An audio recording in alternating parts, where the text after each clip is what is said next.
Võib küll.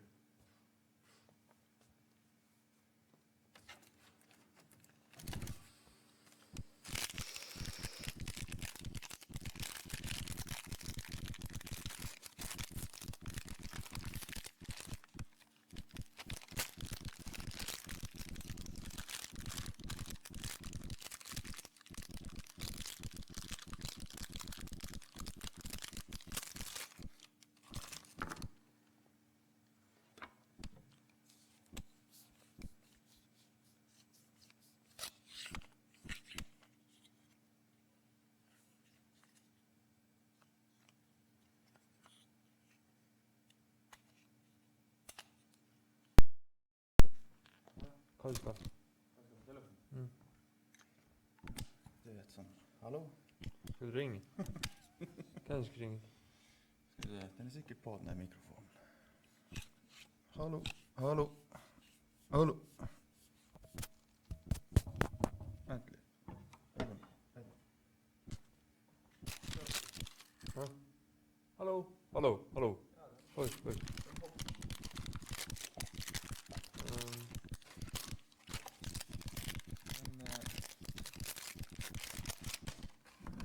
Ska saada se på en stream. Vuorikin on. Ja. Bra på YouTube. Anna mä käyn. Är det tolkningsstyr? Det är lite. Tolkningsstyr, det är där uppe. Kanske sami. Skriv bara sami, alla ska vara rätt fram. Ja. Ja. Står det något live? Där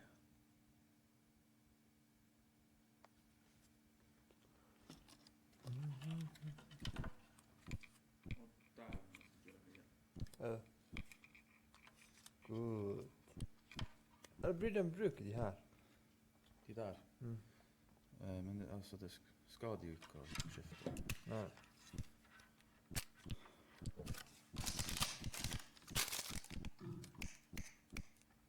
Hallå, hallå, hallå.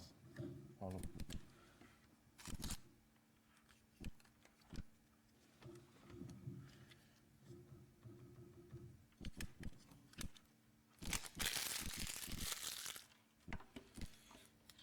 Man måste selvfølgelig pröva att få folk till att stå här när den pratar. Det är en turk. Turken. Ja. Ska det tolkas? Nu satt det.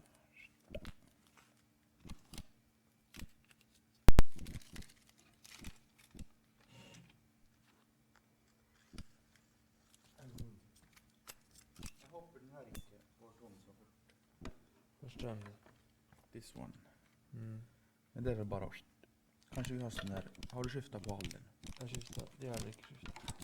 Tänk skifta det. Nej, ska se, det är säkert nog det här. Ja. Det var en. Som det var den här. Den här vill inte funka. Säkert fel frequency. Ja. Men de där tror jag är bra, de där. Jag sätter det lite. Ja, just det, satt det där lite. Jag vet inte bruka det. Ja. Morgon.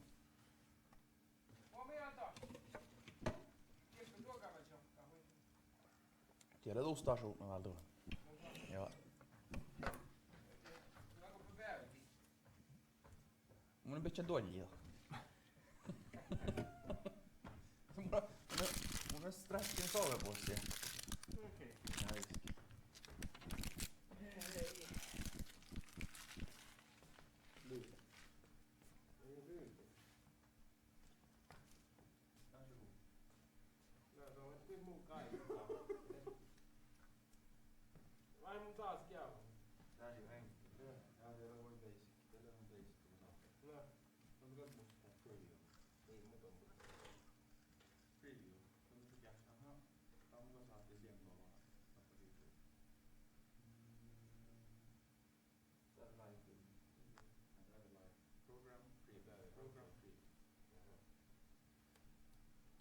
Alltså tämän mun välin taakse tämä joku chai. Tää on kyllä Charlie tää.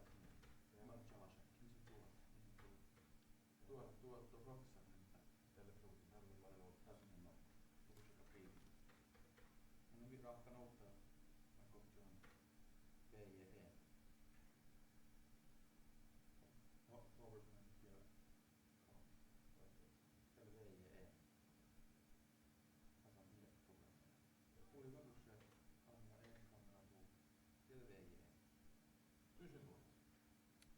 Muuttumin just kanske, muuttumin kanske saattaa nuo. No mutta den kamera uppe där zoom i panoreringen här. Det är lite stort. Okej, det vet jag visst. Ja där där kamera, oj nu de kanske valja på att kamera. Ja, joo. Iris. Kamera en. Vaapa se kamera ei. Tää on musta uutta. Jaha, tällä kosta en. Tää batchi check. On me voidaan nähdä saa.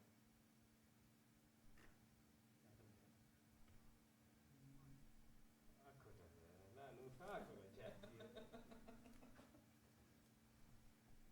Mulla on taas on PC, muut PC alkaa. Anna kun taas toi se Joo, mä minun vielä just kriisi. pöysi. Just kriisi. Jaha.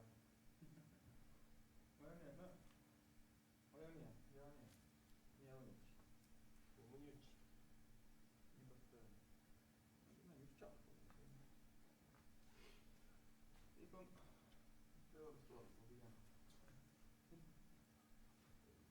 No ei taas ole lähti.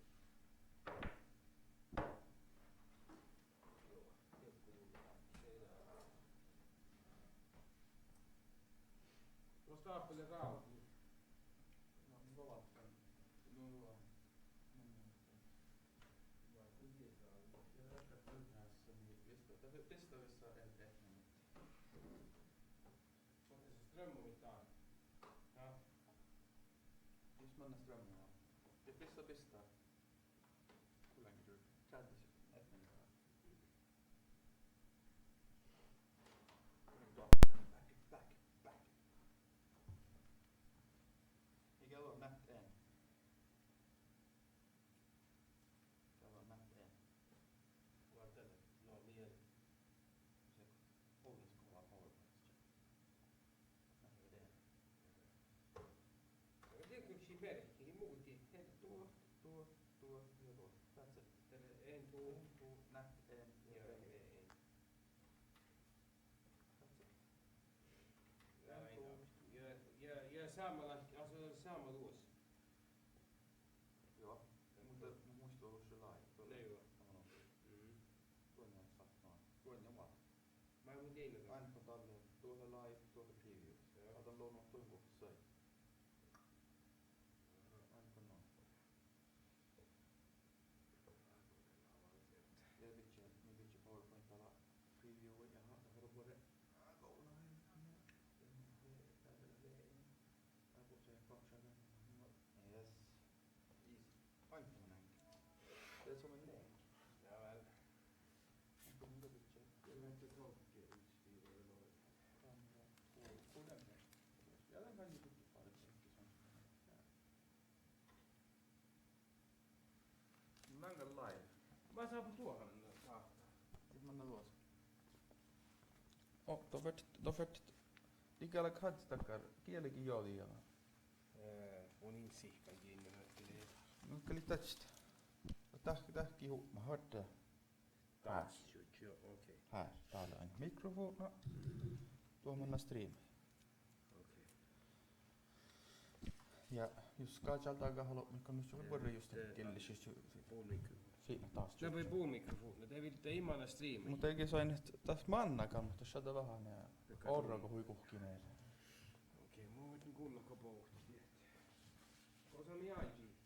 Ja men stekt. Mun saattan sit Janni. Sieltä kun Tuolla on just päällekin tuossa. Vaikka päällekin. Rekisterin hallitus.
hoppa av glede. Yes! Og så snubler jeg sjøl. Ja.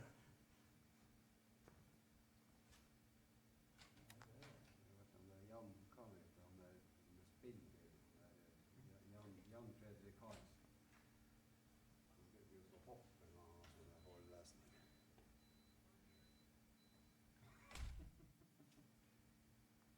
Det er jo veldig. Han må jo ha lidd av sånn trippel ADHD.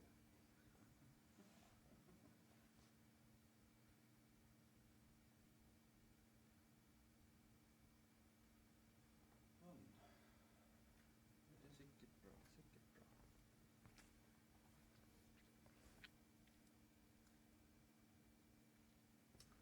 Jeg skal prøve å stå her. Jeg skal se om kamera treffer det.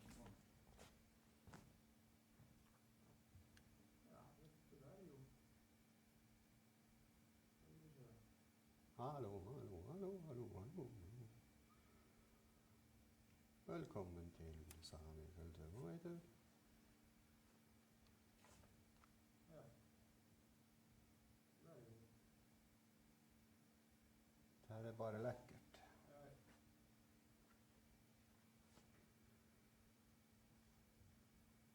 Ja. Kjører du begge kameraene? Den Ja, jeg tror det.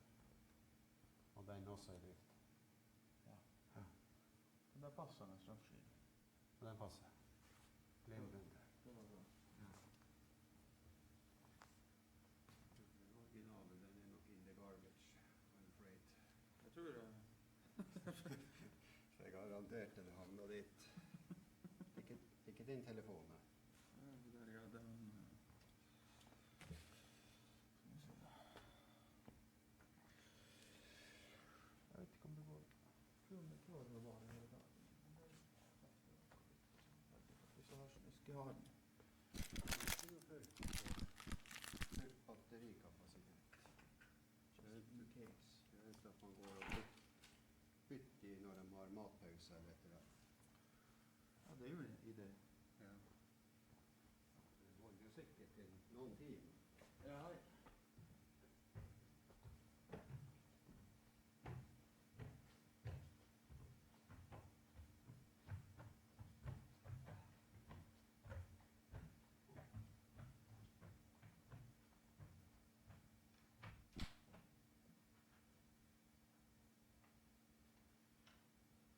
Hvem blir det?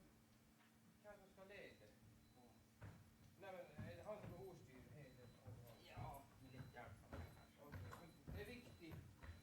Vi ser helst at alle som prater, Ja. står ved talerstolen og prater. Ja. For ikke sant, her er mikrofon ut dit, og der er mikrofon til stream. Ok.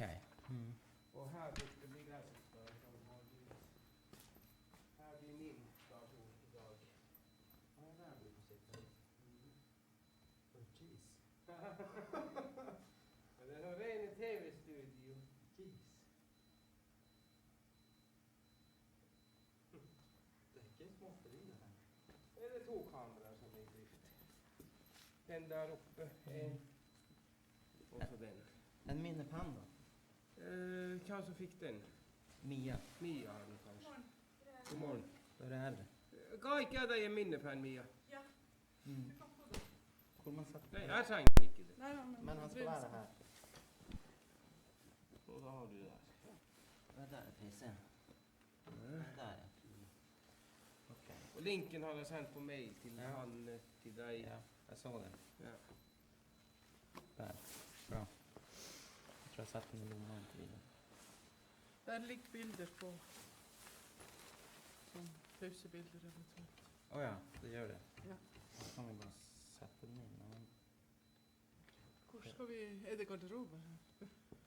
Oppe er jo garderobe. Ja, og der oppe. utenfor. Ja. Du så, er det kanskje bra å henge opp programmet ved siden av den plakaten der? Det kan vi gjøre. Jeg har noen programmer oppi der. Altså, Registreringa blir der det oppe. blir der oppe, så at folk Ok. kommer inn der. Og folk kommer inn der? Ja, så vi Ja, men bruker da den. henger vi plakaten. Hva sier du? Da henger vi opp plakatet der også.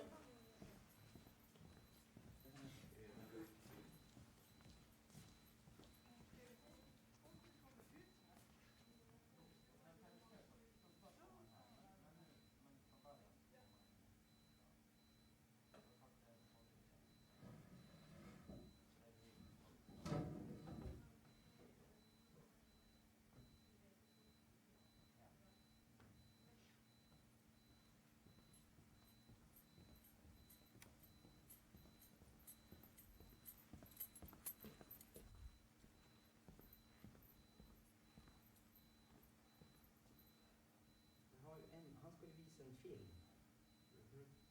Men det kan ikke være på hans skole. Nei. Hvis han har det på en film. Ja. Jeg vet ikke helt hvordan han har det. Viser det på den der presentasjonen. Da kan den gå ut. Da kan vi faktisk sende den ut. Og det er den der. Jeg skal snakke med han når han kommer. Hva var den der? Var det den der?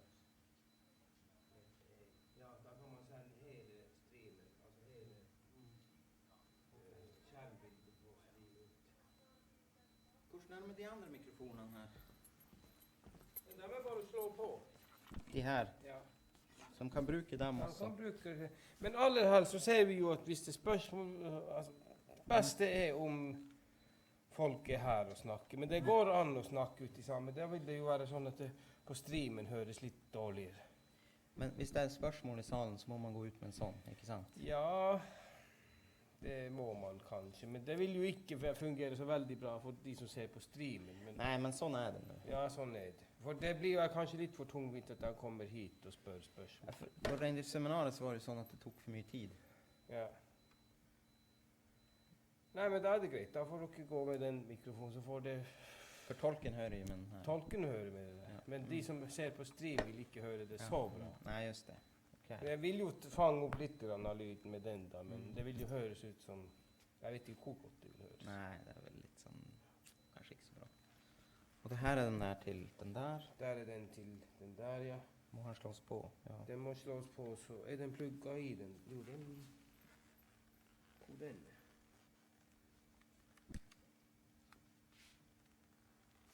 Den er jo ikke her. Hvis ikke rører den er plugga i bak. Har vi en PowerPoint-presentasjon her?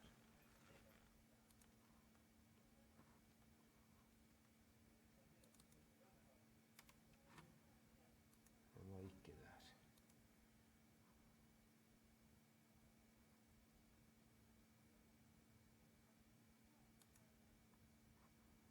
Ok. Den er vel kanskje baki der. Den er plugga i allerede. Nei, den er ikke på. Hvordan slår man den på? Den er på sida der. Ja, der, ja. Ok.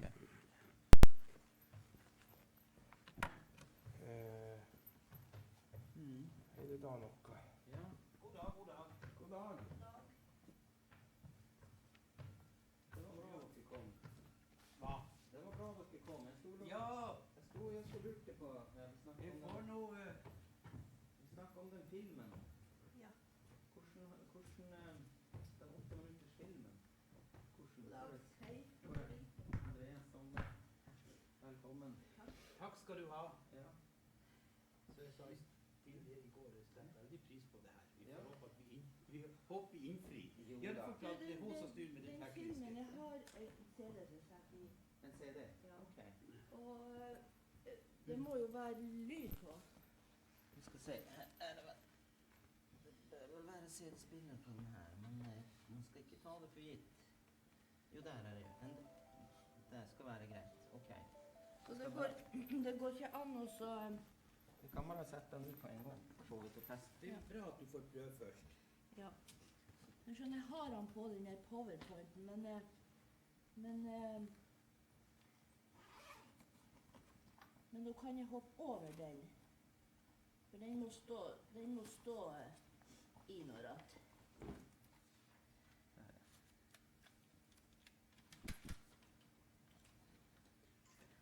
Så jeg trodde kanskje at det gikk an også, at det var noe lyd på den der her. Ja.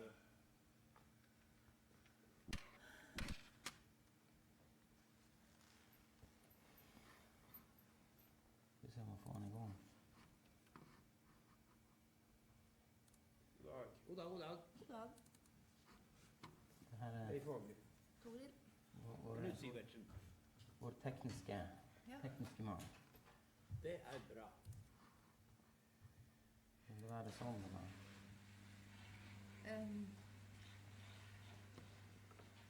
Men kan jeg koble til min datamaskin der? Det kan du, men vi ser helst at du ikke gjør det. For at da, er det sånn PowerPoint? Da? Ja, jeg har PowerPoint, og jeg har ikke lagt. Du har penn? Ja. Ok. Ja, for Ja, men da da gjør kan vi vi det. streame ut de foilene. OK. Vi ser helst at du bruker den. Ja. Holder på en minnepenn. Eller?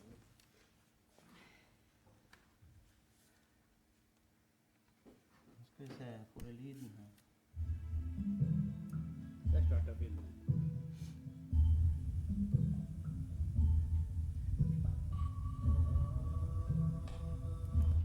Ja, det ser ut som det fungerer. Det fungerer. Jeg må bare han tar så tar det Ja, en stund før ok. han starter. Ja, men da vet vi det. Supert. Men hva gjør jeg da, for du skjønner, jeg er jo ikke så inne på alt det her datagreiene. Når jeg kommer i det programmet mitt, Ja. når jeg kommer til den filmen der, Ja. så ligger inne på, Ja. eller han skal ligge inne når Ja. jeg har plata i CD-en. Hva Ja. gjør jeg da? Da Er det film? Du skal kjøre film. ja. Det er bare en litt- Det er bare 8 minutter, så er inne i våres i det Ja, vi... men vi kan ikke vi kopiere den over på minnepenn Ja, eller på det- skrivebordet der, eller, og så kjører den der. Se, den ligger inni. Og jeg ser den ligger inne. Ja, jeg kjørte den. Den fungerte. Ja, men da er du that's it. Ja, du kan bare si til Jeg kan starte den. Ja. Bare si til meg, så Ja, starter jeg. nettopp. Og da streamer vi hele, altså da streamer vi bare skjermbildet ut. Ja. Må bare dere ordne det her, så må ordne seg nede. Altså, jeg har en gammel PC nå, han er så treg, så... Og arbeid og arbeid.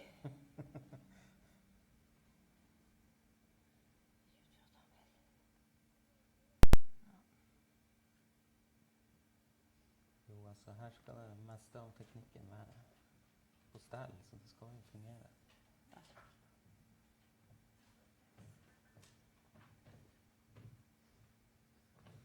Nå vi se. Der har vi. Du kan bare plugge inn den her nå. Sånn, og så hvordan gjør man det da? Flere veier mot Der ligger det, der skal den filmen være da. Nei, vi kopierer jo hele den Så det blir jo i svart rute da, når ikke... OK.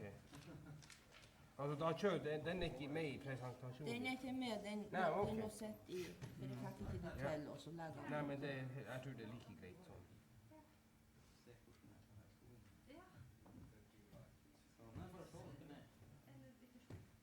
Er den klar? Den er vel klar. Ja, Men den- da lukker vi bare den. Hvor du har laget den der? Er det den? Den er, Det der er bare snarveien. og det var godt å få hjelp.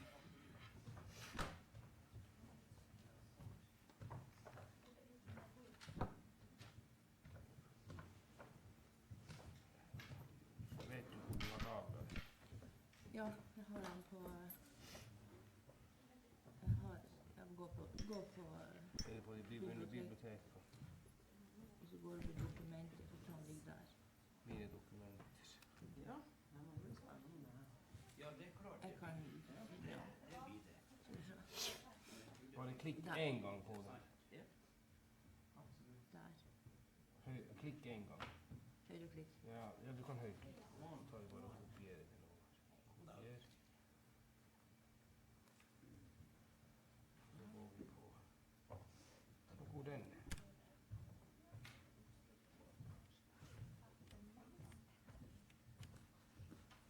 Så da er det her de musa. Funker ikke det?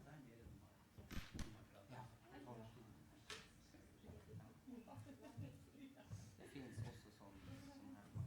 Klikke den der. Jeg kan ta ut denne. Det er det. Her da, skal vise det. Så man vil heller bruke den. Den der da. Aha, hvor er det? For det er ja, da tror jeg, Ja, hvorfor? da tar jeg innledningen, og så får du ta videre. Ja, så tar du denne praktisk og sånt her, og så kan du introdusere det første talen. Og sen så kan jeg bare ta videre med informasjon. Bra. Så er folk ferdige? Får du til det her? Nei. Ja, det tok jeg. Vet ikke hvorfor ikke den dukken. Jeg skal se om det. Det er, ja, Men de prøver den her. Der. Jeg skal sette meg der på gangen der. Jo, og det skal jeg si. Om man heller vil bruke den her, så er det mulighet for det. Så, men ellers er mikrofonen her, så man Ja. om man står Men der. vi får nå hjelp etter hvert. Ja, visst.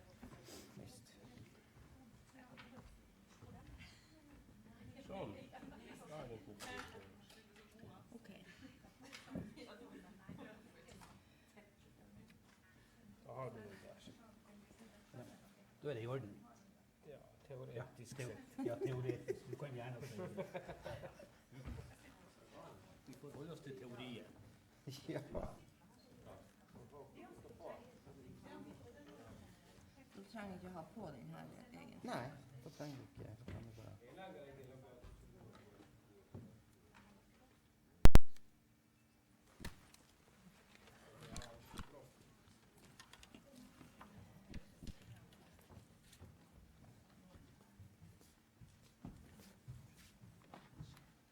Hvordan er de 12 kanalene? Ja, det må vi ta. Men jeg tror det blir på kanal 1, antageligvis. Det blir bare en kanal, ikke sant? Ja. Hvordan slår man på Men den her? det må vi jo slå sette opp.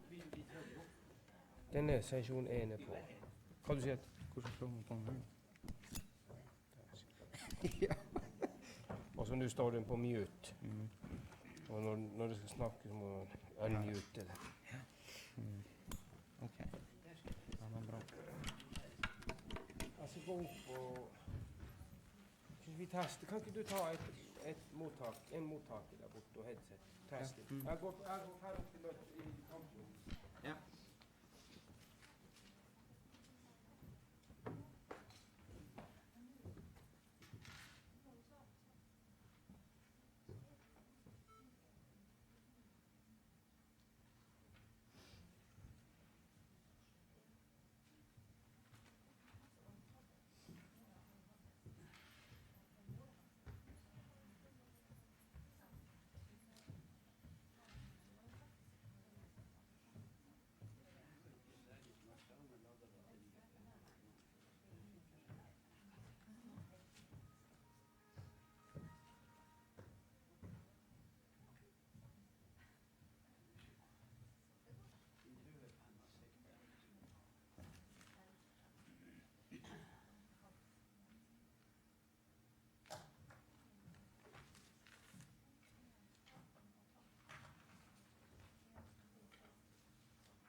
plass.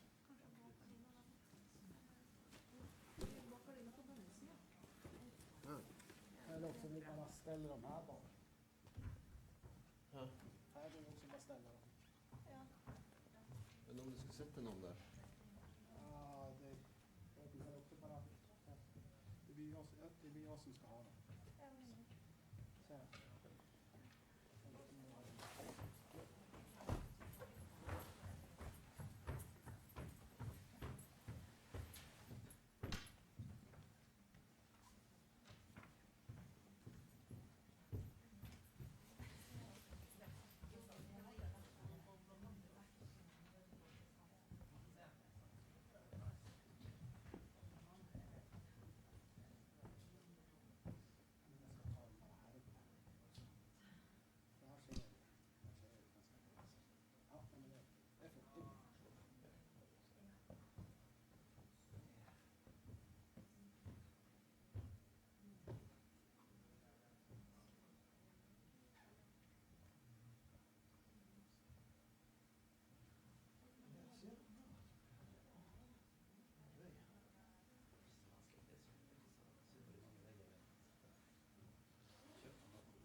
Kuule, Ahto on muu taas. Joo, okei, näillä kello on yksi.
Man kan bruke sånn her også hvis man vil. Visste bildene, nei. Hva sier du? Hvor mye tid er det? 10 minutter.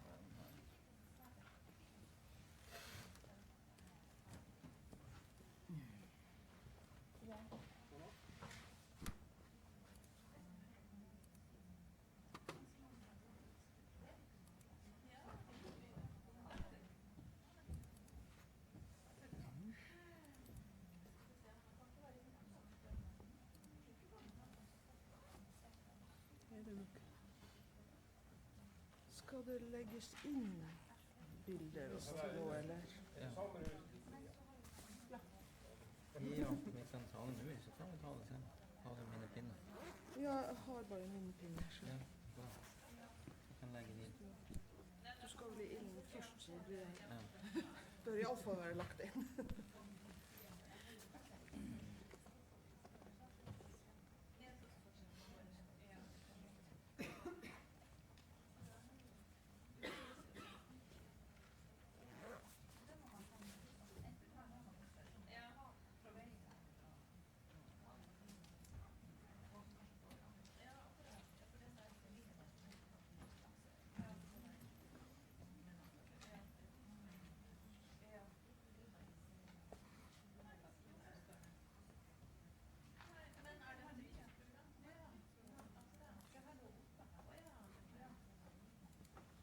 Legger bare på skrivebordet.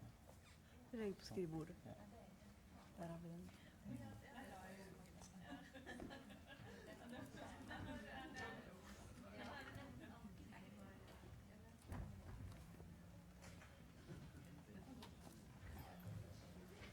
Hverandres. Så er det mye rot på den der. Se hvilken det er. Ja.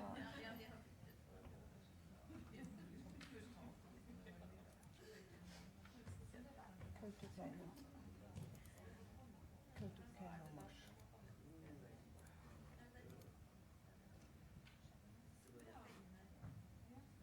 Sånn.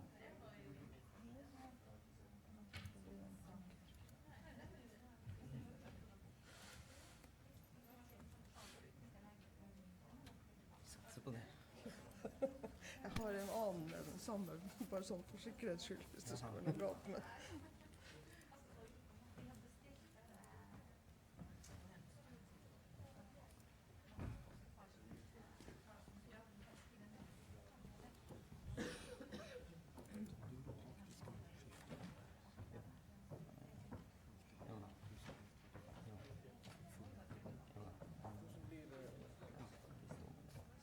Hvordan blir åpningssekvensen her? Hva du tenker på da? Det er Thomas som skal holde. Men det er bare ikke noe på skjerm? Nei. Ok. Nei. Bare husk å skru på mikrofonen og sette i gang. Ja, ja. Nå er den mute da. Mm. Trykke der. Skal prøve å huske.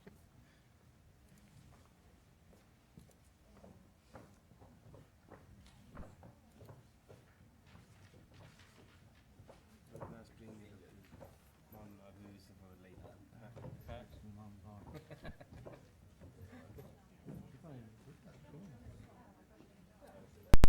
Det hadde ikke vært alt. Ja, Det her. det har jeg tatt med på Helgeland. Nei. Det er litt. Oi, nå blir det klokka snart. Klokka er snart der. Så det ringer Daniel. Nei.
Borgärade i borgarbåtarna.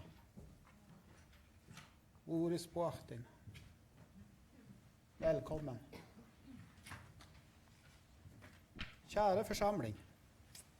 Välkommen hit till Kautokeino och Sametingets kulturminnekonferanser.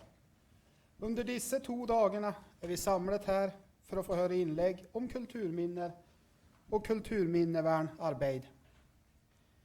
Vern och förvaltning av samiska kulturminner är en viktig del av Sametingets virkeområde. Det har varit en egen samisk kulturminneförvaltning siden omorganiseringen av kulturminnevernet i 1990.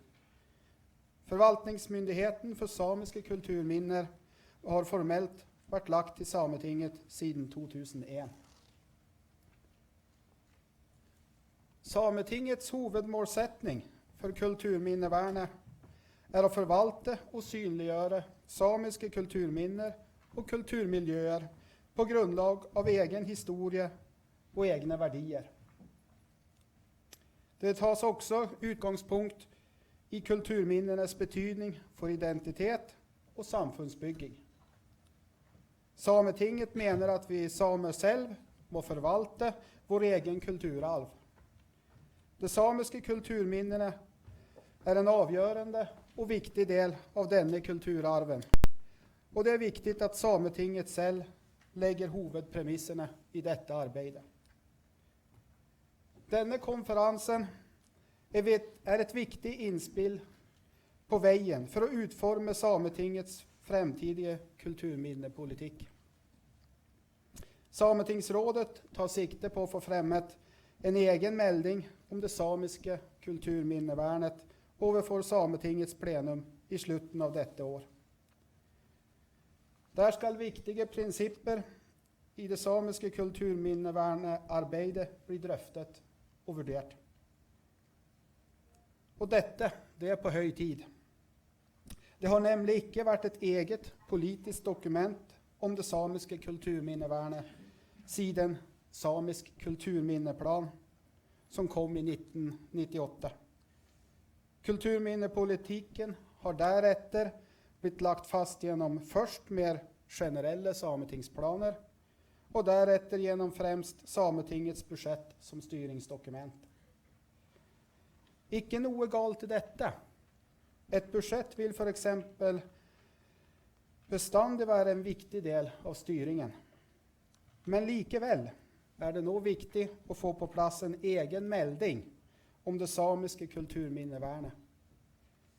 Där också för exempelvis fagliga utfordringar blir gott synliggjort. Det har skett mycket sedan samiska kulturminner fick ett eget värn genom ändringen i kulturminneloven 1978. Där blev det slått fast att alla samiska kulturminner, härunder också byggningar, som är äldre än 100 år är automatiskt fredade. Detta innebär att vi efterhvert som tiden går vill få ett ökande antal kulturminner att förvalta.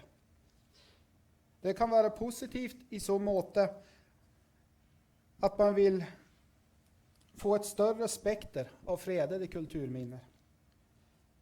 Men förvaltningen kan emellertid efterhvert också bli både utfordrande och kostnadskrävande med tanke på bruk och istandsättning av kulturminner.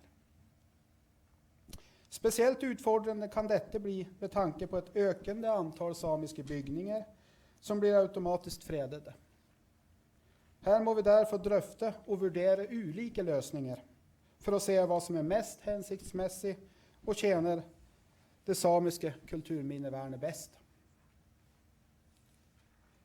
Det är slik att dagens förvaltningsmyndighet i grund är en midlertidig ordning som är delegerat genom forskrift. Det är delegerat från ansvarig departement. Denna ordningen är efter Sametingets syn heller inte principiellt god nog. Det är önskligt med en permanent förvaltningsordning där Sametinget som det representativa organ för samerna får ökt inflytelse och avgörelsesmyndighet i saker som är av speciell intresse för den samiska befolkningen. Detta har det också varit bred enighet om i Sametingets plenum.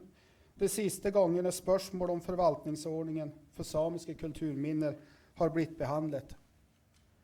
Senast blev detta behandlat då i 2007.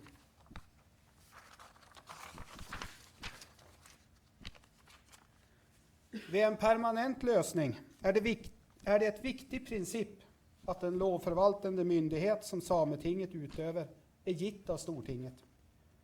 Det förutsättes i så måte också att departementet fortsatt vill vara ansvarig för kulturminneloven och där det efter konsultationer med Sametinget kan uppnås enighet om utveckling av förvaltningspraxis. Vi är också positiva till att det genom fastsättelse av forskrift eller rättningslinjer kan ges närmare regler om samarbete och saksbehandling mellan de olika förvaltningsinstanserna. Vidare vill vi understryka att Stortinget genom lov och budgetvedtak samt behandling av stortingsmeldingar bestandig vill lägga de överordnade föringarna för en helhetlig kulturminnepolitik i Norge. Vi uppfattar att detta med samiska kulturminner och kulturminnevärn är saker som också folk är upptatt av ute i de samiska lokalsamfunden. Detta bland annat för de samiska kulturminner är en viktig kilde till samisk identitet och till samisk tillstedevärelse. Sametinget har genom det samiska kulturminnevärnet en stor kontaktflata med andra myndigheter, kommuner, samiska museer, andra lokala museer, sameföreningar, renbetedistrikt, bygdelag, men också enkeltpersoner. Det är ett stort saksfält i Sametinget som bland annat blir synliggjort genom att cirka en tredjedel av all post i Sametinget berör kulturminneförvaltningen. Detta utgjorde under 2014 tillsammans i underkant av 10 000 inkommande och utgående dokumenter. Detta säger lite om aktivitetsnivån i den samiska kulturminneförvaltningen. Sametinget genomför en räcka kulturminneregistreringar vart år, både som följe av olika utbyggningsprojekt, men också genom kontakt och tips från publikum. Bara under 2014 blev det registrerat 784 nya kulturminnelokaliteter med samiska kulturminner i Askeladden. Och Askeladden, det är då den centrala kulturminnedatabasen i Norge. Sametinget har dessutom genom projektet Identifiering och registrering av samiska byggningar sedan 2012 registrerat omkring 600 samiska byggningar äldre än 1925. Där cirka 210 stycken är stabbur och cirka 180 stycken är boliger. Alla registreringarna blir synliggjort bland annat genom publikumsversioner av kulturminnedatabasen samt andra nätstäder som brukar olika datasätt och geografisk information i sin förmedling. Vi får heller inte glömma att Sametinget under flera år kontinuerligt har jobbat med att få flera lokaliteter i Varanger in på Unescos världsarvslista. Lokaliteterna kallas samman för Vargat-sida. Sametinget har stora förhoppningar om att en världsarvsstatus bland annat ska ge ökt status till samiska kulturminner generellt samt positiva ringvirkningar för lokalsamfund och brukare i Varanger speciellt. All denna synliggöringen är därför en viktig del av kulturminneförvaltningen i Sametinget. Det är säkert ting som vi själva också kan göra bättre när det gäller synliggöringen av samiska kulturminnen och samisk kulturhistoria i Norge. Dette er ting som vi derfor også ønsker å drøfte i en slik kulturminnemelding. Det gjelder spørsmål knyttet til formidling, det er spørsmål knyttet til tilrettelegging og skjøtsel av samiske kulturminner. Sametinget har årlig en del søknadsbaserte midler som nettopp skal gå til blant annet den typen tiltak. Tilskuddsmidlene er i utgangspunktet et viktig verktøy for å oppnå Sametingets hovedmålsetning for det samiske kulturminnevernet. Midlene bidrar også til lokalt engasjement i lokalsamfunnene, der det også finnes mye lokalkunnskap om kulturminner og lokalkunnskap om ens egen lokale historie. Det er likevel viktig å drøfte hvordan disse midlene skal brukes, slik at det blir gjort på en best mulig måte, og at det kommer både kulturminner og samfunn til gode. Dersom man ser at det er nødvendig å endre dagens praksis, så er dette selvsagt noe som Sametinget må vurdere. Vi ser blant annet at det er viktig med en god oppfølging av prosjekter, og at det er en større forutsigbarhet enn i dag.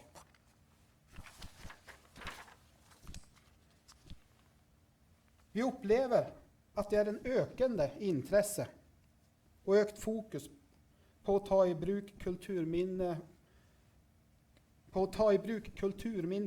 for verdiskapning som grunnlag i det lokale næringslivet. Sametinget er åpent for at dette også skal gjelde samiske kulturminner. Men at det i så fall må gjøres på samiske premisser. Dersom dette blir gjort på en riktig måte, så vil kulturminner forhåpentligvis kunne bidra til økt verdiskapning også i det samiske lokalsamfunnet. Sametinget ser at vi stadig får ny kunnskap om kulturminner som kan definieres som samiske. Og det er da kulturminner utenfor det området som vi da vil kalle det tradisjonelle samiske området eller reinbeiteområdet. Dette skjer gjennom både nye registreringer av kulturminner samt ny fortolkning av tidligere registrerte kulturminner. Med dagens ressurser som Sametinget har til rådighet, så fører dette imidlertid til en del forvaltningsmessige utfordringer i det daglige arbeidet. Sametinget er derfor nødt til å se nærmere på hvordan utfordringene kan løses. Vi vil også vurdere hensiktsmessige måter å ivareta samiske kulturminner også utenfor dagens såkalte tradisjonelle område. Jeg har i denne innledningen kommet inn på flere viktige områder for det samiske kulturminnevernet i tiden fremover. Jeg håper at vi gjennom denne konferansen skal kunne få mange viktige innspill som vi kan ta med oss i det videre arbeidet med vår politikkutforming.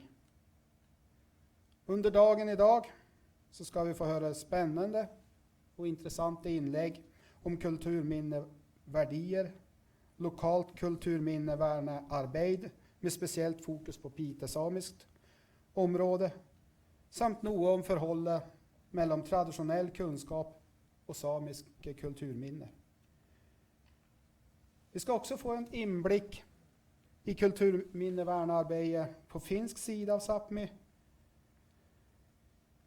samt informasjon om kulturminnevernearbeidet på sentralt hold gjennom Riksantikvaren og Norsk kulturminnefond. Dagen kommer å avsluttes med et innlegg om perspektiver på forvaltningen sett fra samiske museers ståsted. Under morgendagen så skal vi få stifte bekantskap med kulturminnevernearbeid på svensk side av Sápmi, høre noen betraktninger om arbeidet med automatisk fredede samiske bygninger, samt om flerkulturelt kulturminnevern. Dette er noe som jeg gleder meg til. Og med det så får jeg takke for oppmerksomheten og än en gang ønsker alle hjertelig velkommen.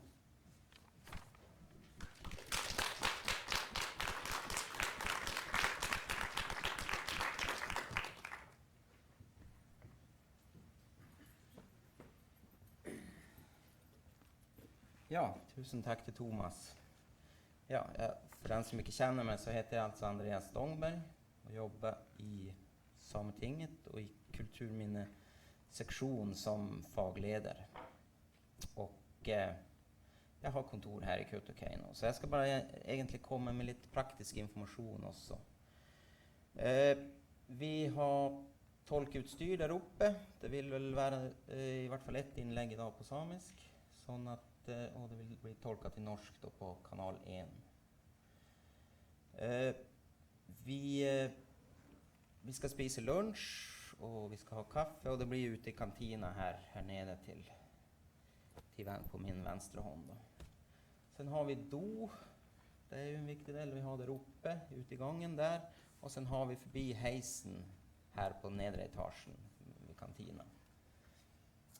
Så det var litt om den praktiske informasjonen. Jo, jeg skal si en til om parkering. Hvis det er noen som har parkert bilen utenfor hovedinngangen, så bør den nok flyttes, for egentlig så er det ikke lov å parkere der. Så jeg vil bare minne om det. Ja, og da skal jeg gi ordet videre til en gammel kollega, Randi Sjøli, som skal snakke litt om kulturminneverdier. Vær så god, Randi.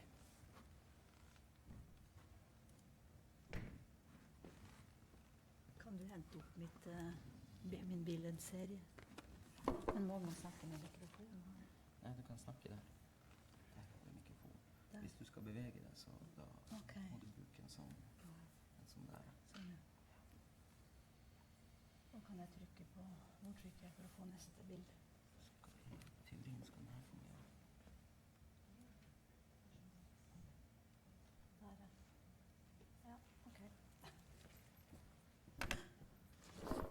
Ja, takk for det, og takk for å få lov å komme og snakke her.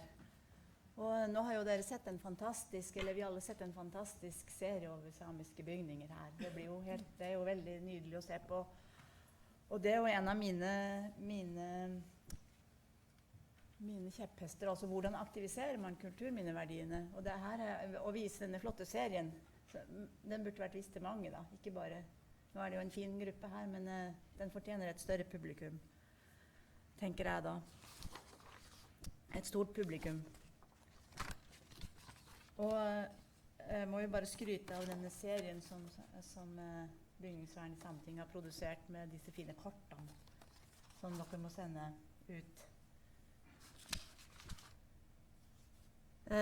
Og det som jeg har laget her, da, det er jo en liten billedserie med mine kommentarer til. Og jeg tenker dere får se på det som en sånn aperitiff til mer alvorlige forhandlinger. Da. Og det er jo sånn at jeg er blitt pensjonist for 2 uker siden, og føler meg litt fri til å si hva jeg kan finne på å si her. Så det skal jeg prøve å gjøre da, men først skal vi se om jeg får dette til å virke. Sånn, ja. Altså, når man arbeider med det samiske bygningsvern som jeg har gjort, da, så er det alle disse fasene som man er gjennom. At vi definerer dem, og det har vi jo holdt på med. Vi definerer dem, vi finner ut hva som er samiske kulturminner, samiske bygninger, hva kjennetegner dem. Drøfter omkring det. Så dernest så må vi identifisere dem. Hvor er dem? Hvor finner vi dem? Og så må vi registrere dem med alle deres data og utseende og all deres dokumentasjon, plassering. Og så må vi jo, eller i alle fall vi må verne, eller vi må verdivurdere. Og så må vi selvfølgelig også følge opp med vern og tilrettelegging. Det har jeg ikke skrevet på her, men mitt spørsmål er jo dette med verdien. Skal verdien bestemme om de fortjener å bli tatt vare på i fremtiden? Når det gjelder bygningsvernet, så er jo disse her fasene viktige, men det gjelder jo også for det andre kulturminnevernet. Men jeg mener at de spørsmålene som knytter seg til det her, når det gjelder bygningsvern, det er mye mer brennende egentlig da, enn det er for det andre kulturminnevernet, fordi at bygningsvern er nyere, og så har vi på gang denne store og fantastiske registreringsprosjekt som vi holder på med. Og som når det blir ferdigstilt, kanskje vil skaffe Norge minst det dobbelte antall fredet bygninger. Han sa jo, vår innleder, at til nå er registrert 600 bygninger, og det er jo ikke alle det. Sånn at det er jo en veldig sånn fantastisk og litt dramatisk historie som pågår akkurat nå da. Og derfor så er dette spørsmålet om verneverdien ganske viktig da. For i 1978 så fikk vi denne kulturminneloven, som dere kjenner, og som ga de samiske kulturminnene en eldre enn 100 år, og de ble ansett som fredet, og det ga dem jo eller gir dem en veldig sånn fantastisk og unik situasjon, egentlig. Og da denne loven ble vedtatt, så var det jo ikke tenkt på at man skulle finne så mange samiske kulturminner som vi har funnet.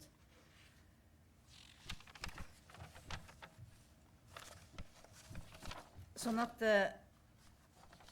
denne fine bestemmelsen, den er på en måte blitt et problem da for oss, for de som skal forvalte den, som også han nevnte. Vil samfunnet ta vare på alle bygningene? Har vi ressurser? Har samfunnet ressurser? Og vil eierne gjøre det? Og derfor så jobbes det jo med verneverdivurderinger. Kanskje det kan gi et svar på hva man skal ta vare på. Hvilke kriterier skal man bruke? Og nå har ikke jeg har ikke tatt mål av meg til å løse den floken her. Det har jeg ikke, for det har jo vært jobbet med helt fra 1980-tallet, da Riksantikvaren kom med sin første utgave av dette verneverdi- og utvelgelseskriterier, som mange av de senere vurderingssystemene bygger på da. Jeg vil bare fokusere på at denne registreringen og identifiseringen av samiske bygninger, det blir en fantastisk materiale da, når det er blitt det, og det blir fortsatt det, når det blir lagt inn i Askeladden med all sin informasjon. Tenker på det som het Sefrak-registeret. Det ble tatt opp av alle bygninger i Norge, de var eldre enn 100 år. Det ble tatt opp fra 1970-tallet og utover i alle bygder og byer, også de samiske kommunene. Det ble ikke skrevet at de var samiske, men de var registrert der. Og denne fantastiske registreringen man har der, den har også betydd en god del for den samiske registreringen. Når man registrerte i Sefrak, så hadde man også en ambisjon om å verneverdivurdere, og begynte med det i starten, men fullførte ikke det da, slik at det er et register uten verneverdivurderinger.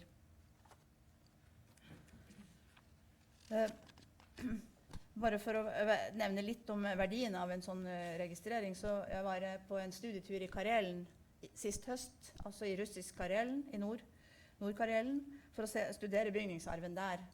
Og så spurte vi, har dere en Sefrak her? Altså russisk Sefrak? Nei, det har dere ikke. Det har de ikke. Og der er jo tusenvis av fantastiske hus der i Karelen som ikke er registrert. Og som om den hadde vært det, om den hadde hatt de redskapene som vi nå får for våre bygninger, så hadde det vært antageligvis enklere for dem å ta vare på dem. Og om denne tenkte russiske Sefrak også hadde hatt en anføring av hva som var russisk eller karelsk eller samisk, så hadde det vært noe spesielt. Skal vi se, det som jeg skal gjøre videre da, det er, når jeg ikke har tenkt å løse floken med verneverdivurderinger, så har jeg tenkt å fokusere på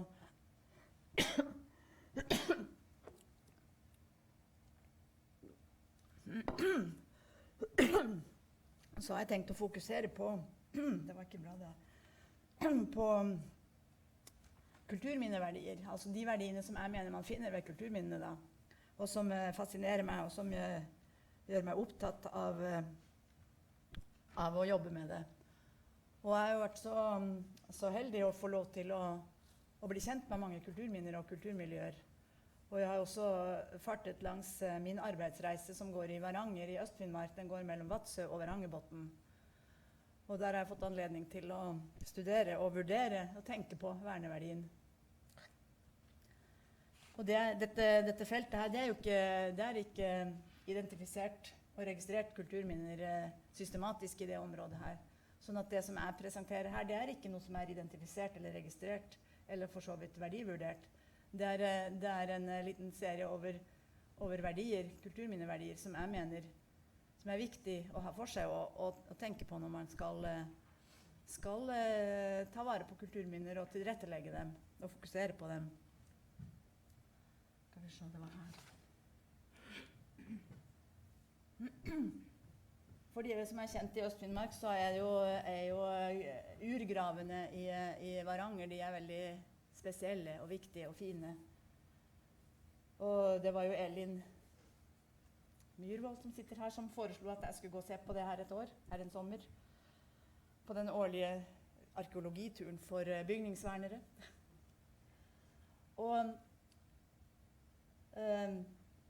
det som er fint her er jo dette, altså det forteller om gravskikken da, og det forteller om forhistorien, og det forteller om den samiske kulturen i Varanger. Og den ligger i et veldig fint landskap som vi ser litt her. Og når man kjenner til historien og vet hva dette er, så er det jo ikke noe sak å skjønne at dette er verneverdig. Men for hyttenaboene her som kjører med bil over det da, de skjønner ikke det. Og ingen har fortalt dem at her er det kulturminneverdier, og prøvd å involvere dem i dette.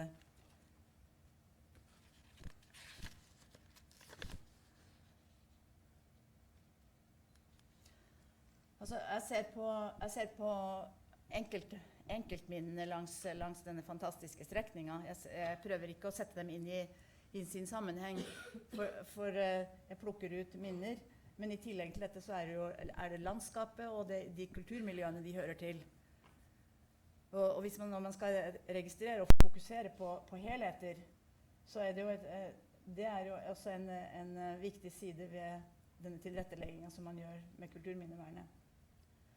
Dette her er jo en båt som er blitt et båthus da. Og for meg er jo dette et viktig minne som forteller om gjenbruk da, som er en gjenbruksskalaen i Varanger, den er veldig høy da.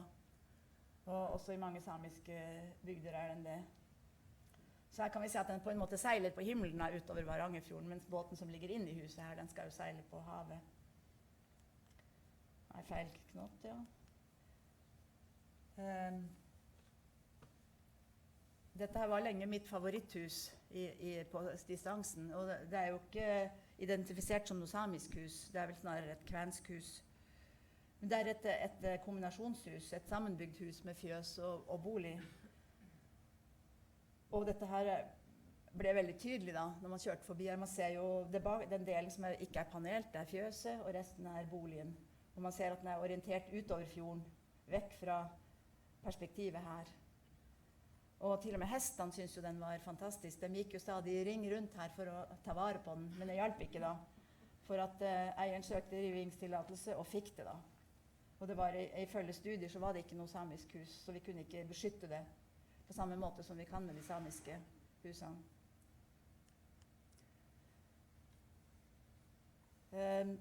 Fiskegjeldene i Jakobselv, de er jo både i bruk og et kulturminne,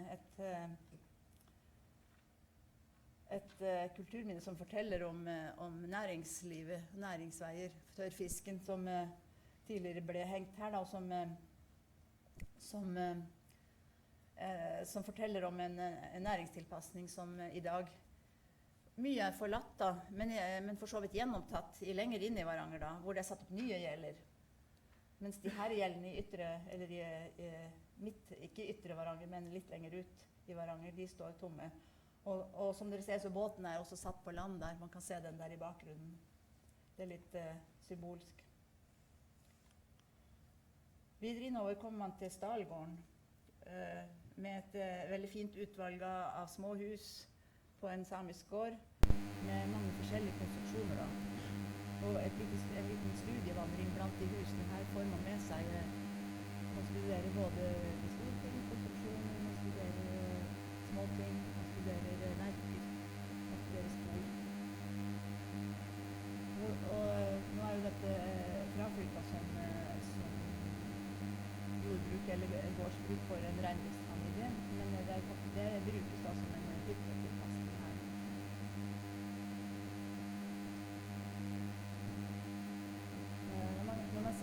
nærhetens blikk, da, så hva er dette for noe? Jeg har hele tiden vært på jakt etter en gammel vei da, utover i Varanger som er merket med bautaer. Så en vår gikk jeg opp her da, for å se hva det her var. Det er antagelig spor etter en gammel vei da, i Varanger, med en pil på toppen da. Og som forteller meg da, i alle fall, at her har det vært stor aktivitet. Folk har hatt noe å gjøre, de har hatt en plan med det de har gjort. Det er bygd opp den bautaen her. Nå er det riktig nok dagens turister bygger også opp bautaer, for nå er det kommet en bauta på toppen av det hellige fjellklubben da, dessverre. Men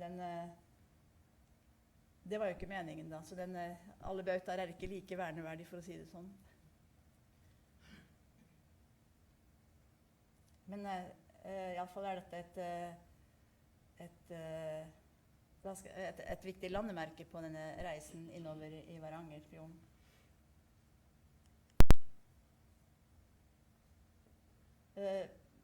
En del av husene som finnes i samiske bygder er disse her toroms bolighusene. Og det her er jo et av dem. Eller det var et av dem da. I dag er det jo bygd om til en hytte da. Men det er fortsatt der, og det er jo den problemstillingen, er det da et verneverdig hus? Jeg mener at det er det, fordi at det har jo den historien innebygd bak nye paneler, og den har denne hukommelsen som ligger i sånne bilder og fortellinger som mange har, og kan berette, kan føre videre.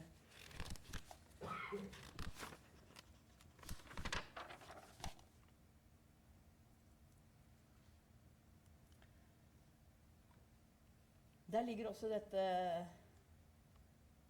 unnselige lille huset, men med stor kraft.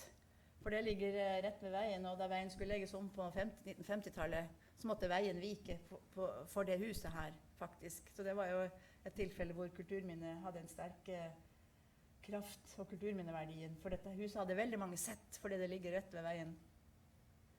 Så det hadde på en måte sin egen tilretteleggingskraft, eller har det fortsatt da. Men det her var satt opp på annenmanns grunn, så i dag er det ingen som eier det og tar vare på det, dessverre. Sånn at det trenger omsorg for å gå videre i livet. Og her kan man se på detaljer. Alle hus har sine detaljer. Og her ser man hvordan man har forsøkt å reparere det. Man har samlet litt fiskeutstyr under.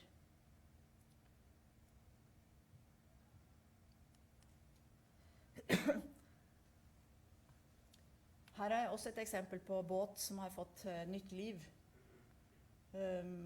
Nygårdsvollbåt har de sagt til meg at dette er Nygårdsvollbåter. Det var jo noe som ble gitt tilskudd til på 30-tallet i de harde tida, hvor man trengte hjelp til forskjellige ting. Og etter å ha tjent sitt liv på havet, så tjener den sitt liv her som en liten sjå for. Jeg har aldri vært inne her, så jeg vet ikke hva som er her da, men som en lagerplass for den virksomheten som ble drevet her. Og i dag er det på den måten, den er også litt historie da, og vi ser at alle dreggene er lagt opp, jeg kan jo ikke peke, men dere ser jo dreggene som ligger på gjerdet der. En liten lokal museumssamling.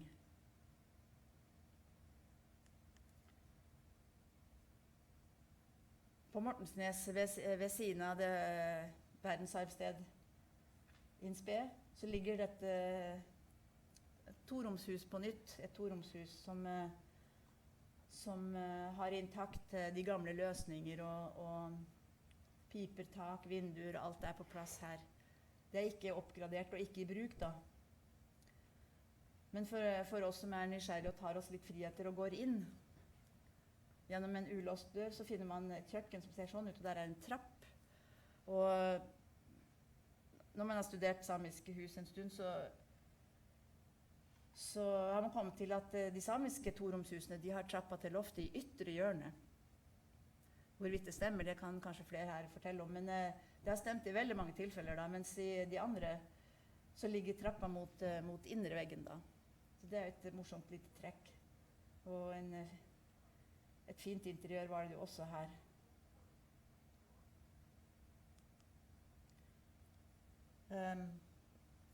forbi Mortensnes, Tjauseged, så ligger det fortsatt steinaldertufter, som ikke er så påakta som de som ligger på Mortensnes innenfor selve fredningsområdet. Dere ser i forgrunnen her, den runde der, det er vel en sånn Mortensnes-tuft, som det kalles. Men de som bygde huset her nede i fjæra rundt 1920, de fant også ut at dette her var et godt sted. Og det kan man jo lese når man kjører langs veien og tenker på, ja, hvorfor valgte man det her stedet å bygge hus? Jo, fortidens folk har vist at det er et bra sted.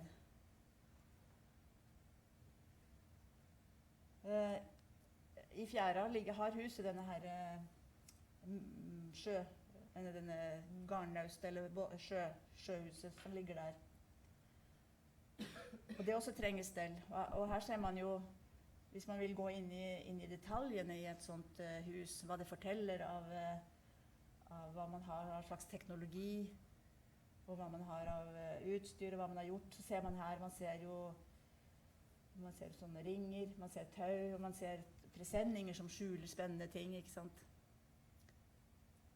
Men også dette huset her trenger en omsorg, selvfølgelig. Det er hull i tak og... Men som en parentes så vil jeg si at i denne bukta her så ble denne filmen Brent jord, som handler om evakuering av Finnmark i 1944. Den ble spilt inn her. For de fattet interesse for dette stedet som hadde fine naturforhold og også fine miljøer da. Så der bygde de det huset som finnes i den filmen. Det lå på øversiden av veien akkurat i den bukta her. Men det brant jo da. Så det finnes ikke mer. Men det hører med til kulturminneverdiene, synes jeg. For døra på det huset her, det ble tatt med til filminnspillingsstudio på Jar for å gå og leve videre da, i filmstudio. Så kanskje ligger det der i lageret fortsatt.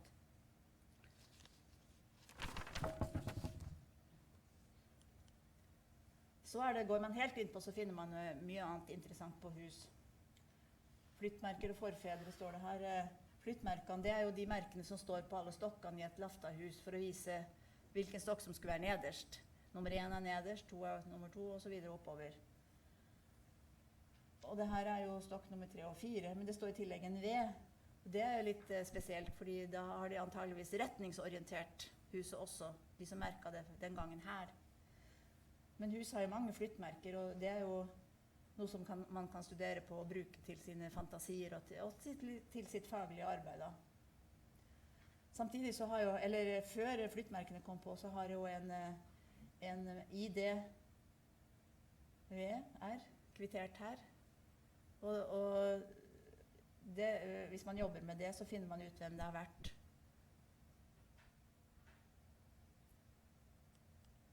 Her er det, jeg vet ikke om dere ser flyttmerkene her, det er de punktene. Ses det? Jeg kan se det, altså, man satte et punkt bare med en stor spiker da. Det var jo mye lettere enn å bruke øks. Så det er det på veldig mange hus da, i Varanger, og også i andre samiske områder. Flyttmerker ved form av prikker.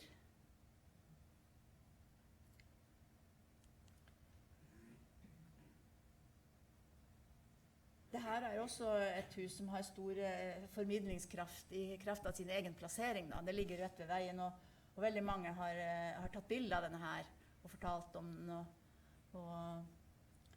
Og den tjener jo også som sted for å tørke garn, eller gjorde i alle fall det. Og den her måtte også, den forsvarte sin plass da Nesseby kommune bygde ny vannledning forbi her for noen år siden. Da fikk den lov å stå da. Og her har vi også et båtopptrekk, som dere ser der til, hvilken vei det blir til venstre for huset, ja.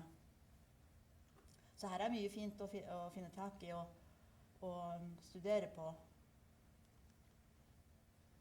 Et toromshus videre innover i bygda. Og dette er jo da modernisert og oppgradert, og gitt en ark på taket, og litt utvidelse på baksida. Så dette har fungert som en beboelse opp til nåtida, og skal vel fortsatt gjøre det. Og et veldig et veldig fint kulturminne som også for så vidt formidler seg selv litt grann, siden det ligger ved veien. Men som sagt, så kan man, det å formidle, det kan man aldri gjøre for mye av, tenker jeg. Dette er et fiskekassefjøs, som jeg kaller det da. For her er gjenbruk. Man har brukt fiskekassebord som ble levert i løsvekt før plastkassenes tid. Så det forteller om et liv i fiskerinærhet, men også at man var oppfinnsom når det gjaldt å bruke gjenbruksmaterialer og sette dem sammen. Og dette får jo også et veldig sånn fint uttrykk, synes jeg da, sånn, hvis man skal bruke estetiske mål på det. Så dette fortjener absolutt et videre liv. Det er jo ikke noe fredet hus, så vidt jeg kan skjønne, men det er der og forteller om sin historie da. Dette er jo en viktig fortelling fra navigasjonssystemene til sjøs. Og dette finnes jo der innover i Meskefjorden i Nesseby. Og er jo snart bare et kulturminne, eller det skal moderniseres, ikke sant? Og man har andre navigasjonssystemer i dag enn å forholde seg til fyrlykter. Men for meg så forteller det forteller en historie, det forteller en produksjon, det forteller et liv, det forteller om Kystverket, hvordan de vedlikeholdt, og fortsatt er det for så vidt liv i det. Det blunker jo når det er vinter eller mørkt, og forteller om leia. Dette er fra huset i Vadsø, for jeg tenkte jeg måtte ha med litt mer om detaljer, for jeg tenker at detaljene i et hus er veldig viktig for fortellinga, og for den verdien man kan, den kulturminneverdien man kan aktivisere i forhold til et hus. Og her er det noe som kalles, som jeg har lært av Håvard Dahl Brattrein, heter kveiter. Dere ser de små. På det nederste bordet der er det 2 små ovale rundinger. Ser dere dem? Det kalles ifølge han kveiter, og det finnes på veldig mange sjøhus, eller hus nær sjøen. For man tegnet sånne når man skulle på sjøen da, for det betydde fiskelykke. Og det er også, det er selvfølgelig, eller det er ikke selvfølgelig, men det er ifølge han en blanding av en kveite og et kvinnelig kjønnsorgan som brakte fiskelykke da når man for på sjøen. I tillegg så har man jo her kvittering fra en eller annen BI. Kan man forstørre med dette her systemet? Du er usikker. Ja, det får jeg ikke. Men i alle fall så går man inn på og så ser man veldig mange bearbeidingsspor da, og det er jo noe som folk i bygningsvernet jobber med, bearbeidingsspor. Hvordan har det vært lagd? Har det vært saga? Har det vært hogd til? Har man brukt, hvilke type økser har man brukt?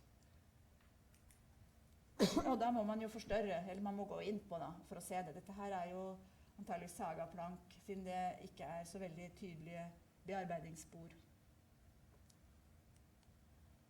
Her var jo en detalj som man kan studere på hva var dette for noe. Og det er brukt masse arbeid på å sette denne der lavbanken fast. Man har boret den fast, eller med 4 trenagler.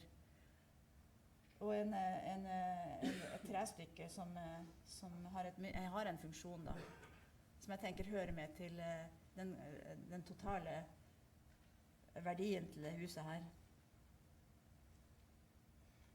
Og her kan man se bearbeidingssporene ganske tydeligere med sagspor.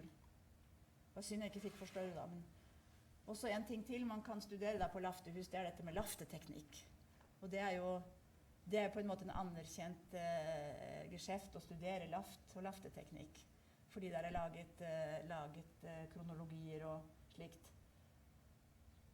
Men det hører også til det fantastiske ved et hus, dette med laft og dimensjon på materialet kan man se her, og så kan man studere årringene. Den midterste her, stokken, den er jo, jeg prøvde å telle årringer, de første 100 årene var veldig tettvokst, og de ytterste 10 var veldig sånn kort, var veldig fortvokst. Så da har det skjedd klimaendringer da.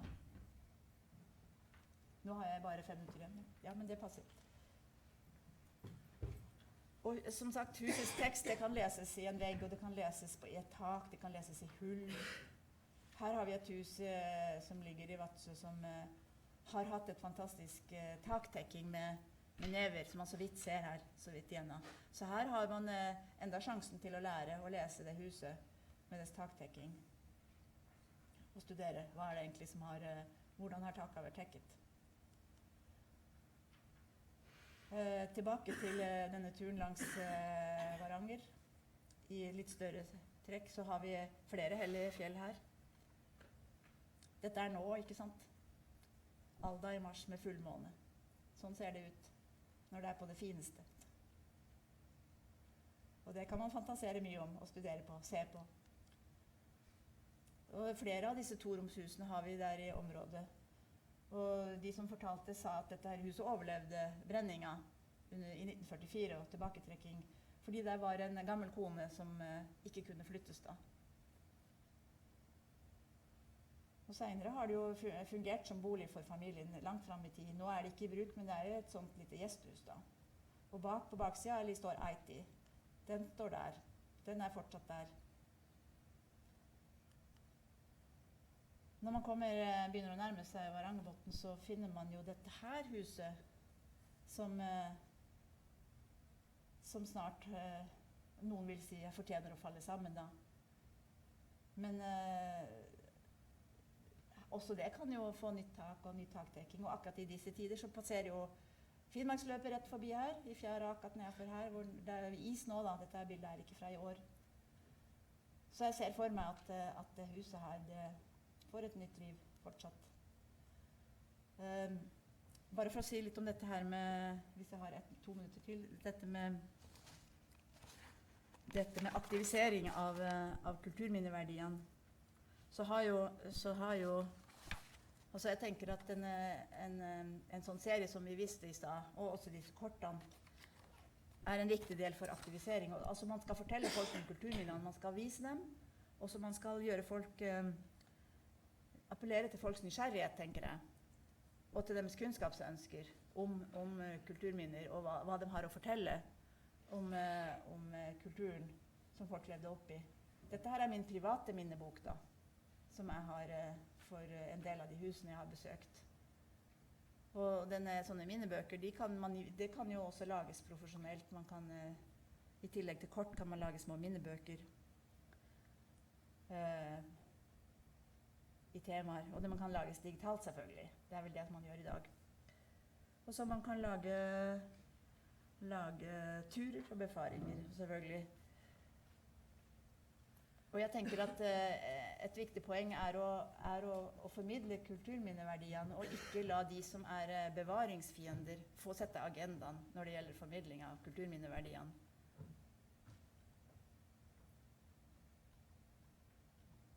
Ja, det var det jeg hadde å bidra med i dag.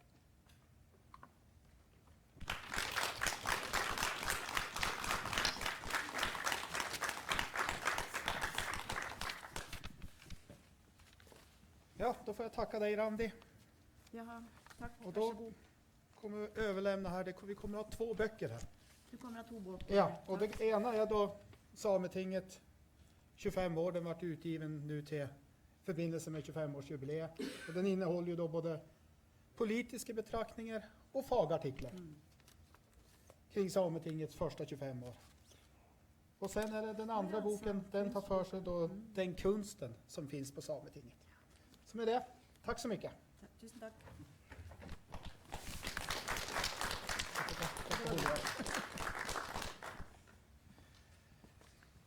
Ja, då ska vi gå vidare här. Nu så ska vi få höra kring samiska kulturminnen och kulturminneregistrering i Pitesamisk område. Så då vill jag önska Knut och Toril Sivertsen välkommen fram.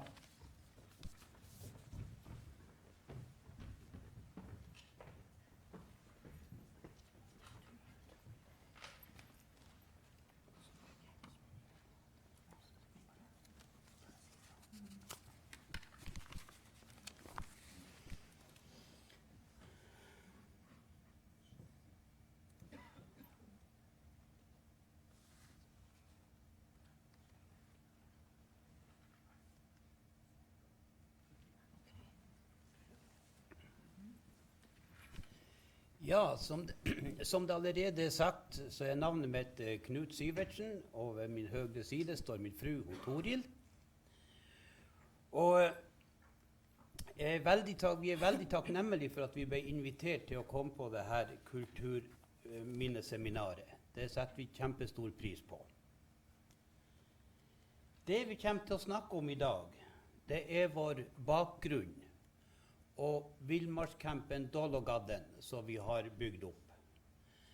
Det pitesamiske området, registrering av samiske kulturminner og kulturen og språket og verdien av kulturminnene i dette området.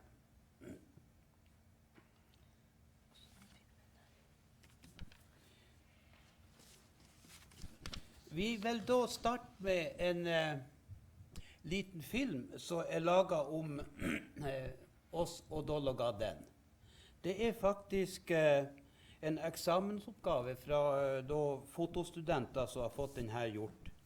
Dessverre så omhandler denne filmen stort sett bare meg og det jeg holder på med. På grunn av at Toril just da var og fikk skifta og fikk laget en ny hofte, så hun var faktisk ikke hjemme. Men tida var boka sånn, så det var bare det at det skar seg. Og da tror jeg vi kanskje skal prøve å få startet denne filmen. Den tar en 7-8 minutter.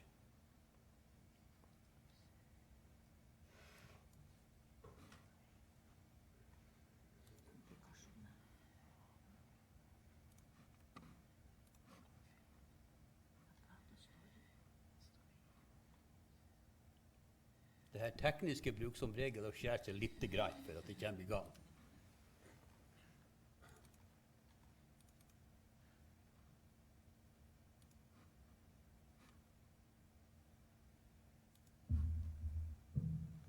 Men nå ser det ut for det. Det lykkes. Kan man slå av lyset?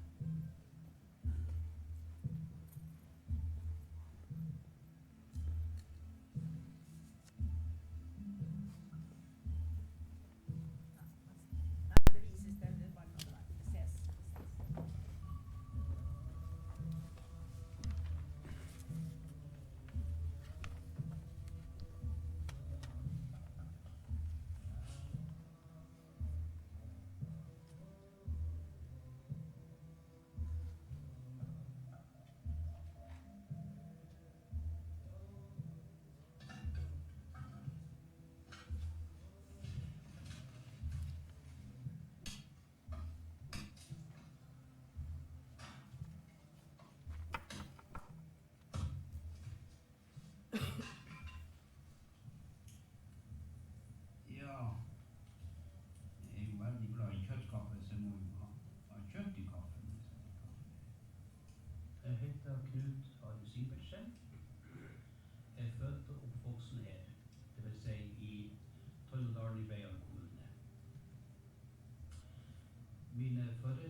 nå er det jo at vi bruker en knallsyre, og så tok vi det gamle knallet som var avbrutt av skudd.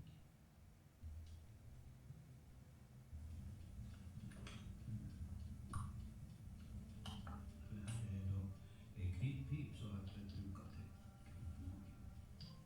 Det kan jo synes litt dramatisk å holde på med svartkrut med tent lys, men det er faktisk med åpen ild. Sånn.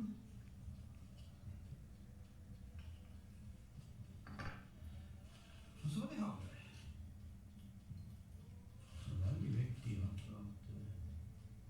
målene var riktig.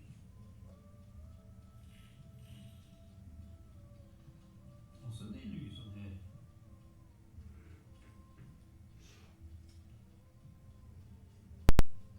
Og så setter vi gjerne i til for at ikke noen patron blir burning. Vi bruker ikke patronbelte, vi bare i lomma. Her er en ferdig laget patron. Klar til å være med i sekken i lommen på jakt.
Man glemmer gjerne å slite, for det var mange tomme turer.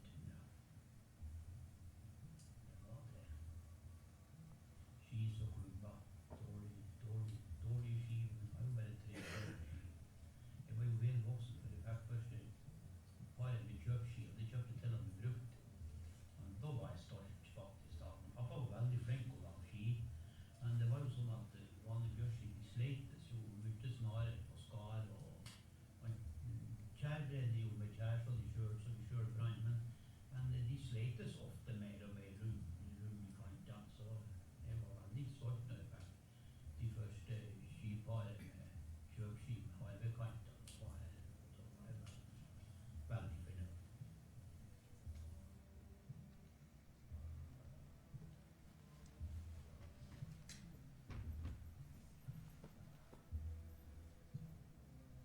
Og jeg tror jo da at Lasarona og sånt, de orsker ikke å komme på sånne plasser, rett og slett.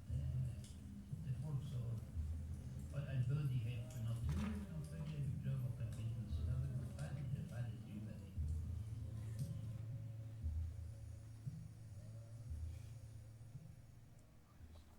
Ja, det var da filmen.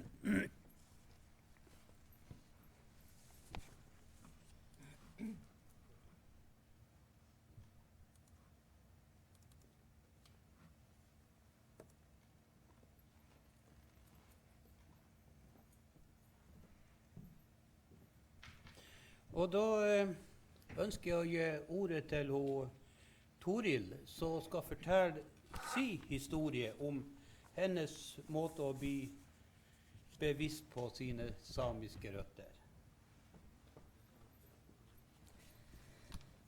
Ja, navnet mitt er som sagt Toril. Og jeg skal prøve å fortelle litt om meg selv, og hvorfor min interesse for samiske kulturminner blant annet. Jeg vokste opp på et lite småbruk i Beiarn kommune. med mamma, pappa og 2 eldre søsken. Pappas slekt det visste vi godt om, for hun kom fra Rana. Men mammas slekta visste vi ingenting om. Og hun kom fra Sverige, og det var veldig lite snakk om den slekta. Men mamma sa at hennes mormor kom fra Arjeplog. Vi snakka ikke noe om det samiske i min oppvekst. Og mamma ble litt flau når det ble snakk om det, og sa at ja, det var noe litt samisk i oss, men ikke for å utdype det noe nærmere. Men jeg har alltid hatt en dragning imot det samiske, og fra jeg var lita, men jeg visste ikke hva det var. Jeg visste ikke hva det var jeg lengta etter. Men så traff jeg jo Knut, og jeg ble gift med han. Og så kom jeg nærmere det samiske miljøet. I og med at de hadde nær kontakt med samene som bodde på Lønsdal. Jeg kjente jo at jeg har veldig mye til felles med de da. Og Margit Kopmonen, hun lærte meg veldig mye. Blant annet Dorji. Vi fikk da 2 unger. En glunt og en jente. Og dessverre så ble de veldig mye mobba på skolen. Og de ble kallet for Øverdal-lappene. Sønnen vår han stengte inne og snakket aldri om det. Ikke en gang i dag. Han nærmer seg snart 50 år. Datteren vår, hun tok igjen. Hun sto litt mer fram. Men hun ble da kallet av en lærer blant annet for de lappkjerring. Men hun lånte i kofta som Margit og troppa opp på skoleavslutning i 7. klasse.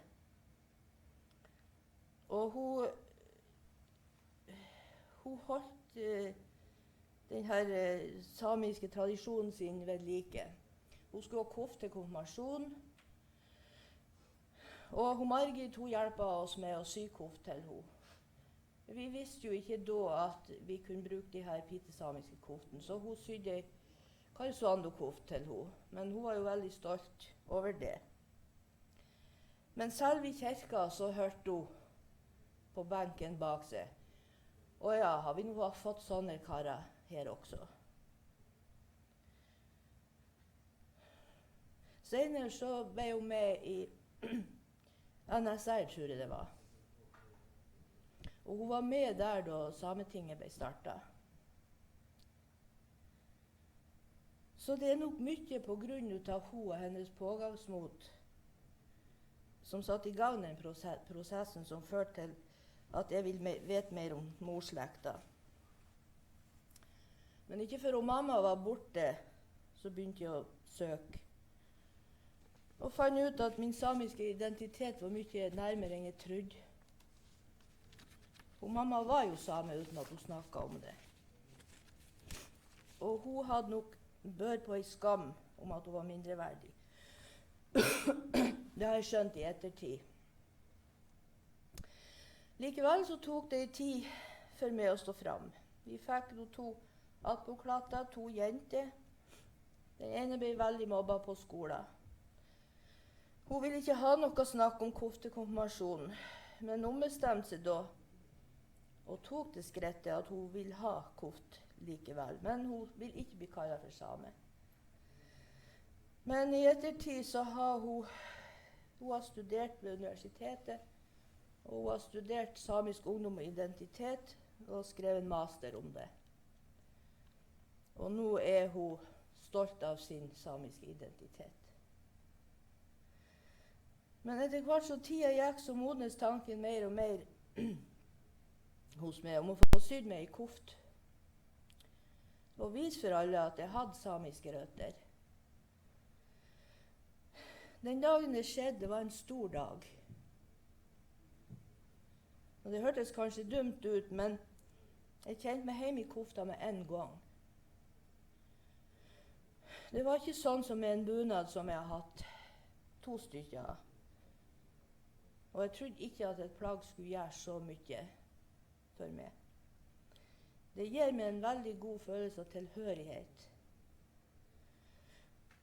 Og det føles også som en oppreisning til mamma som aldri kunne stå fram som det hun var. Så i godt voksen alder så sto jeg fram som same, godkjent av mange, men også de som ikke nevner det med et ord. Men det gjør meg ikke så mye, for jeg vet hvem jeg er. Jeg har røtter i det norske, og jeg har røtter i det samiske. Og derfor har det gitt meg veldig mye å være med på registreringen av samiske kulturminner.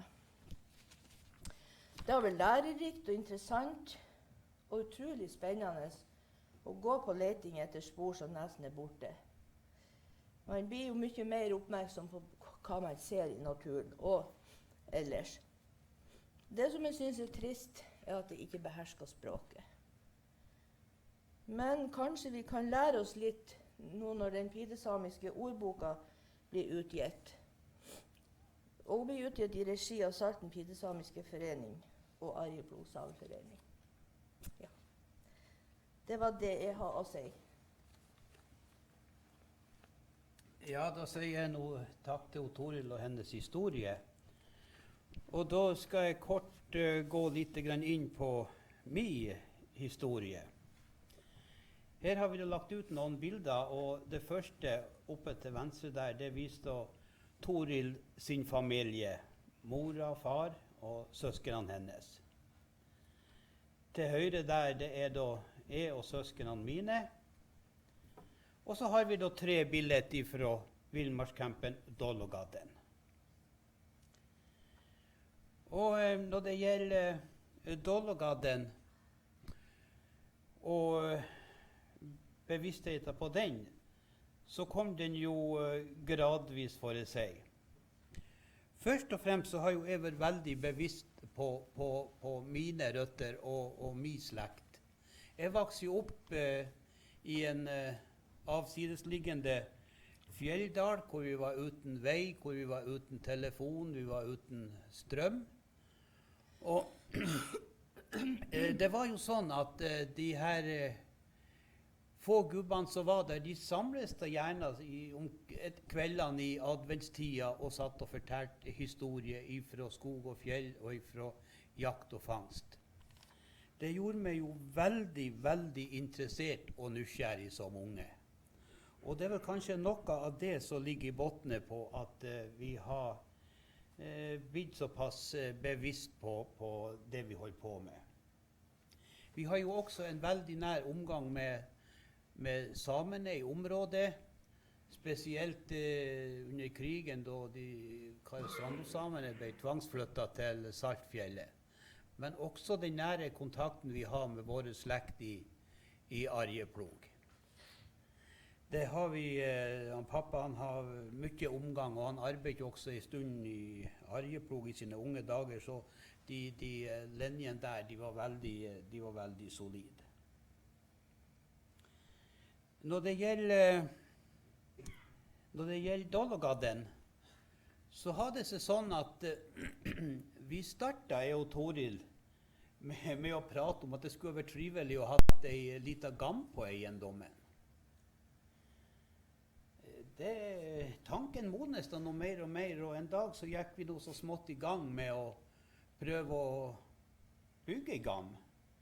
Men i forkant så har jeg nå vært på befaring, for å si. Vi var jo ganske mye over både til Arjeplog og til Lønsdal, Sulitjelma, og fikk noen ideer der da.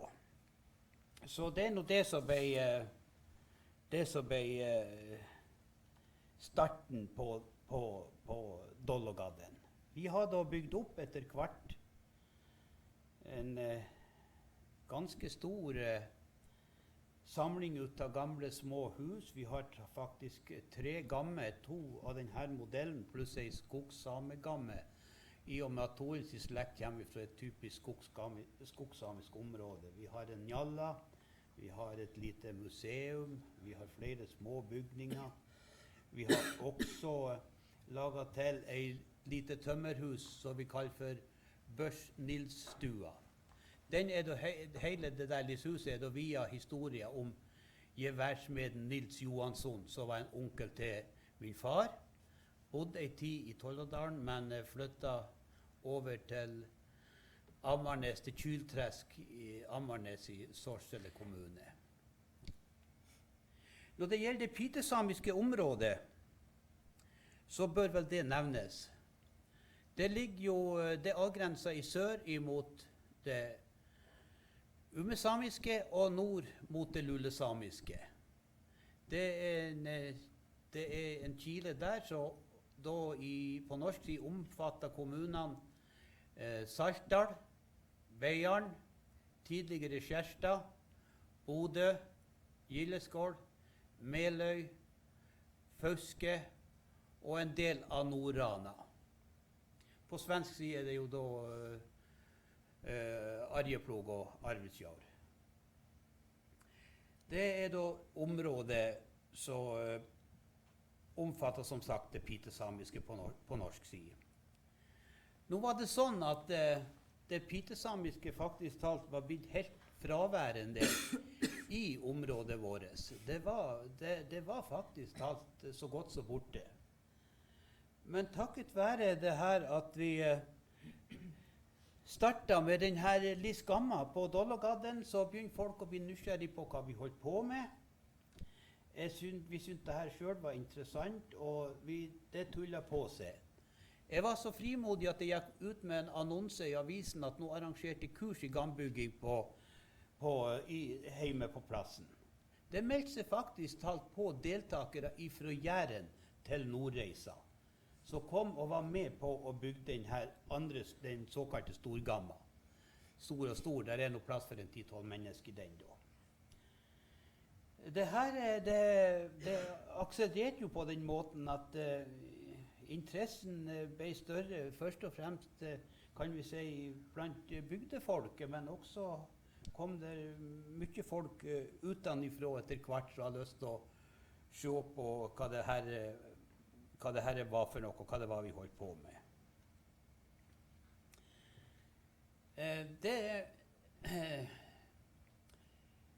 Det resulterte jo i at vi fant ut at vi måtte gjøre noe for å berge den pitesamiske kulturen i området.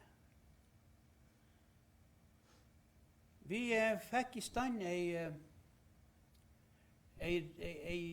sped registrering av kulturminner i regi av hjelp fra Kunnskapssenteret i Gildeskål kommune.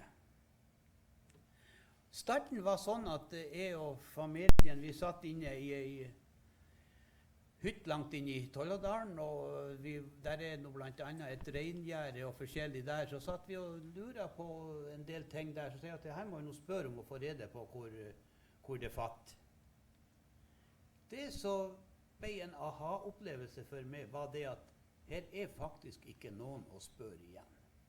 Vi var faktisk de siste så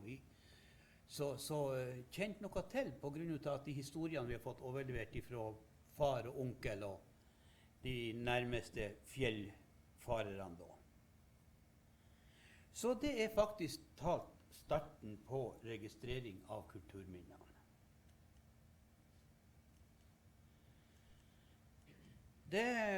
Starten han skjedde faktisk i 2004, så jeg har nevnt det i regi. Vi fikk litt hjelp fra Kunnskapssenteret i Gildeskål, som vel fikk midler går ut fra Sametinget for å starte registreringen. Vi var jo totalt 6 personer som holdt på med dette arbeidet etter hvert. Og den siste registreringen som vi har gjort i vårt område er året 2013. Vi føler jo da at dette har vært utrolig interessant. Kjempeinteressant. Og som Toril sa innledningsvis her, at vi føler jo også det at vi lærer hele tiden, lærer underveis. Det vi finner i år, det så vi kanskje ikke i fjor, og sånn der. Det har vi oppdaget flere ganger. Området som er registrert i Beiarn, det er da i Øvre Tolladal, Ramskjell-området, Beiardal vest, altså Trolia. Og der står over 200 registreringer. Det er nå ikke tatt for hardt i da. Vi er nesten på 300. Og så vidt jeg vet, så har jo det her også gått gjennom, eller det har jo gått gjennom Aran Lullesamiske Senter, og så vidt jeg vet, så skal det vel være lagt inn på Askeladden nå.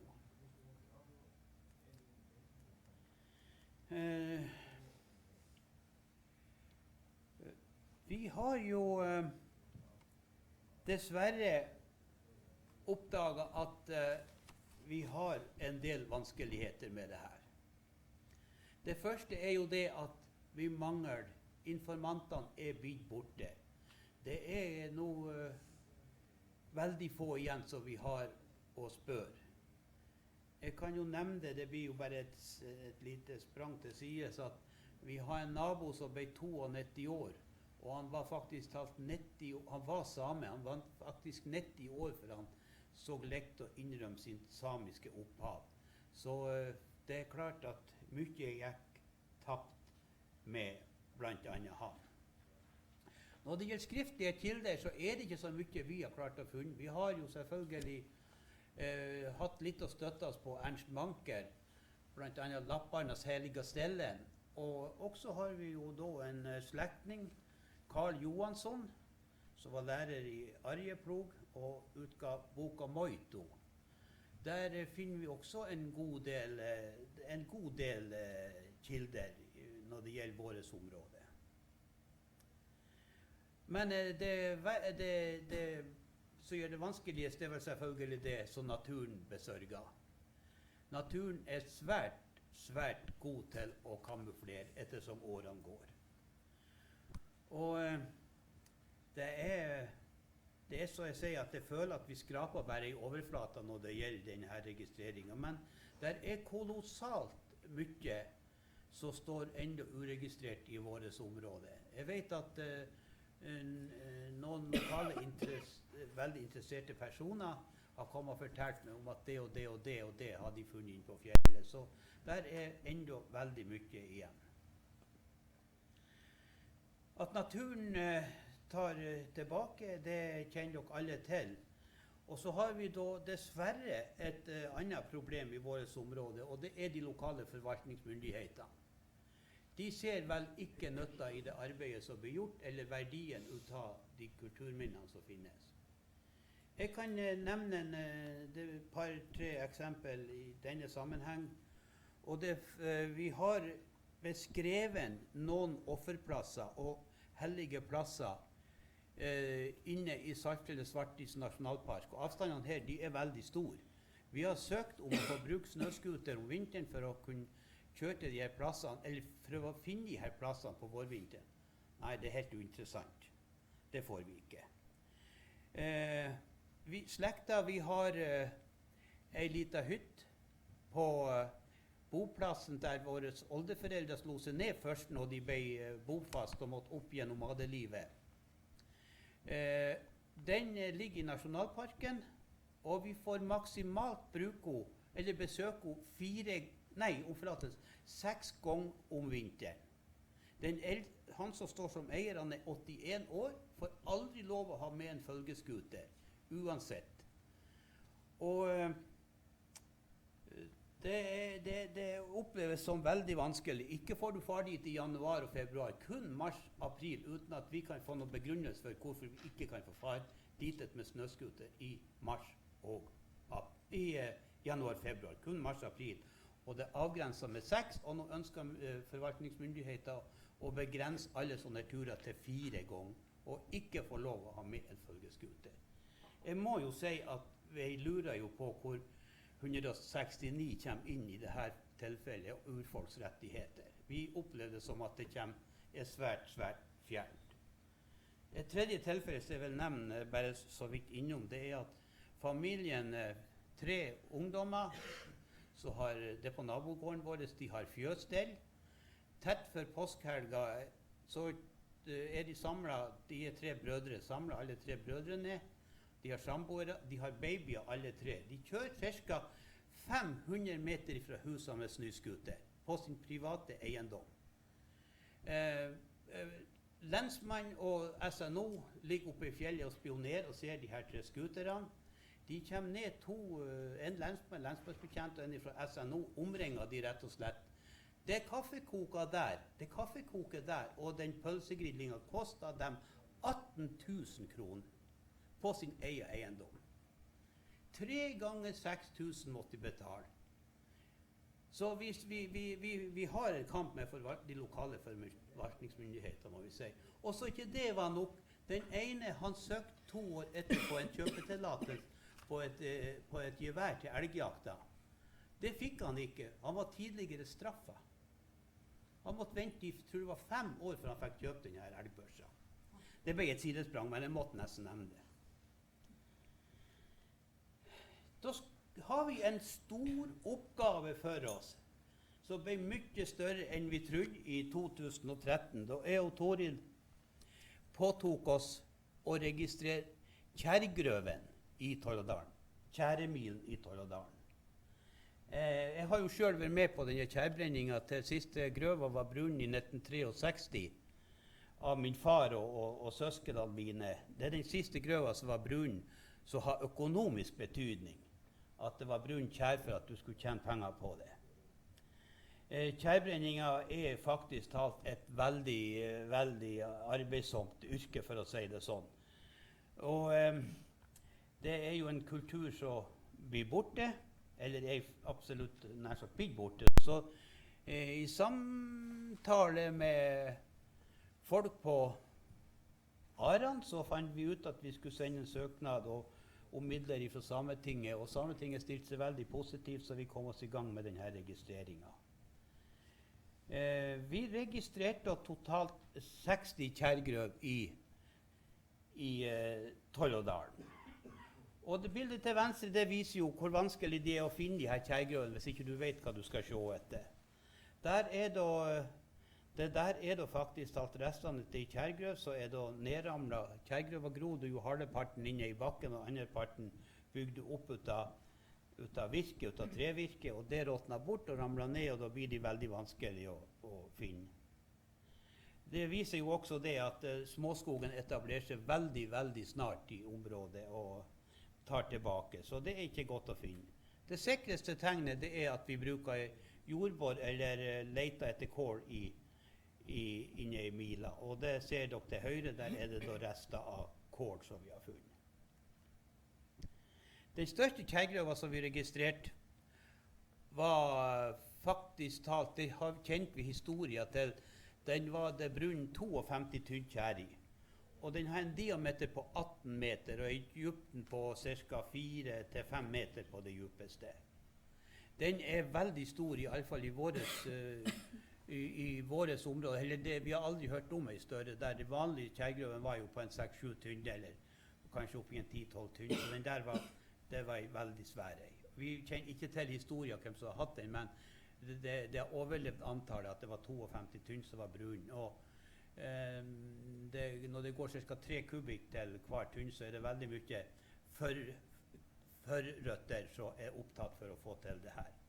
Til høyre der ser dere da restene ut av et skogshusvære. Det var ofte veldig primitivt det de har å bo i, de her folkene som arbeidet med kjærveden.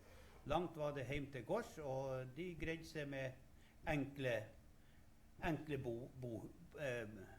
forhold å bo under. Det der hadde vært mye murer opp, for det var fin murestein i nærheten.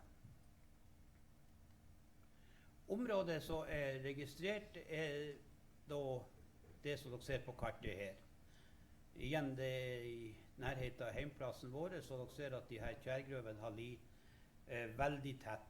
Hvis dere ser noen blå punkter der, blå flagg, så er det da skogshusvær, rester av skogshusvær i området.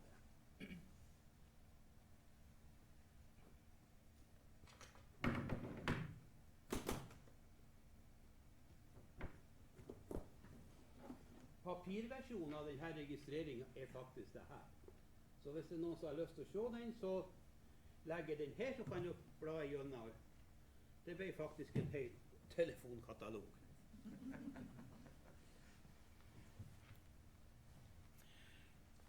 Så er vi inn på fjellene og registrerer da kulturminner. Jeg vet ikke, her i dette området så er det vel ikke så vanlig å finne det som vi benevnt som de her såkalte stallotomtene. Når det gjelder de her stallotomtene, så skal jeg lese et utdrag fra Norrbotten-museet her.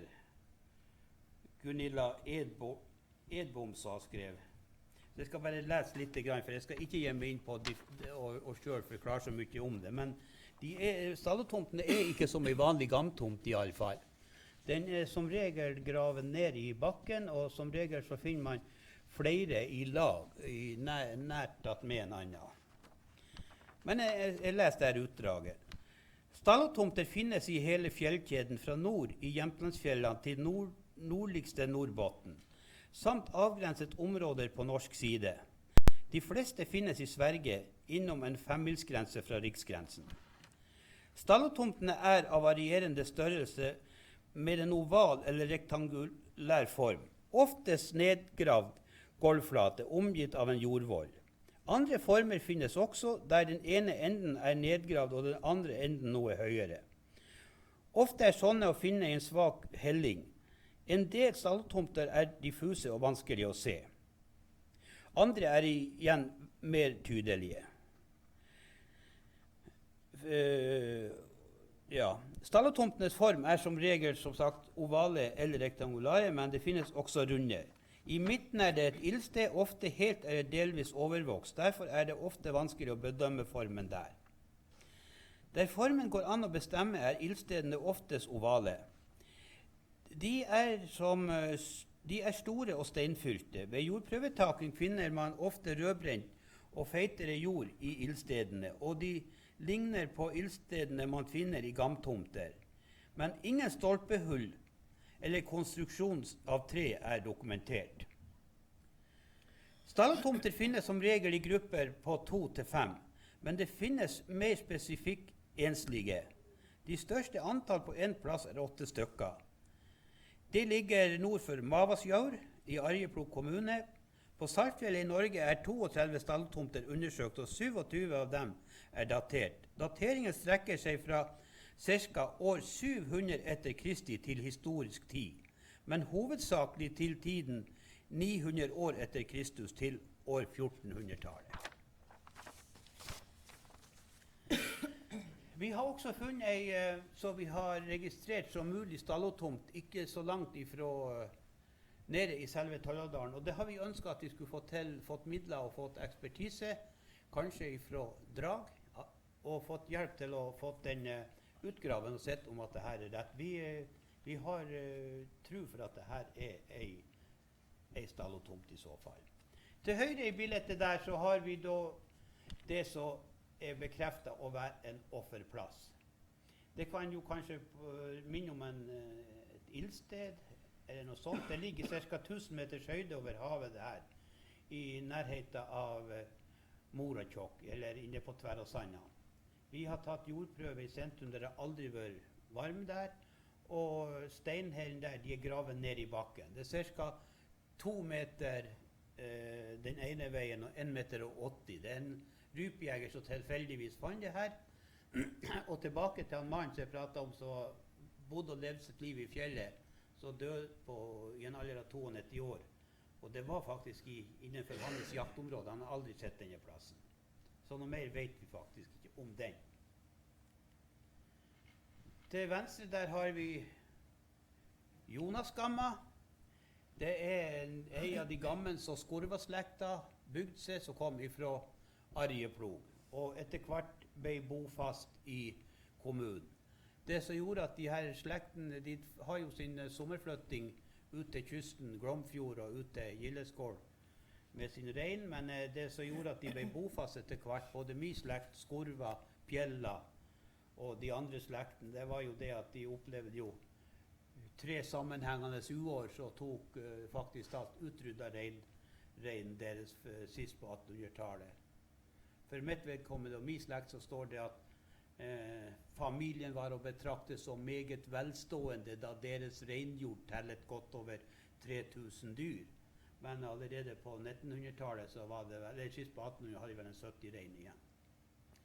Til høyre her så har vi en registrering i den såkalte Hulterhelleren. Historien om den er litt lang, men jeg tror jeg må likevel fortelle den. Jeg vet at det sitter noen i salen her som kanskje har spesiell interesse ut av denne historien. Det er vår yngste datter som sitter der i helleren, Gry Helen, som for øvrig har sin jobb på Silvermuseet i Arjeplog i dag.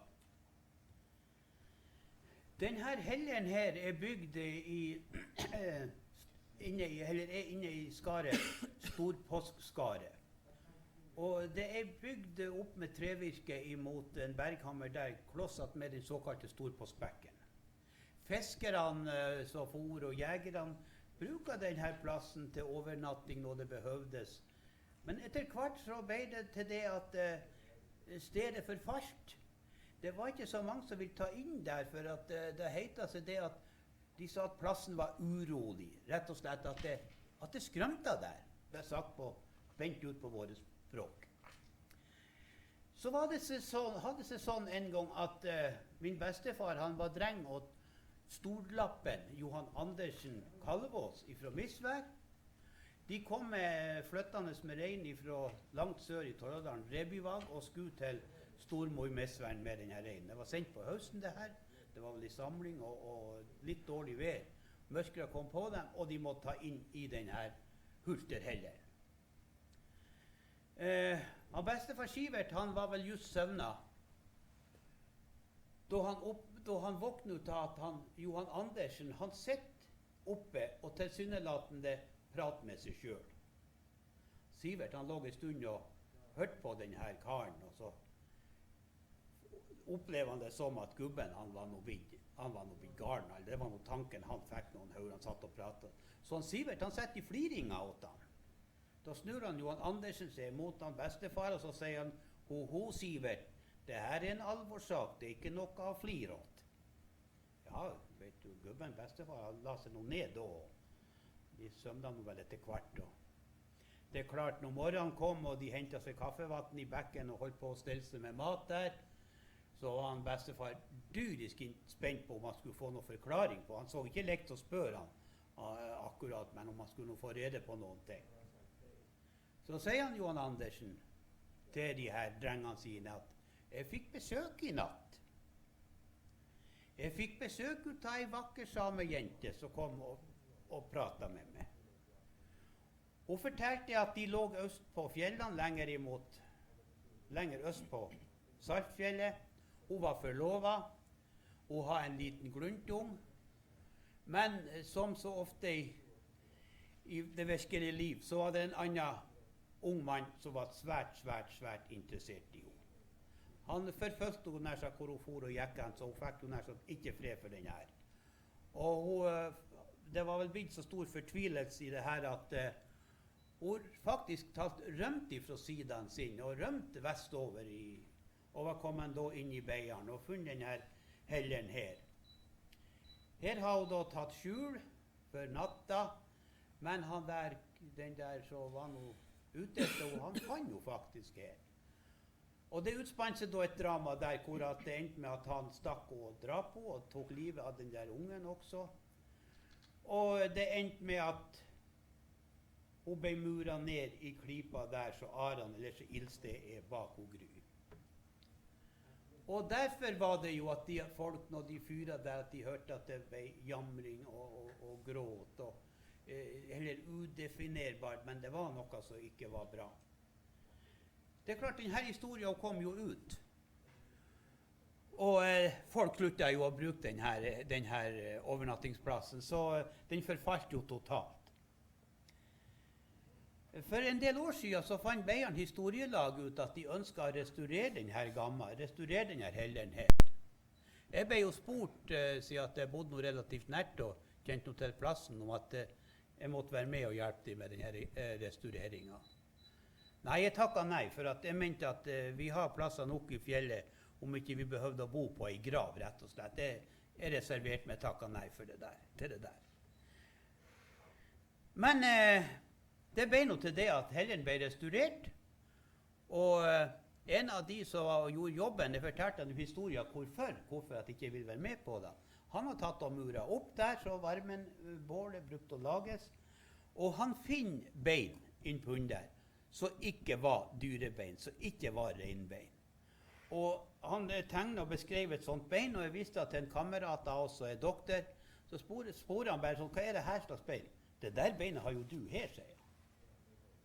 Så det bekrefter vel historien, de ligger vel der, men han Johan Andersen spor også at hvis at han måtte ta inn her en annen gang om han nå skulle få fred, og det var svaret hun jenta og dama der at nå skulle det få bli fred, for nå har hun fått fortalt historien sin. Her har vi til venstre har vi det som sannsynligvis også er en offerplass. Der er laget et stort arbeid som et alter til venstre for den her, eller det er laget en stor oppmuring til venstre her, det er øde 1000 meter over havet, og vi bør vel ikke ha stor fantasi for å se denne steinfuglen som sitter der. Og til høyre ligger det da 3 ut av likkistbordene til den likkista som står i Ramsletin-ura enda.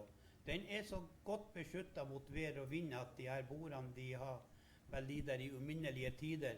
Men dessverre så har det vel vært noen ubetenkt fiskere som har tatt en par av de her bordene og slidet sund til kaffeved og brunnet de opp. Men det ligger nå enda 3 bord igjen der. Og min far han fortalte at han husker at det enda fantes noen få beinrester der når han var ung. Vi har da dessuten forsøkt å gjort en del for kulturen i området. Vi har blant annet laget en billedserie som vi kaller for Spor. Den omhandler da boplasser, offerplasser og hellige steder i en del av det pitesamiske området. Det er en billedserie på 60 bilder, så vi har vist på mange forskjellige plasser og blitt forespurt om å vise. Vi har vært i nærområdet på de fleste museumene. Vi har vært oppe på Aran, Lulesamiske senter, i Saltdalen, på Nasjonalparksenteret. Vi har vært på flere plasser i Arjeplog, Silvermuseet og flere plasser. Så og den har slitt veldig godt an. Den er veldig, veldig interessant, det tør jeg påstå. Så har vi fått utgitt 4 bøker, som tar for seg historien vår, får jeg si. Det er historier som vi har fått fortalt, historier som vi har opplevd, litt skrømt historie, og litt av hvert. Så er vi med på et stedsnavnprosjekt, for å forsøke å få de samiske stedsnavnene og de fornorska samiske stedsnavnene og få de på kart. Dette prosjektet har gått gjennom Aran Lulesamiske senter, og det blir avsluttet nå, og det blir en utstilling den 20. mars, blant annet i Beiarn kommune. Vi har også besøkt barnehager og skole, og vi inviterer også barnehager og skole til besøk på Dologadden. Også Høgskolen i Bodø har brukt oss ganske mye. Vi har arrangert fortellerkvelder. Vi har møtt på kommunehuset i Beiarn og fortalt historie. Vi har også hatt de her kjempetrivelige fortellerkveldene, enten i Gamma eller i Gammelstua på Dologadden. Vi arrangerer også kulturvandring i samisk kulturlandskap. Der tar vi imot grupper, så vi viser rundt og viser de her tingene i nærområdet, og gjerne med kaffekok, og har det veldig trivelig. Så det er noe ting som vi holder på med. I tillegg så er vi jo sterkt med i å få denne ordboka utgitt, så vi samarbeider med Arjeplog Sameforening og Salten Pitesamiske Forening, så blant annet er vi ledere nå for en måneds tid siden, og også med Dodara Rafe, pitesamiske senter i Beiarn. Så vi prøver nå å være med på det meste, og vi prøver nå å gjøre så bra som vi kan. Og jeg har da lyst til å vise frem de her bøkene som vi har fått utgitt. Jeg skal prøve å legge dem, så kan få se på dem. Det her er det hentet i fjellene. Den har jeg fått finansiert takket være støtte fra Sametinget og Nordland fylkeskommune. Den syner vel kanskje selv den første syner vel kanskje selv er den beste. Så har vi den andre. historier rundt kaffebålet, hvor vi har fått den oversett til lulesamisk. Og det har vi vel personen sittende her som har hjulpet oss med det. Også delfinansiert av Sameting og Nordland fylkeskommune. Så har vi den tredje. Det er en ren eventyrbok. Skinnstøvel-Jonas og vennene hans. Det er da en eventyrperson som jeg har fortalt til ungene våre om.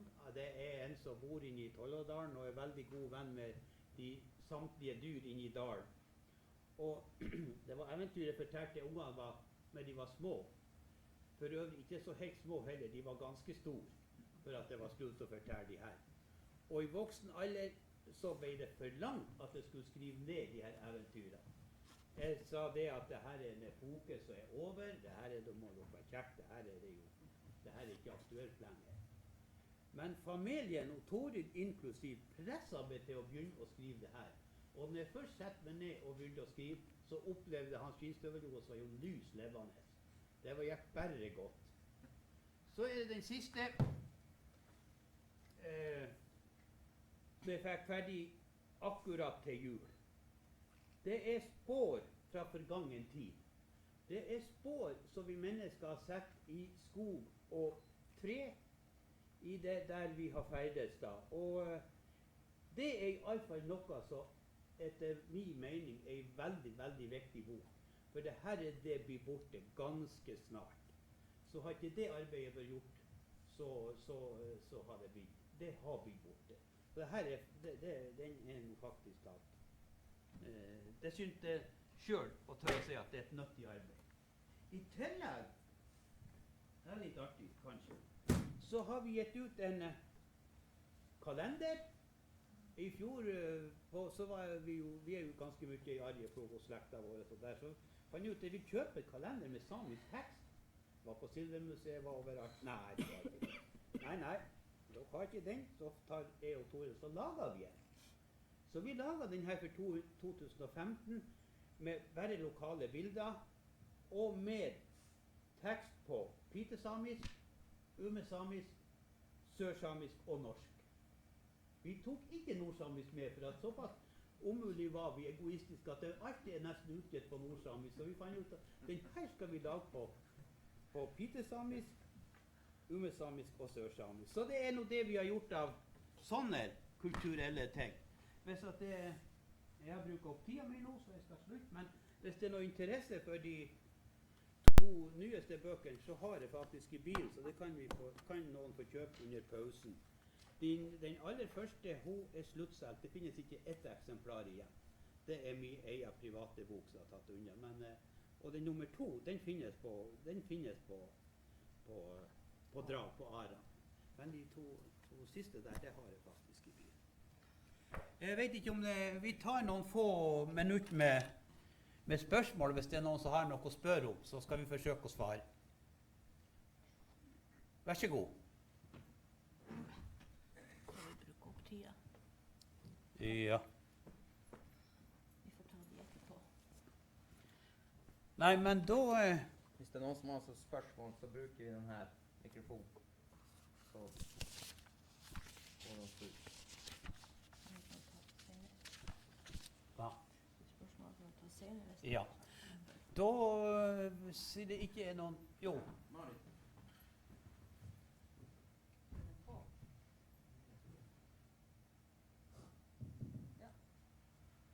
Ja, jeg har ingen spørsmål til dere. Jeg hadde bare tenkt å være en liten sidekommentator. Jeg heter Marit Myhrvold, og jeg har nettopp sluttført et stort forskningsprosjekt i pitesamisk område. Men jeg er jo også født og oppvokst i den største pitesamiske byen norsk som er Bodø. Og jeg vil bare si det at det dere har hørt her i dag, det vi har hørt, det er en veldig beskjeden versjon av den innsatsen som Toril og Knut har gjort for pitesamisk kultur og samfunn.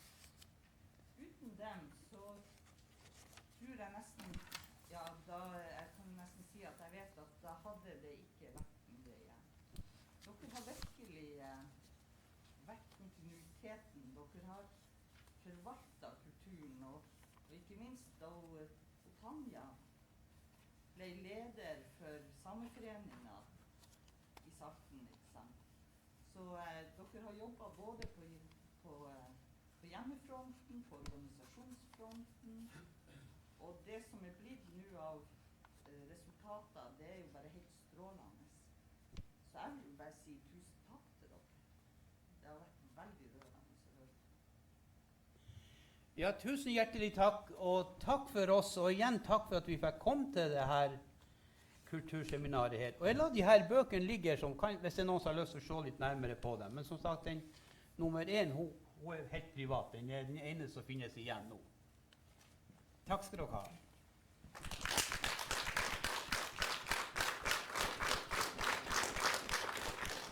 Ja, och då vill jag bara tacka för ett meget intressant föredrag och också för de starka historier som finns med i det här. Tack så mycket. Tusen hjertelig takk. Takk, takk. Takk.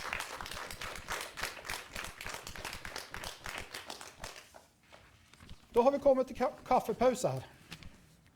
Och då må jag bara se på Andreas här. Något tid ska vi se att vi är tillbaka. Vi tar väl ett kvarter. Så. Vi tar ett kvarter så att det blir om ett kvarters tid. 5 over. Och kaffen är här ute i...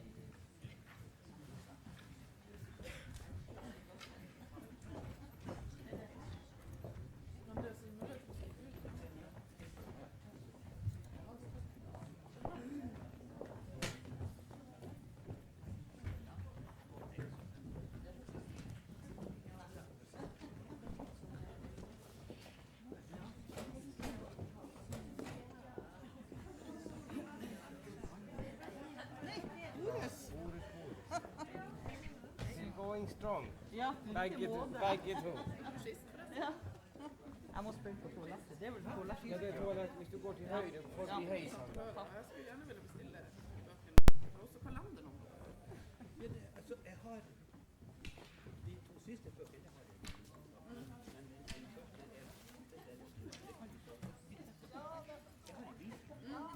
Ja vel, noe sånt der. det er den på den. Resultatet var til 6 minutter. Så kan vi ha tenkt på det. Jeg visste faktisk, jeg var ikke klar over det.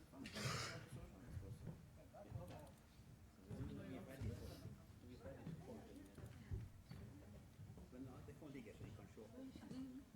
Jeg skulle også hatt en sporbok. Den skal du få. Den har jeg nok ut av, som sagt.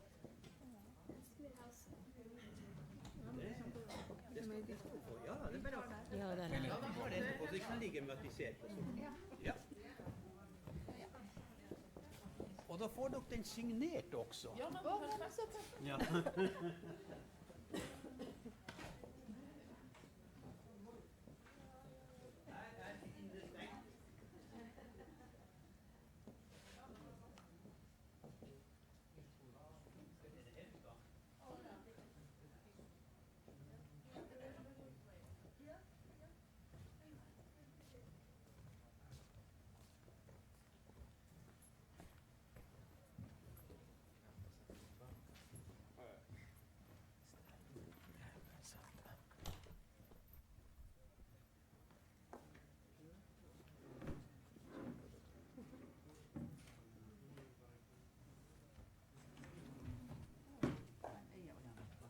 Boris.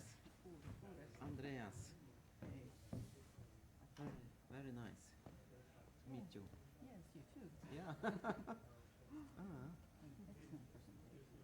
Yeah, it was. Yeah.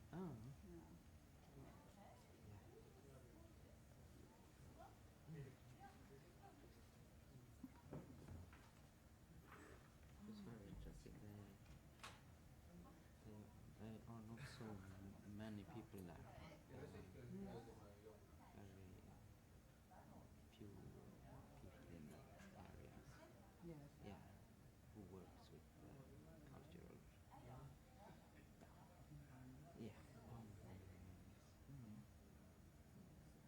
Local.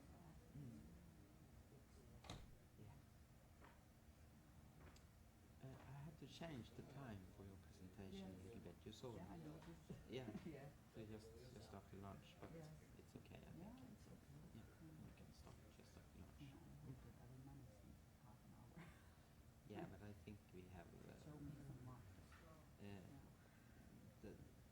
Okay, you can. I think you can go a little bit further than a half an hour if you want to, because the department they are not coming because of the Norwegian strike. They couldn't manage to come here.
Den heter Sametinget, ja, nederst der.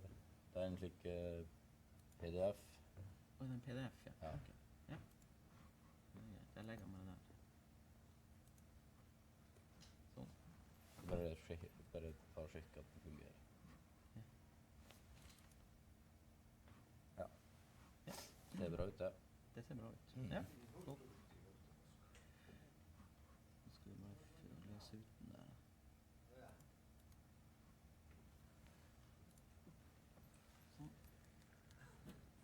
Sånn. Flott.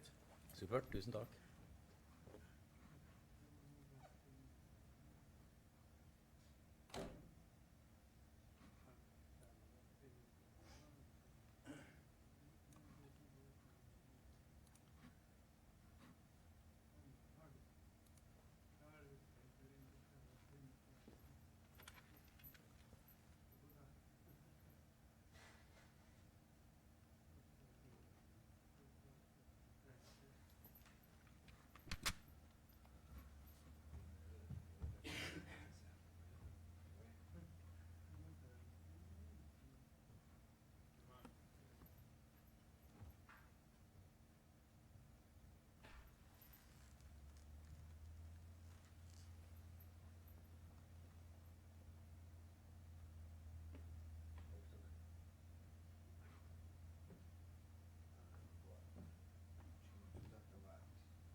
Ja, den Ståle, den oppi.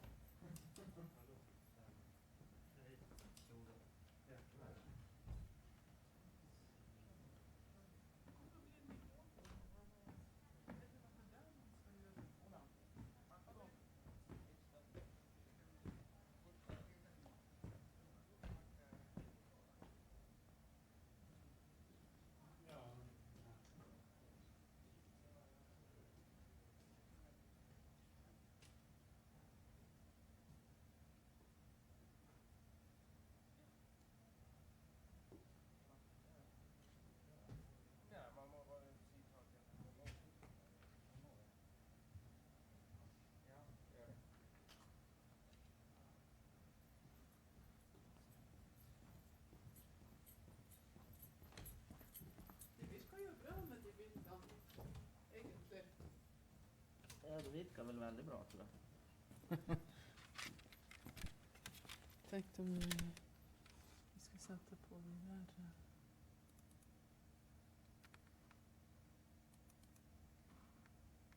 De er litt annerledes.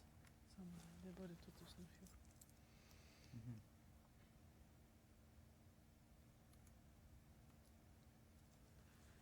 Når den kommer inn.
alla skjuts i den.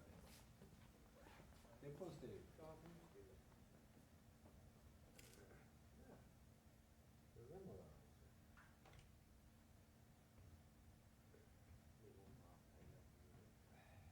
Vuole preview. Vai, quindi è un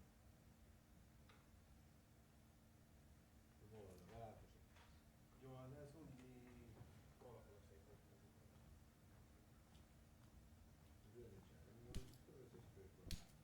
No mullakin mitään, mutta kyllä se saapaa. Det stämmer. Nej, jag är nästan... Nätverkiga. Det är jätteproblem. Saapaa ei laga såna helt ärligt kuin Jemien kelivet. Det är problem med det. On ennen Jussi muistaa, että täytyy nyt tiedä, että haetaan aamuksi. Ja kumminkin Det är bara heille starta. Niin oli tällaista annoituslykkää. Det får ju vara så lite riktigt jävligt. Tää on niissä onkin siis, tää loppuun ei kreiti mitään. Tässä oli jo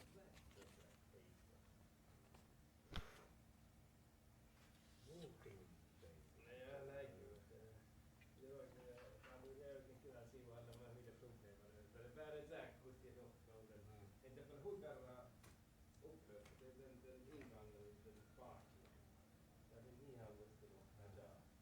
Det där är ju så. Ja.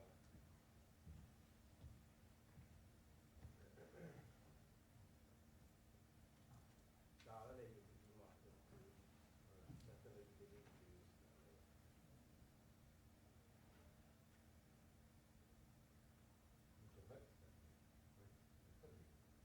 Nej, jag är inte någon mirage det här går.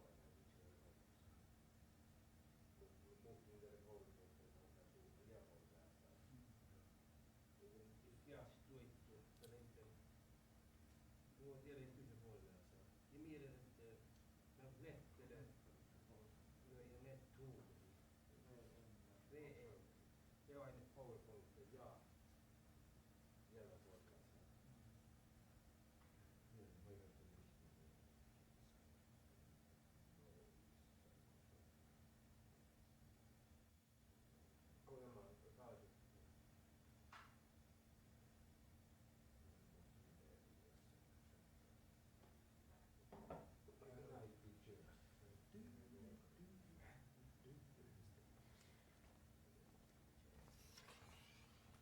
Tutto quale, non è nada di sapere, o si niente. Non è nada doi. Tästä leipäillä, niin vaikka minun kaatsi, mun sinun ikäksi mikä ei mun varmasti ole, mun polifonin kaatsi. Tässä on reino. Ei elänyt. Kyllä on moderna där. Ei ole muu, juoda se. Ja. Tällä Narvik tällä tavalla. Niin mun musiikki toista, kun mä ajattelin kanssa, kun minä en ole päässyt liikkeelle. Mun en hoksikin jääkin. Ma ei tiedä, teekö sikkilästä. Voi vai? No, mutta... Vähän käntiöskin vaan, että moni muistaa, ja kato mainittu, mutta se vaan tulee idaakku vaan. Joo, jotka se oli musta viimeistä, että ne häiriä. Se on mun kaikki toppun juttu, mitä tää on sakkuus siinä? No, jos on muistat mua Svein, se ei ole. Mä tiedän, itse asiassa det är ju laulet täät utikst. La Cuchoiva. Ei mun kyllä, se on vähän kallu. Se on mun välttämättä. Itä sun ei jusi kilde, ei tätä ole pystyssä. Se on mun kahden kuvan. Se on niin pitkä mennä. Vuotspäivien nuori. Kolmas. Eli... Ja mitä oli tässä taas tällainen osa? Ei, no. No. Ei mitään, kyllä mä tätä. Ei mene, Joo, joo. Tätä ei mä kysyn. Niin kuin kirjoja, mutta sekin saa. Mä en ole. Ei nyt hirveästi. Tää on mun kädessä on tuu. Kato sitä retroa, kuinka se läppöä, hei, kuinka on.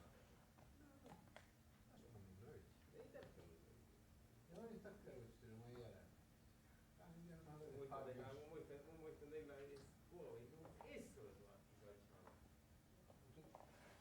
Ciao.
Mutta no puhutaan, mä kanske jag ju gott jag vet att det blir att det nog ström kontrakt. Det är ju tjockt det jäi kiva det och meillä hoituu ju mikä vaan nuko me juo mikä mun ampo strömmen Det måste man inte tänka. Det räcker inte för kontoret i måste det data. Jag köpte se. Det var ju mun.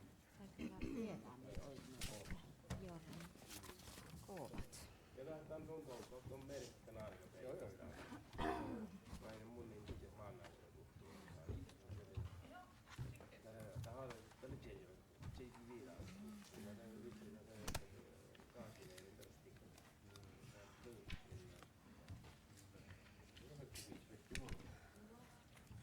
Tunne se rapaisi. Joo.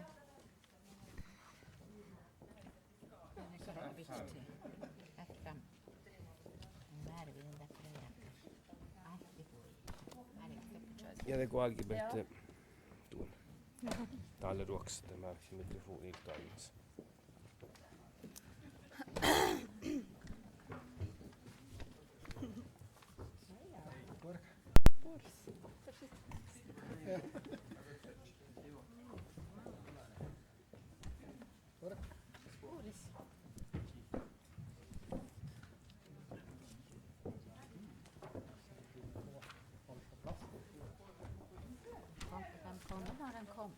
Jaha, det gör det nog.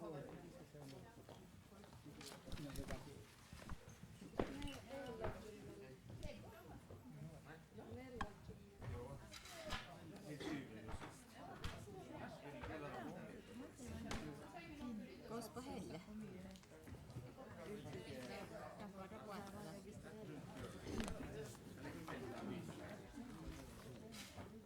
Nu kommer jag vi kommer ihåg den här perioden. Ja. Vad är McDonald's?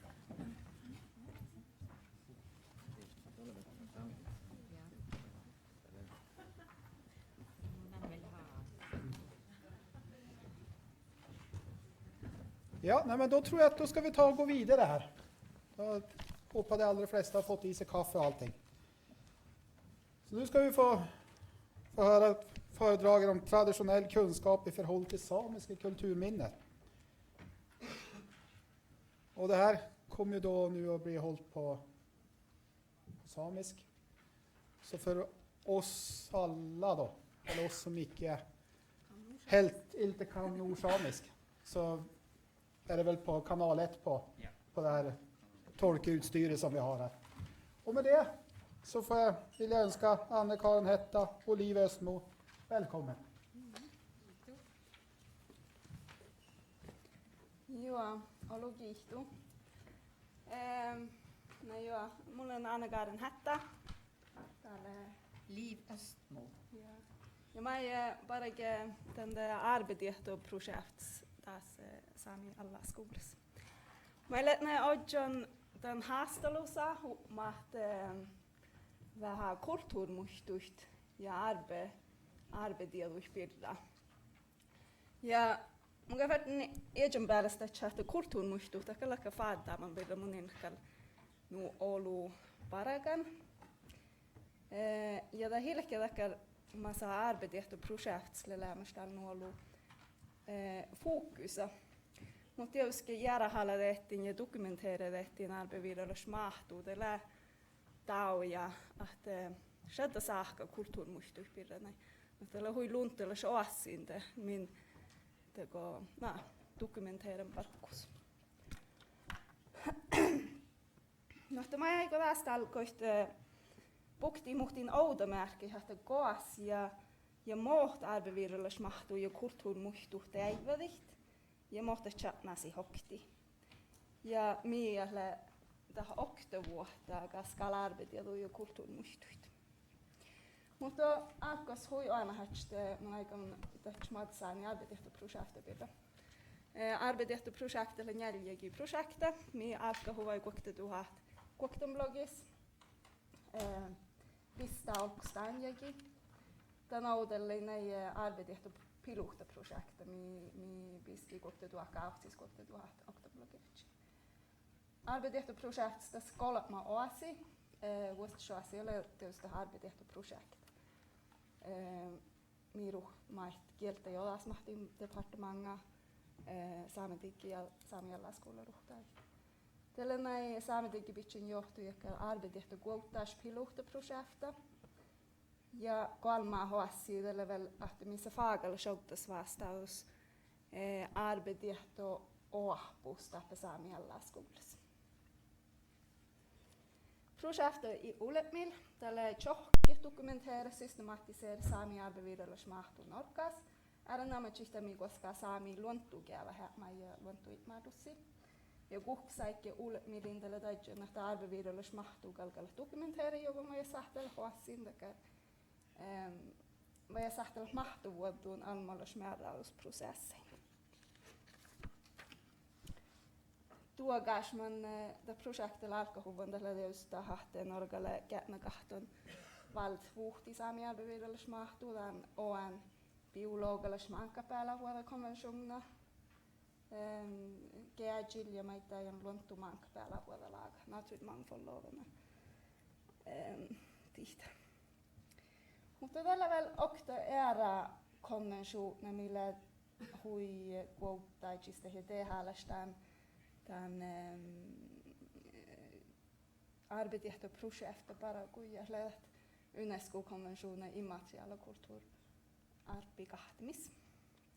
Ja mä jutsin, että mun aikon vähän muisteli tämän immateriaala kulttuurarpi konventiona pidetään liittä, kun tiikä parka pähtee kulttuurmuisto, kun tilet huisikkarit, det är betten maailm arbekonventionen hui puhudes ja lähteinä harjanan parak. Ja tämän kohta konventionissa läke hui lagas 8 vuotta.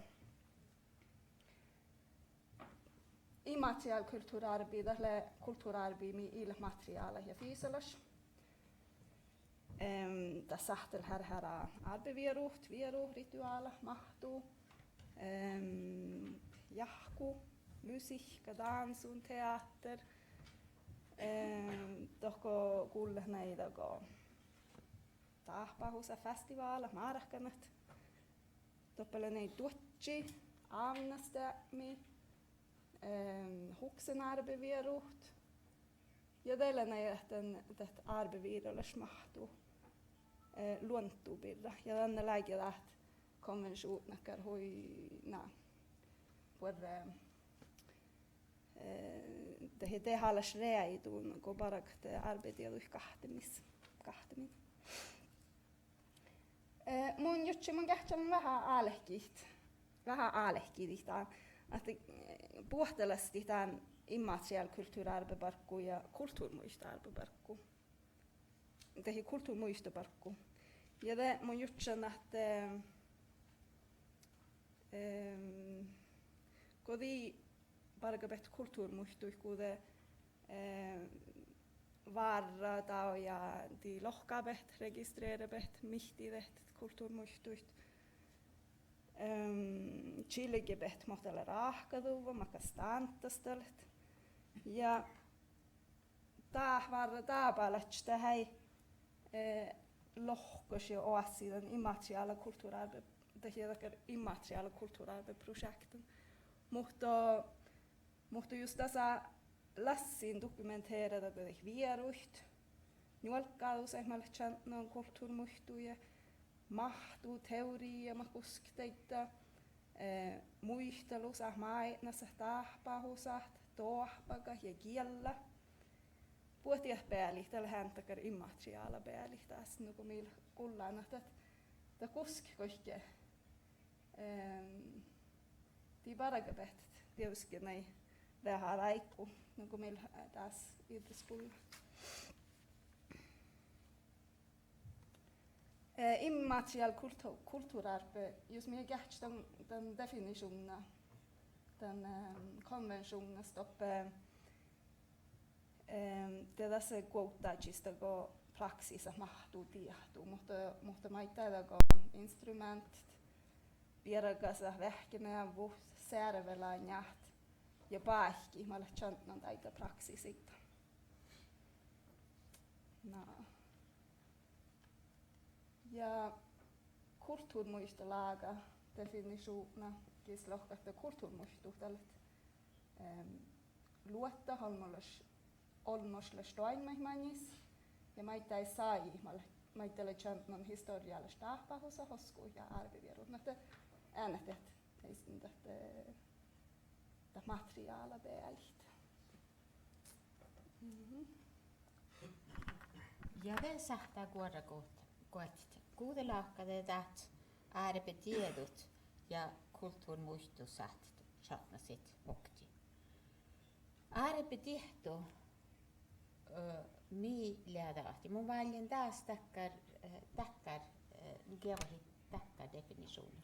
Muhtuma kohtsudet ääripetiedo äärpivirulla smahtun, mutta slagal olmil manni mun kohtsudan tämän ääripetihto. Mun taasin aiko chiliktan.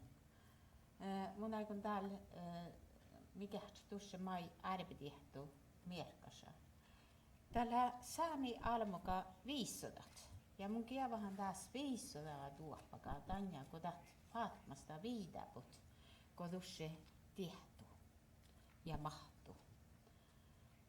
Ja täällä takka 500, mai olmolla aiki saada kaamnahan, maavsuladjan itset pilkijuppa. Ja täällä siritjuvun puolella snuppai, njälmälätst, parkuipokte, tai jo maitai koorudapokte, kun me tehtiin, että koorut maitoäimää, tekkär räidun febrilit oktsas muistus. 500, mannin nu. Joo, täällä täkkär nämä tiedot, mai darugilli tai ja sekä viiten tai jo teoriat, mahtut, praksisat ja kalkat. Täyjä lävi tiettyihin tuossa mahtui, eikä tai tiedui mahdollisia chatnon tai mahtuita. Idussa mo mi barak hashi, mutta maanin mi barak hashi nu. Miellä chilekuusam maanin mi nää ja nuo barat. Tämän 500 maidella täkkär mahtu vahvat tsehpudaa vanmasvuutti tjautit jeskuudekilaan kievahlas sosiaala tähy jäädä hastelusai. Ja tällä laamus oudomärkä taas, tällä juoman pirra sulve joks tjaaliin muhtun tutkana viisimai allaskoula almuhi. Tällä valtinan oudomärkä muistibet vara lekvara buokka kähtän farmena. Ja doppelei okti muhtun kuautukeinnolas melde. Ja tämä kuautukeinnolas tämä vuosti tämän farmen kilpu. Ja hiera tämän lohpakilpus, te kalkai pitch hokti separaattora. Ja taht illan lämmössä nuvissa josta näävähastin parkkuin ja melke tuiman toppetan kilpus. Ja vähi illan kueski pitjan okti takkar separaattora obanassia. Muuttu, ta kievahi ets tsehpuda ovtitsis tammailla ieshu na ahpanat kuude lahkai kalakan suauti häsi. Ja ta piai okti tämän separaattora nuotta tuimai. Ja läskoil Daanin vaihtan vai muualta läs vaihtan, mutta kotke tälle hui puolta outomärkkä tässä tämän vannas vuhti suauti häsi. Eräbelli mi maita kulla arbetieluide lähkuottu ja arvot. Ja täällä maita ei hui dehalas ieskuudeke pelin tämän olomui pirkimis. Outomärkkä diitti sahtaa tästä että kun oktadai arvoimalla hui dehalas kulla luontuu pirra saakka. Teillä maita nahate iikalka kuotit luottai. Tämä arvu ei soittele aalu joikki pirrasis nuu oinnusis. Muhtu tiellä takkar arvuma sahta louktella hui dehalas arvu. Ja juolakka saddadat mikä eli täppi Finnmarkus ja kuulla Finnmarku komissionan parkkupirra aile tauja. Teillä on alle lahkai tämän justa nuppilahkai vainu kun tämän tahtet kaikki kaaret tai riifti että miljat nu ollu luottai kalekan opanas ja haavi kalekan kuotit. Tässä maitella voingalas vuotta chatnon. Ja är hiera mikä fitnan pyytimin. Mi tiehti tämän, että kun pyydän, että mikä on muisti siuniti ja jävri mangaa kun kärkän pyytimis ja kun hodjan kuuli. Toppilaat ollu iädä outomärkät, mutta mun tussen naamuhastan tää peli. Ja luonto piiras. Arbetiedulla chatnon kuovlu luontopiirasi ja iesvuodaita. Tän iesvuodaita. Ja taas mai pirikin atta.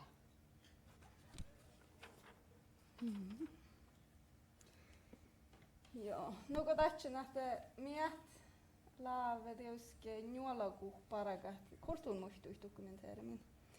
Mutta tällä luntalas oassin, kun mi dokumenteer harpevirallis mahtuu ja pohtadat faattaa kohkipäijäs. Ja mun jutsin valta ofta oudomärkat, kun projektsmas mun nies lämmäs mieltä dokumenteerimme harpevirallis mahtuu kiddalottema birra. Ja tämä lähtee Chiilaht, tällä takkar kulttuurmuistu, maitelle chantnan olu harpevirallis mahtuu. Mun oron okti kullan, että koodegäinnas läht lohkaan registreeran tämä maatelike kaikki. Patsen jädjätjuori Chiila stämmi gott. Ja tää kun mun on dokumenteeran tällä teuskelämässä hui relevante järjä, että makar paikka on rahkalle Chiilaan, mä puori lodden paikit. Ja tämä muistaa.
kun husahna ehkä vähän normaa ja vieru jätti kiisahtelot kos iorodu mielessä heivemme loddut. Ja muistella näin rekti mahdusaa pirra loddi jäitsin. Mutta märkätihteli johto loddi jäitsin, minä muistelin, että sun mielessä ilhaips vuokasta alkoi, että tällä muhtiin, että mä laavit teko aavarasti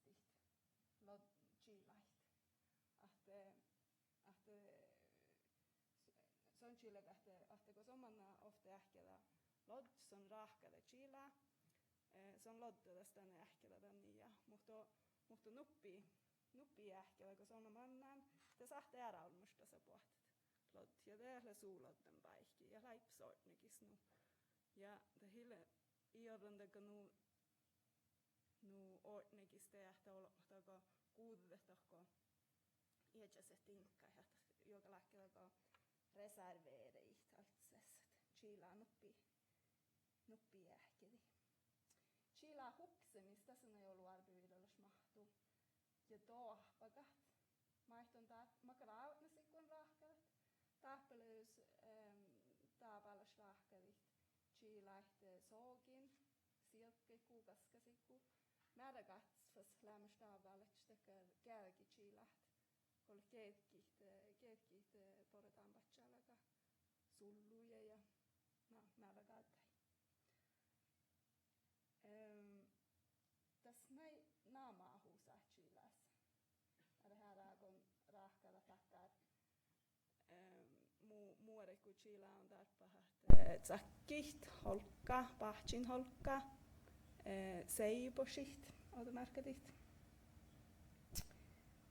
Paihkina tällä mä jäkär takarinkma luntalatsa pohtpajasi meillä näitä tehallista dokumenteeri. Ja näin muisteli paihkin kesvuori pirra ja makkar masaadallahan.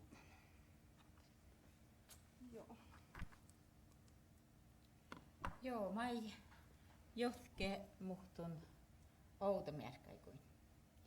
Tää on jäljellä nuu, että i alu chalemi puomas miettä lämmäisen aina. Ja jos moni lyfter tehtävän, det är kuullande arbetschepion, tämän miet tuos lämmäisen, det mun lyfter tien aina tuossa vuosin jäkkis.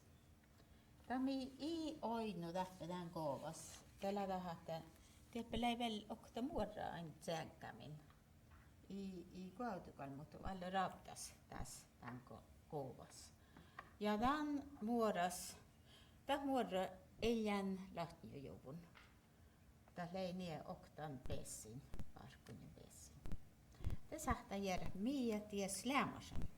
Lääkö tuossa takkar. Lääkö staura lämasan, jäkkis vai miet. Ja det hiljan stauraja. Det on millä tahpahuvan taas. Det lähtähätä där lämmasan, det lämmasan större balsa. Det i det balsakal, mutta era balsa. Ja täältä katsotaan tämä kielil, tällä det balsat kahtsan. Just det balsalla kahtsan, nuotte tällä saddan tieni. Mutta lyhkä, det hiljet tuossa lämmasan päiväläs balsa. Tämä balsa lämmasan juomas, tässä lämmasan juo maanpalluje rahkanus. Ja tämä rahkanus, millä lämmasan taas tällä kuelle kuoti. Ja mä oon kuelle kuoti läpitjän palsi. Ja tässä lähui alks chilikhus. Teille sikkar että puokkaliutsetaan fuomassa. Täät koovat läfaldon takkal kuovlus. Millä tämän kuovlus läppä kuohdukemus. Mas lää tjoauja kuolli. Huijollu ja puerre tjoauja kuolli. Jeskuudekin jaudi. Tjoauja kuolli lämmäsen huiteahalas kauppikaalaku. Ja maita piekmun koetukeino talu olomuita. Ja kun fitne käset pyytimin tappe tai kuovluin, te ferti ehkä burkt tai kuuli neeluhitta, burk tai kosafolnuja. Ja tammaita taakki tai kuuli on. Tämä raakka tekee kuellekoodi tai palsai siissa, kun palsain lei kirissi. Ja vedan kun tämä raakka tekee tsahki tohko, koehtimuorai. Ja tämä manga kun leke paretan, tohko tai neeluhi, tämän kuellekuhtai, te iili ehkä tämän kitta. Ja tähtähidan, että täh kuellekuhti, tässä oli hui stabiila temperatuura. Ja tällä vielä iädään kuellekuodis, nämä lassetaan, että tämä ei aimu ei ole laftastas. Ja tämä merkasi maita tähän, että kuoli puolipus riipetoppe. Kun te puolas på adja alki tseksukat tai kuopluin, tämä ei kalmonke, kun tämä temperatuurille ei seama. Tämä oli kalmastoppe gasset ja tämä liekkas. Täällä vihaatte ei kalmon. Tämä oli muotti kuitenkin kolmun 4 graada toppe. Uistabiila. Ja det vidje tai kuuli. Tai kuelleneelohi talleko sattai fast härkisiivu.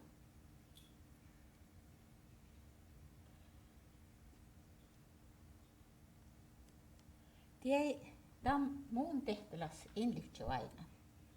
Jos inlyhtsä mun inlyhtsä tuossa aina tämän vuosin jäkkis.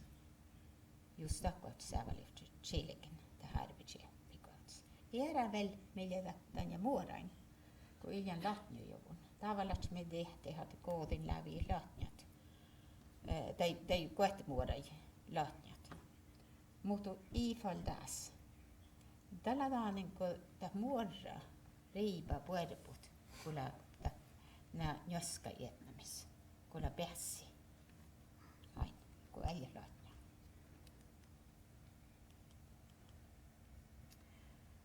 Tuppa kauni hiera kuellekuoli maidai tämän sama puolus. Kun ei puhut jävri laakka lähti tekkään palsat. Tammi te leitä, että tätä pitkä tai kuellekuoli njoska jätnämi.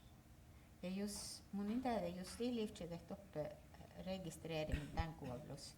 Te livtjetet vara vai ilmastalla maanin tää kohti lähdakka njoska jätnämis. Tällä on ollut unnita kohti, kun tavallas kohti. Mutta maanin tällä njoska jätnämis. Joo, tällä erstat spidju nu tanja kodat kuolikalle riipat jäppä puoliput. Ja tää aina pettiin maita tätä kielkiä. Maina lävi tähti tai kuuli, kun pitsit. Neelohi.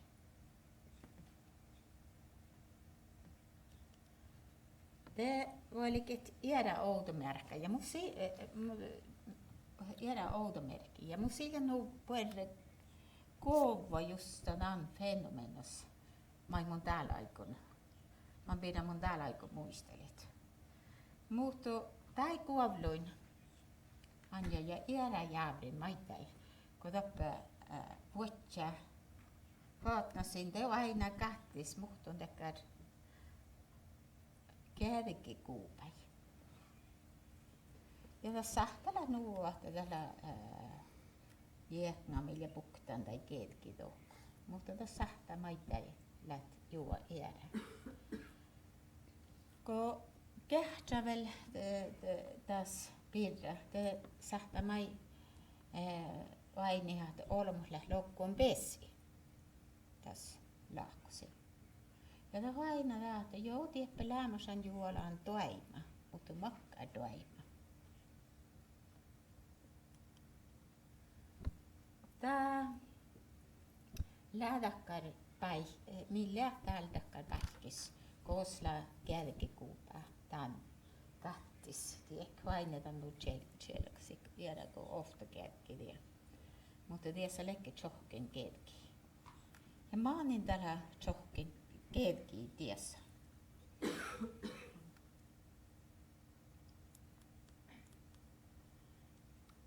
täällä nuo, että tähän ainebettan tuimaa niitä oppaa. Ja olemme kässä nuhti tai kuopluin. Ja det ammas nuhti loktanit kun kesit. Juopahaki. Ja erinomaisesti talleferte vaaruhit. Te lävi chorikt juopahaka. Ja juopahat lävit tässä kaikki hertai luhtai ja maittai ja palt herre muorai ja ketki. Ja kaunastakar aipas ideala värppepotni. Tää koko kässä nuotti käyttäen. Jos kun kähtäi outomerkkai maailman täslän buktan, te aina tässä tätä hiihtuus sitä fenomeena iäsantista, na kuelle kuohtii, tai jo vääräpi. Mutta tällä maittai tässä tjuvu, tämä muistelussa on tjuvu maittai ärpetiedot meiltä. Ja tämä kiilähtsä parkaan outomerkkatihti nohtakäsimin. Tässä livtsyt ja kielki pähtsän tuossa kielki kuhpan. Sige maht nuhtastamme sidit tämän maanin kielkit ja tjokki on tässä. Siis läävät tihtuu ja mahtuu. Mun on täällä tuossa pitää että chilkuussa millä värpi ja juopahas ja kiktä. Joo, no kun me kuulla hahte arbetieduutta sahtelle tehdä skaldun den kulttuurmuisto suotsele. Mutta sahtana järre hahte sahtako arbeviidelle smahtuu implementeerit kulttuursuotseleemi paragui.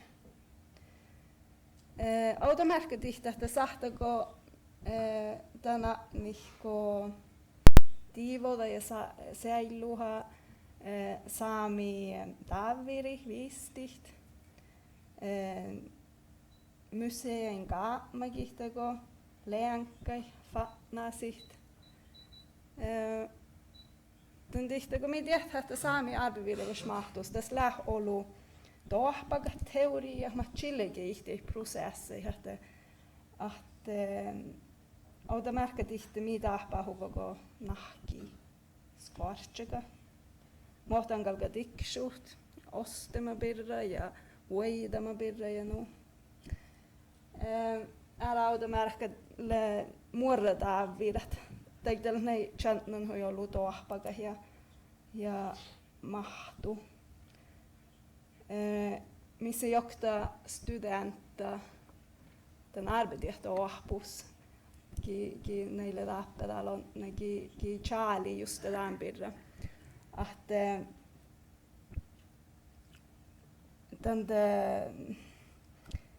fatna sitte taitna där med birra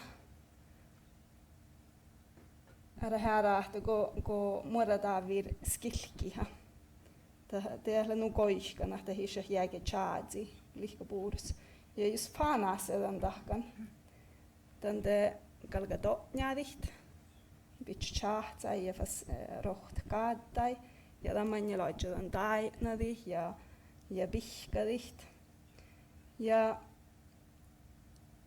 te ta studenterna gärna jättelagoda tackar lago mahtuu just den taitna där med birra tackar mai saatsi implementerat musea baragui lagoda reilusk mi vet että det var reil hypes lopalaskal on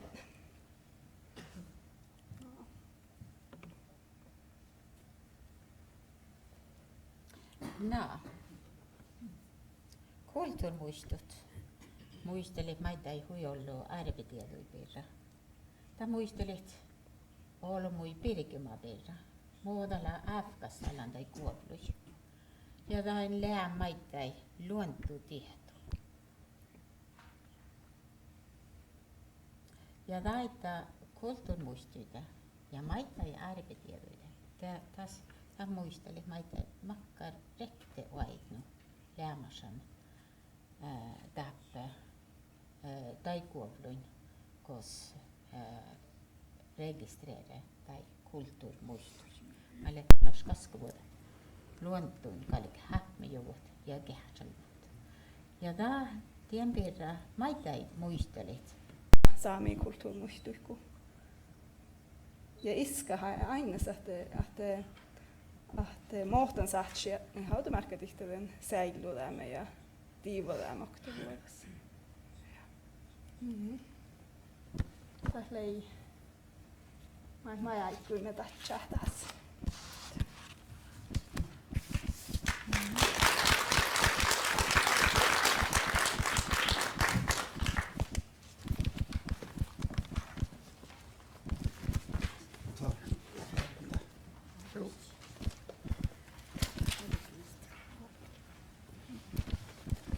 Ja, då får vi tacka för ett intressant och spännande föredrag här.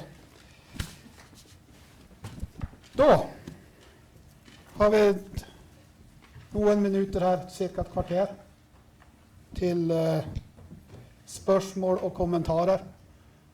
Och det Andreas här får väl ta en motionsrunda med en mikrofon här om det blir aktuellt. Och det här spörsmålen går ju rättat åt till de som så här långt har varit och hade föredrag.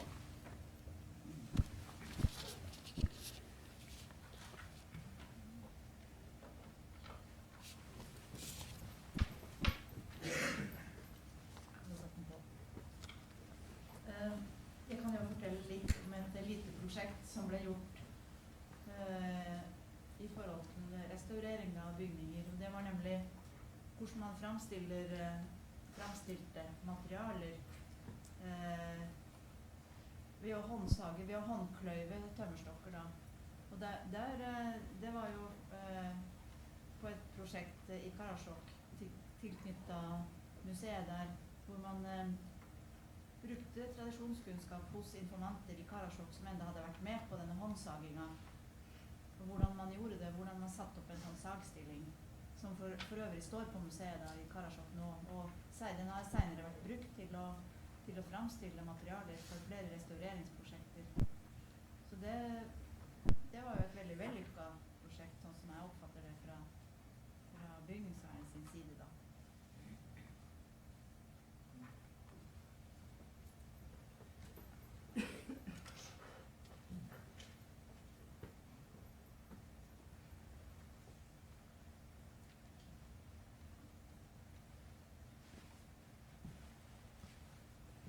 Noen flere kommentarer, spørsmål?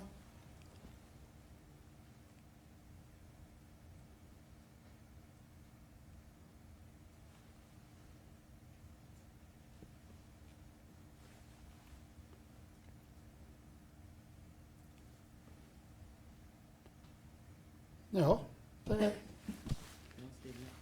det ser ut som att så här långt så sitter alla och begrundar det som är sagt.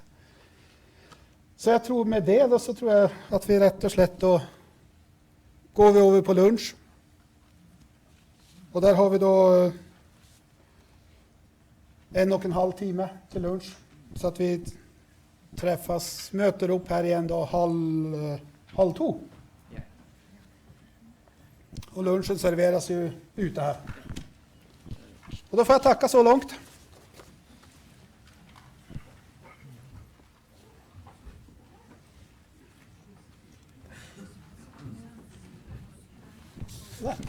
Ja.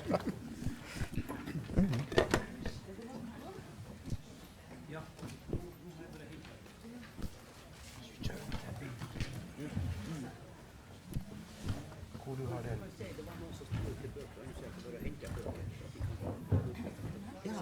Hvor du har den där?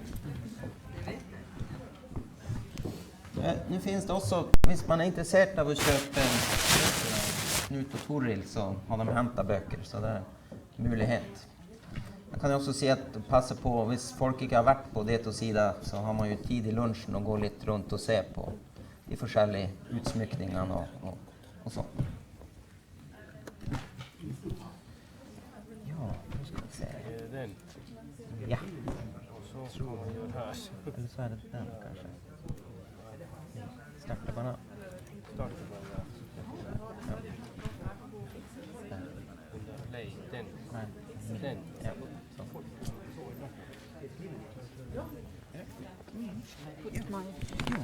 Kan jeg låne en penn hos deg? Jo. Bare ta den. Takk. Yes. Skal vi se.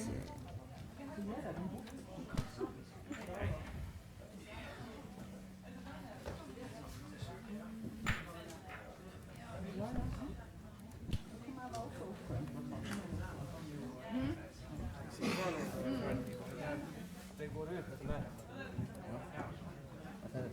Jeg sier fra når dere er ferdig. Ja. Ja, skal dere sende ut det dere fikk.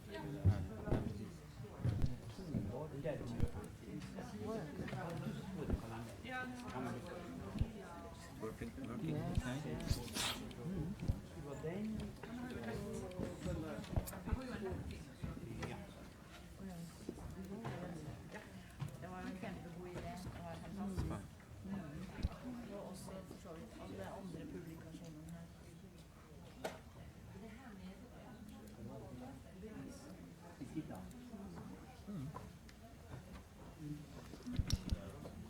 Sett ut det bildet. Den er jo der nede.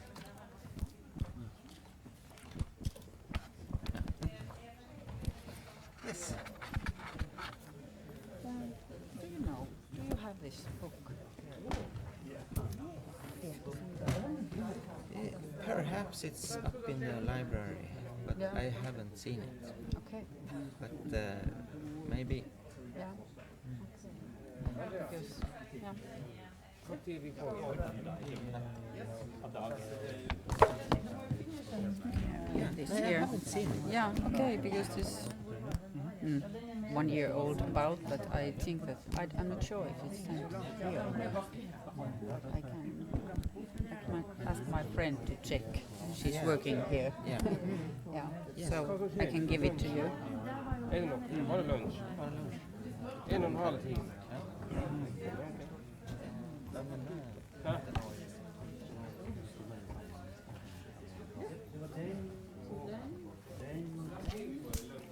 Den er til meg, så den må du i hvert fall si. Den her, jeg kjøpte det for flere ganger, for jeg husker at det ikke var det. Og nå ligger jo alt i et kjøpte.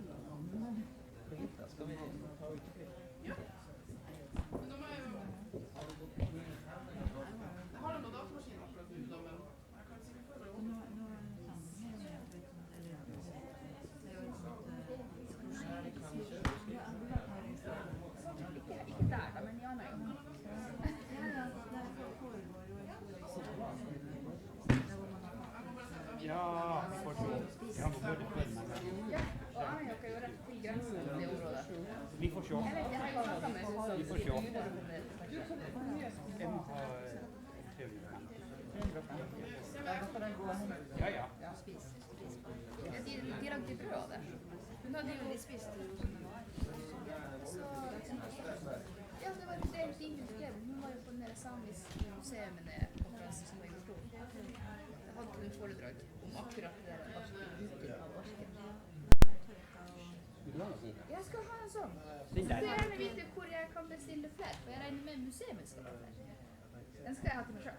Det skal du ha til deg selv? Ja. Ja, men da kontakter du meg. Det er kjørt og gitt ut med. Det er kjørt og postet og det er kjørt. Ja, det er det jeg regner med. Så det er bare å kontakte. Det finner du. Det står der. Ja, det står der. Hva har du til det? Tina. Det var Tina. Ja. Altså, du utgir bøker uten å ha noen forlag. Ja, han er flink. Du burde jo nesten skrive oppskrift til oss. Ja, ikke sant? Og dessuten, hvordan finner du tid til det? Når du skal gjøre alt annet? Nå, jeg lurer på når de sover og spiser.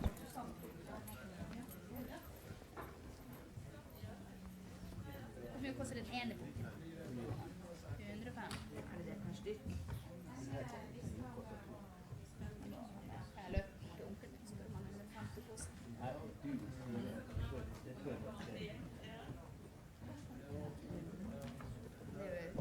Det er jo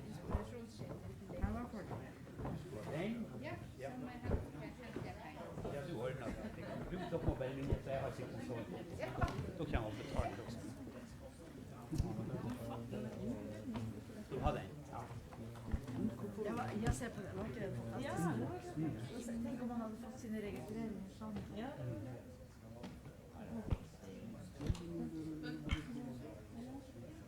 Ja, vi beundrer utgivelses. Det er jo fantastisk flott dette her. Ja, det var veldig kult. Ja, vi synes det var en artig å ha det. Det er jo nesten sant. Jeg tenkte litt om at du nevnte mange. Jeg tenkte 150, ja. Det er jo bildene ble jo ikke så bra når de ble skrevet. Nei, Nei, det kunne vi selvfølgelig vært. Det er jo liksom...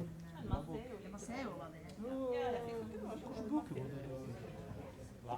Den er jo ganske tydelig hva Den her det er den, og så har du den Ja, det også. var veldig artig å høre. Ja, de her, altså. Men ikke den. Ikke den her. Den er ikke vanlig, for det er den siste i verden. Jeg har Men de her er... Jeg tror de vinner den her. Jeg tror det er sånn, så er det sånn. Skal du ha? Ja. Annars har jeg 3 år i hard. 150. Jeg legger ut fra da blir det akkurat. Ja, da blir det og så får du ha med. Ja. Da blir det akkurat. Takk skal du ha. Skal jeg skrive? Jeg må nesten skrive litt. Ja, du har. Det var så jævlig.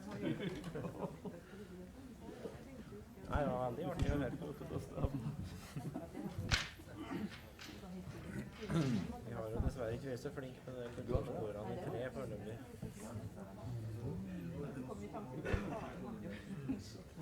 Jeg har litt dårlig smittighet, for jeg vet jeg har gått Men det var liksom bare navn, da. Nei, jeg vet ikke.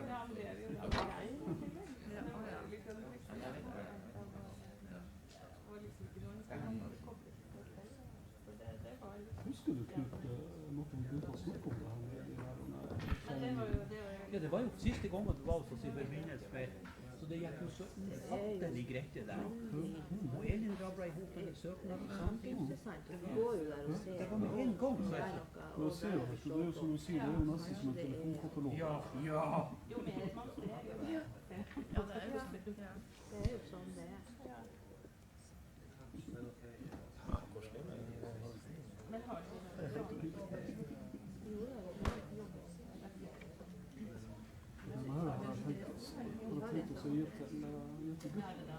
Ja, vi fortsätter.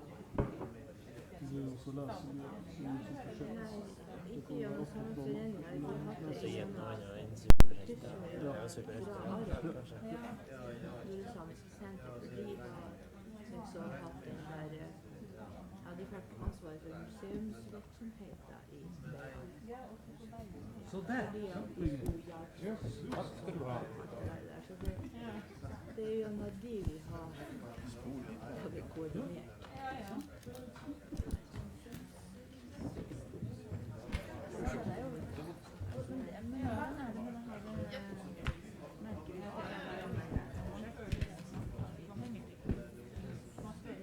Det her? Nei, ikke det, men det er andre prosjekter enn det her. Men det handler om merketrær,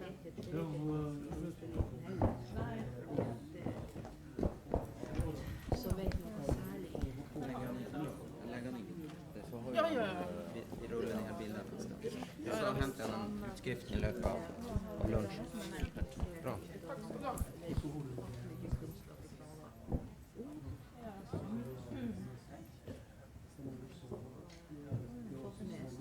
Ja. Og lagrer i harddisken. Ja. Så får vi jo en del som er borte der også. Skulle du legge den fram med noen her? Nei, det er bare å se. Jeg skal ikke bare ned. Men den er jo ikke god på det. Ja, det var den her, ja. Om det var skole i tre her? Ja, det er spor i 3 og sko. Ja.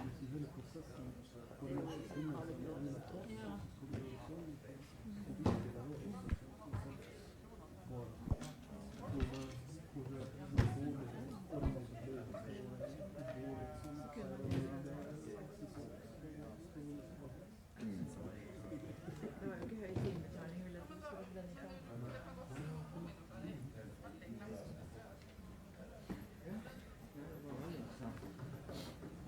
Med den der boka.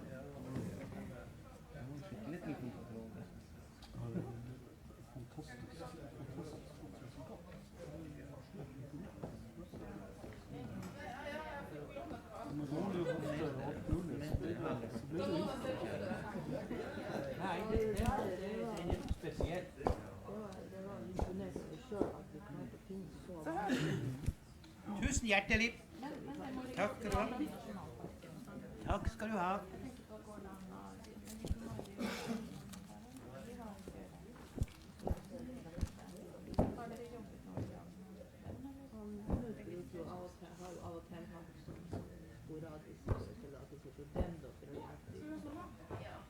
Ja, det er den vi lurer av bruk. Altså, men jeg sier, var det det dere kom Jeg inn tenker på for å registrere, for vi har jo registrert inn i nasjonalbanken, sånn i regnskapet. Det er en sånn vrangvilje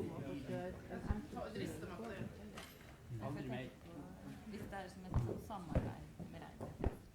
Ja, det er ikke noe, det, altså den delen, hvis vi skal uthule bruker på den måten, så er det men altså, vi har en oppgave som vi selv skal gjøre, og være betull.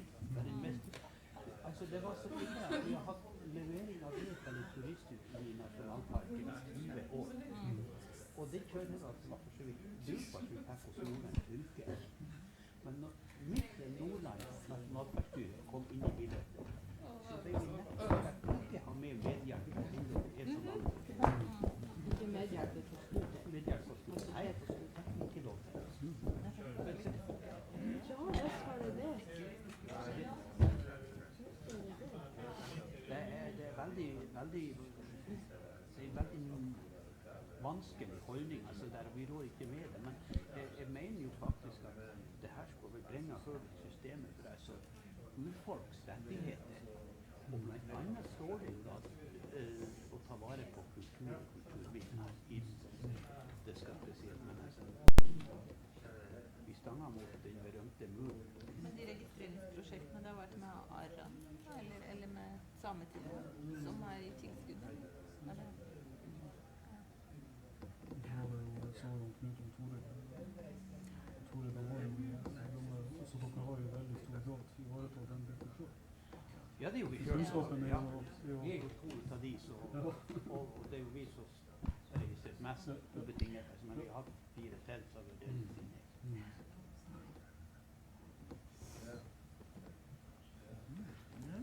Jeg måtte sitere om Knut Tore, at det var han her, den skal han gutten få. Ja, jeg vet jo at jeg er veldig trivelig. Det var veldig artig når jeg satt og skrev av de der historiene som han har skrevet hos Abibita omtrent. Så satt det på Nordtun og var til rehabilitering. Og hadde et utstyr. Ja.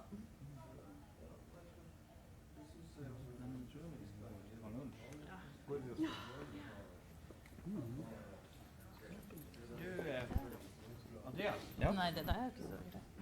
Jeg vil gi dere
Altså, museet kan jo også gjøre det. Altså, Porsanger-museet.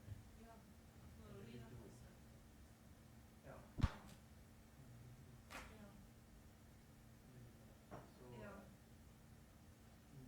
den kan jo søke på det, altså. Men det blir jo til neste år. Ja.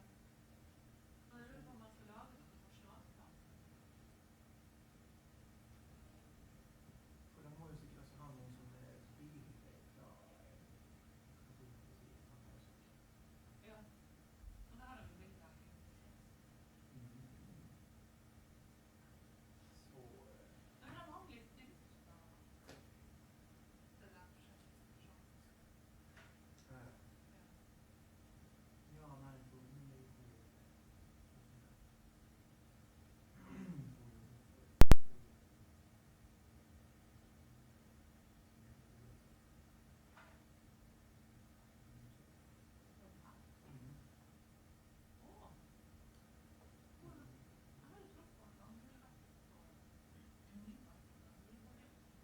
Ja vel. Ja.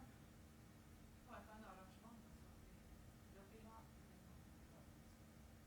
Og jo, hun er her. Ja, det er det. Akkurat i lyset. Ja. Vi bare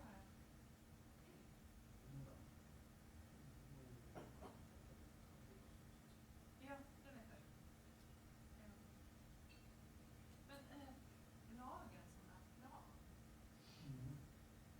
Det var det egentlig, både for bygninger, nyhetskulturen og økologisk kulturen. Ja, altså man kan ikke lage plan før man har fått en registrert beskrevet. Ikke du platta. Nei. Men hun jeg tror hun stresser litt for at maten er søt. Og om det går an å begynne med noe som vi allerede har gjort. Det går jo an å ta det Ja. med mindre områder som er Ja. Ja. Man går an å velge temaer emner vi har pratet om nå. Og vi har pratet om verden. Nei. Kan vi jo ha inn det? Altså, for eksempel der kan det være sånn Ja. stort som man er. Nei, og så fikk jeg jo fra Ragnar. Jeg tror jeg minst den rapporten om Ja, ja. Ja, så vi hadde jo fint bilde. Ja. Ja. Fikk jeg se den? Ja, men der kan vi innse. Ja, jeg skal jo ikke være sko og trenger også det lokalstedet eller liksom at det skal være liksom fast med og kan gjøre det. Ja. Det skal vi få. Ja. Så. Det tror jeg er sånn her. Ja. Det blir litt trøvelig. Den er jo også egentlig mye fin. Den er jo sikkert fast. Den er jo kjempefin. Så det burde jo vært. Det er mange flere for å si. Ja. Selv om det ikke bare er tema. Ja. Så hvis man liksom tar og går jeg titter, hvis man går og kikker i restene der, så kan man finne på det. Det er noe det andre. Ja. Mm. Det er mye skaper. Vet du det, jeg skal se for meg når jeg var i forsamlingshus, var det da var huskrav. Eller maleriene. Så var jo en av dem skråningene i veiskjærene. For det går jo inn litt lenger opp der. Som jeg tror er nesten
Hallo, hallo. Testing, testing. Lagoborrietna.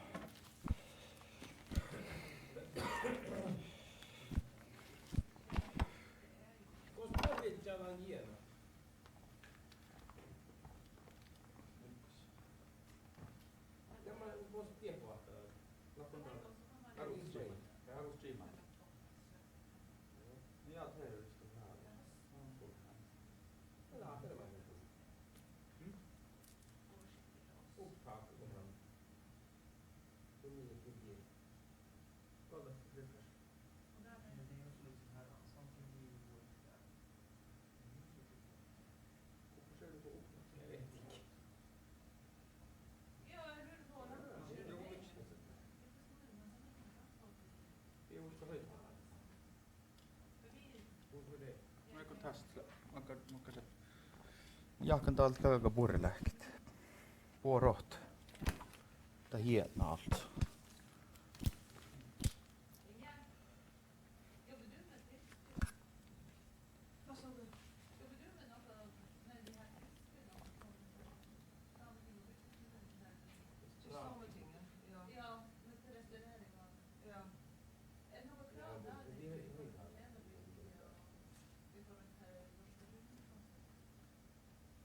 Kulturminnefondet krever vel ikke at vi har fredag?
1, 2, 1, 2. Hva var det igjen?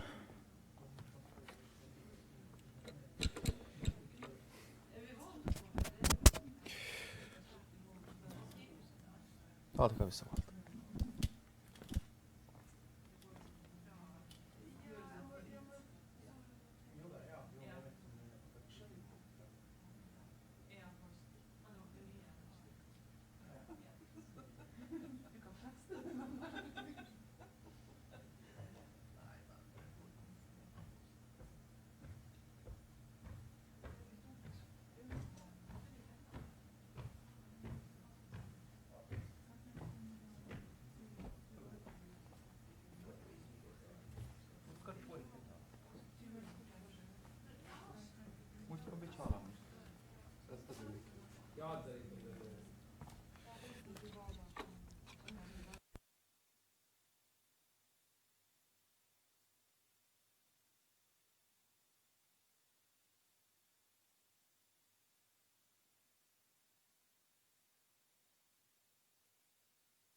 paikkaa.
Ja.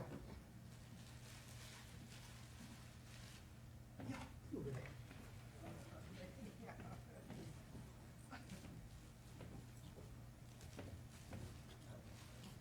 Ja, det er det.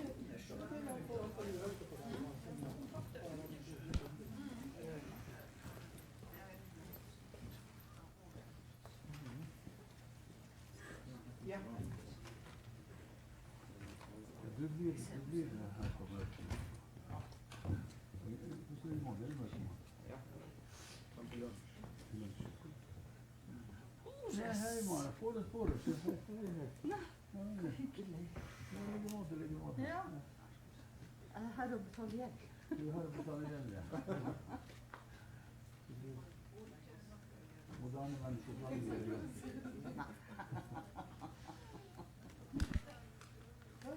Ja, det var det. Det var helt bekymret på Ja. folk fra byen som har bare hørt om og beundret dem av. Ja, ikke sant? Ja.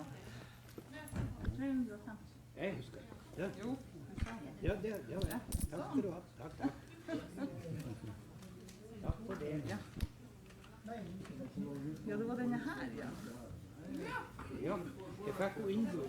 Det kostet meg rett nok 1000 kroner der, men jeg tenkte her er så spesielt et dokument at jeg vil gjerne ta vare på. Ja, ikke sant?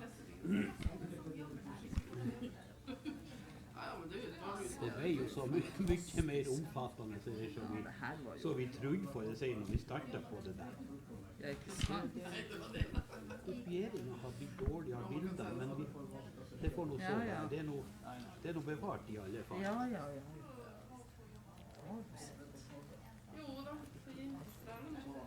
Hva? Det er litt av et arbeid. Ja, men så jeg ser at Sametinget var veldig positivt til oss og det vi har på med. Rett og slett. Sånn har nå vi opplevd det.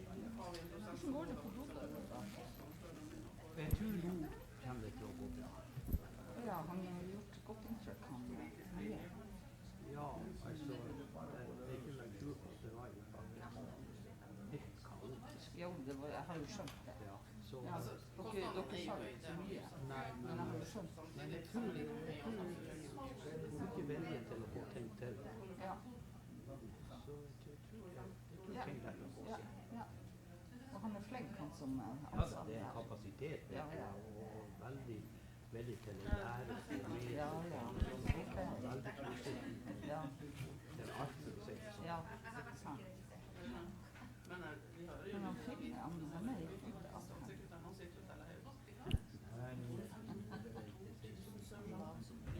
Han leser noen ting, ja.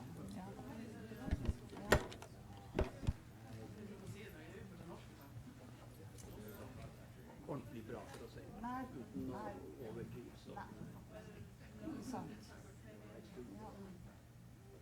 Voldsomt. Ja. Ja, men han oppfatter det skyggestyret. Nei, det var dårlig. Ja, du har sikkert snakket om det. Ja.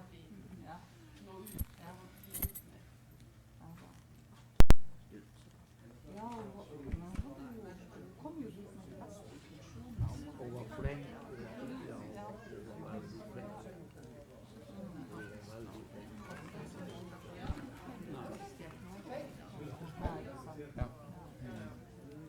Han har funnet ut at det som Johannes sier. Jeg synes det var noen 2-3 tallerkener som hadde fortalt før sammenfolkens skole.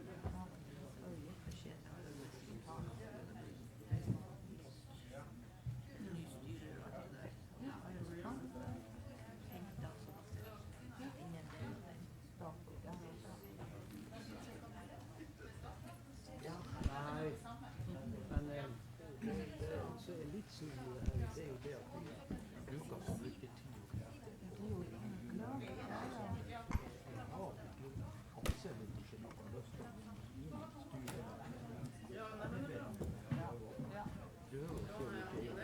Hun som skal ha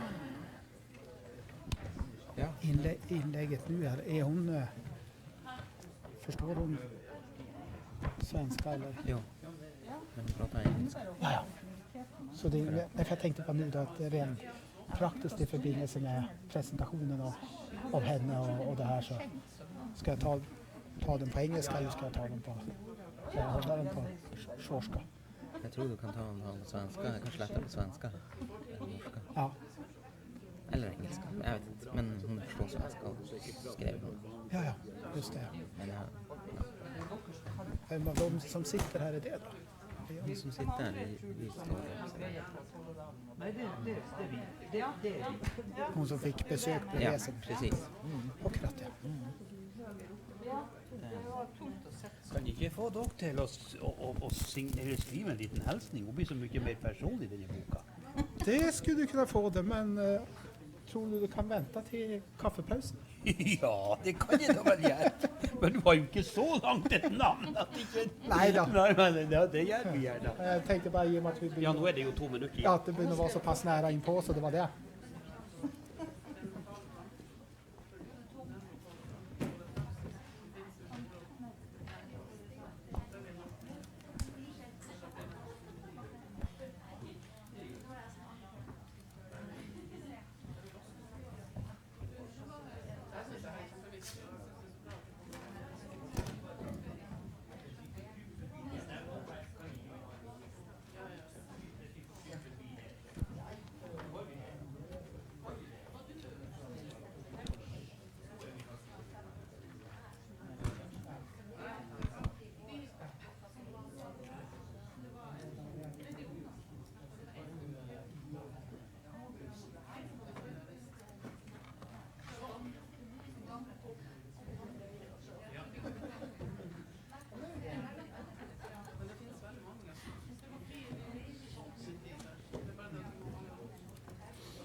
Dere prater med oss her. Jaha. Det gikk bare godt av streamingtjenesten. Hva er det? Ja, det var... Si ifra når dere begynner rundt slag på Jeg så det. mikrofonen. Jeg pratet med Siri på Rock. Hun følger med på streaming, og det var bare helt supert.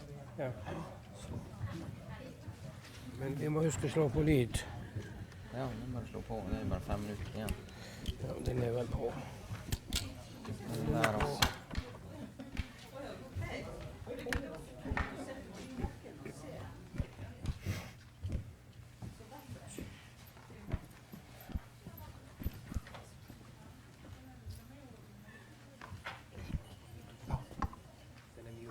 Ja, så. Vill du göra på plats allihopa?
Skriva upp sig.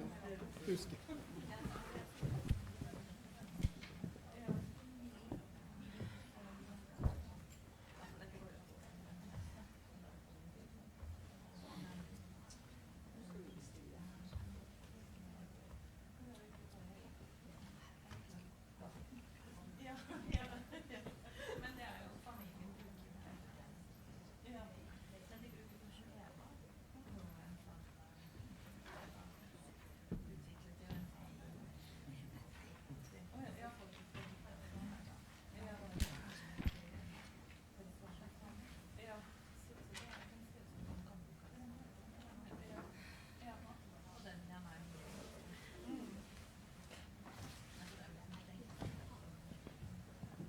skulle tro att vi drar igång.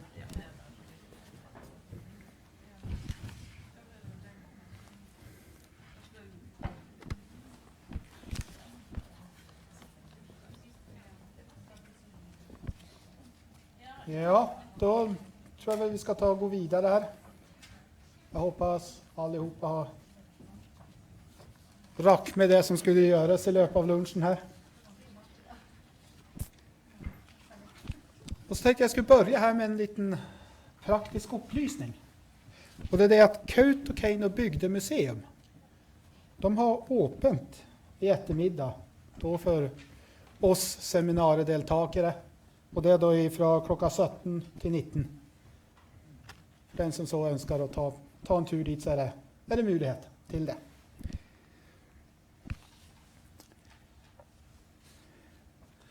Nästa föredrag som vi ska få höra på nu här. Det har då titeln Management and Protection of Sami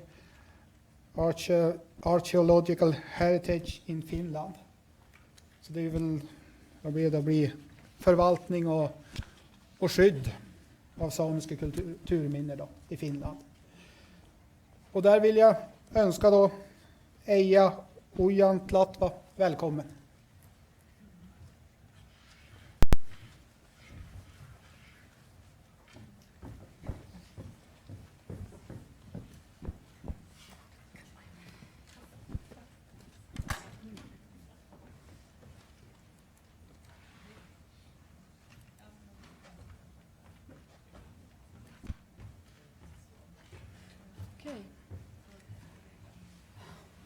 Pyöri Päivi Puohai.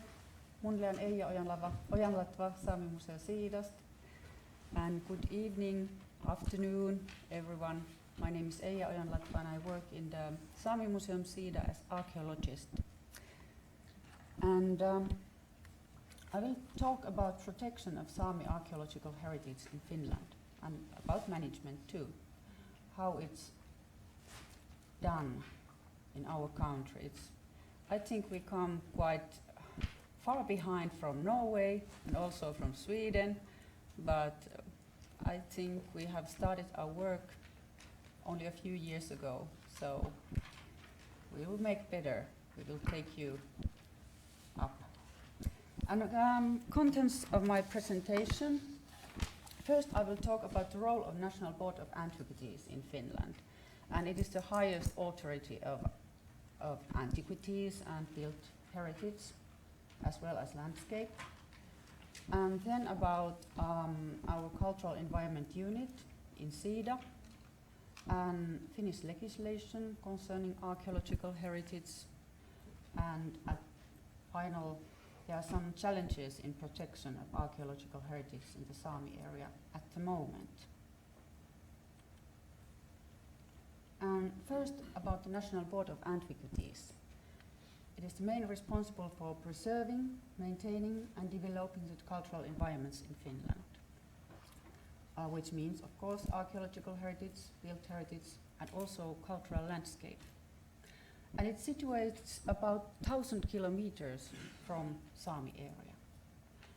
And central acts connected to the board's activities are, of course, the Antiquities Act, but also 3 main acts which concern built heritage. Land Use and Building Act, in its section 5, it says that one objective in land use planning is to promote the protection of the beauty of the built environment and of cultural values through interactive planning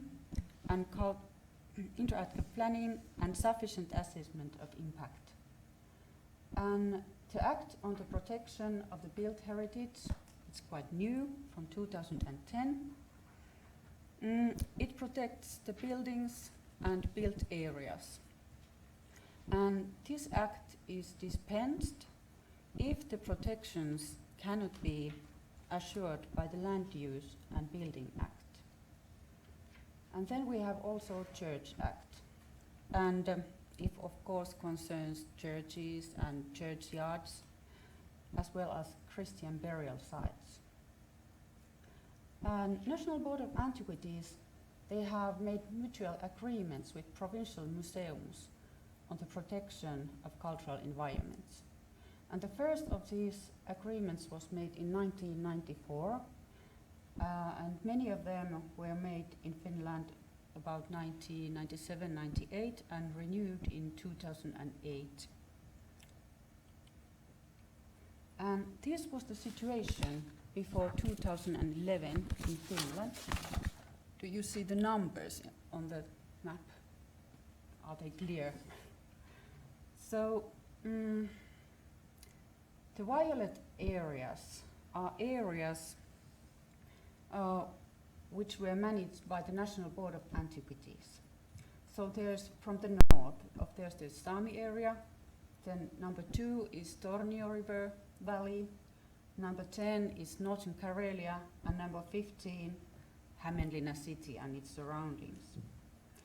And all of these were managed from south, from number 20, if you see it there. So there are also those letters. A is archaeologist, RA, researcher of the built heritage, and then RE, restorer.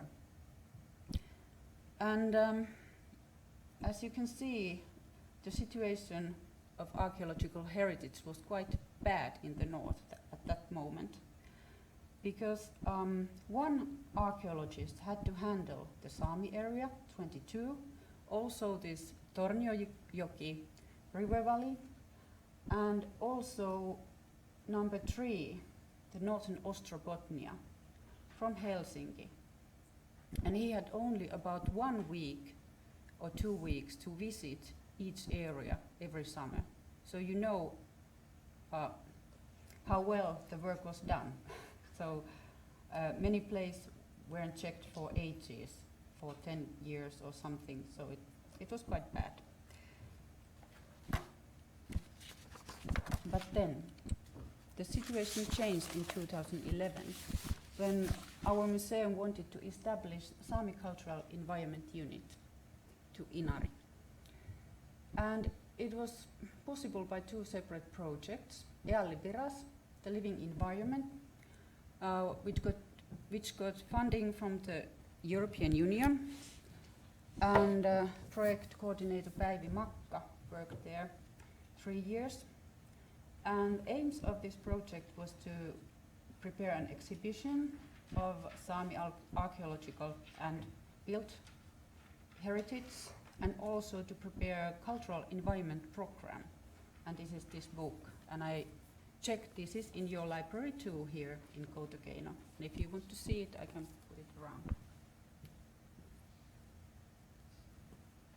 And unfortunately, this is of course mostly in Finnish because it's we prepared it for the land use authorities and for schools, etc. But there's also Skolt Sami, Inari Sami, and Northern Sami used in this book. And in the back there is a short summary in Northern Sami and also in English about our exhibition and Sami cultural environment. And then I worked in a Sami cultural environment pilot project, and I got funding from Ministry of Education and Culture. And the main aim of my project was to establish the work of our unit. And it was, I have to say, quite hard work, 3 years. But also, of course, I worked with Päivi with this Eallipiras project. And also I worked as an archaeologist, and I still work there. And because 2011, National Board of Antiquities as well and Sami Museum prepared an official agreement on the protection of archaeological heritage. And of course this means that Sami Museum is responsible for the management and protection of archaeological cultural heritage in Sami homestead area. And what I actually do there, my responsibilities concern mostly land use and planning, statements, field work, normal archaeologist work. But I also update or manage the register of antiquities in the Sami area, which is maintained by the National Board of Antiquities. We can check if I can open this. It looks like this. Unfortunately, this is in Finnish, but there you can choose the municipality. Like, let's take Enontekijä, Eanotat. And there is muinaisjäännösrekisteri. This is all the ancient monuments in that municipality. Then search, and there you can see the list of all sites what there are. So you can see there's almost 450 places in Enontekijä municipality. And I have also had a lot of work to do with these place names, because mostly these Sami place names have been written wrong to this register of antiquities. Of course, because the people who have been working there, they didn't know Sami languages at all, and we have 3 different languages there. We have Skolt Sami, Inari Sami, and Northern Sami, especially in Inari municipality. But this is public register. You can go and check it. How does it work?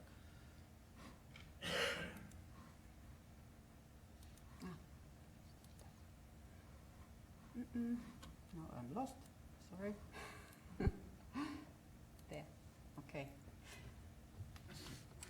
And then this is our working area. It consists of 3 big municipalities: Enontekijä, Utsjoki, Inari, and the northern part of Sodankylä municipality, Sami Palkkus, Cooperative of Reindeer Herding of Lappi.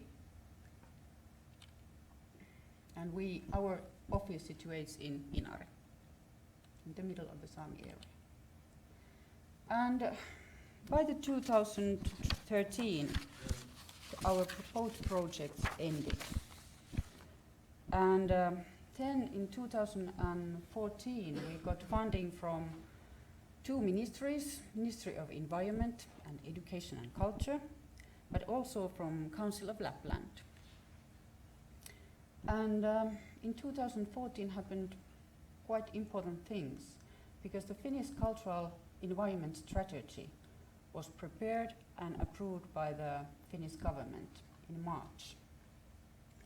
And Päivi and I, we worked in it was some sub-working working group of this strategy, and we commented also this strategy quite a lot.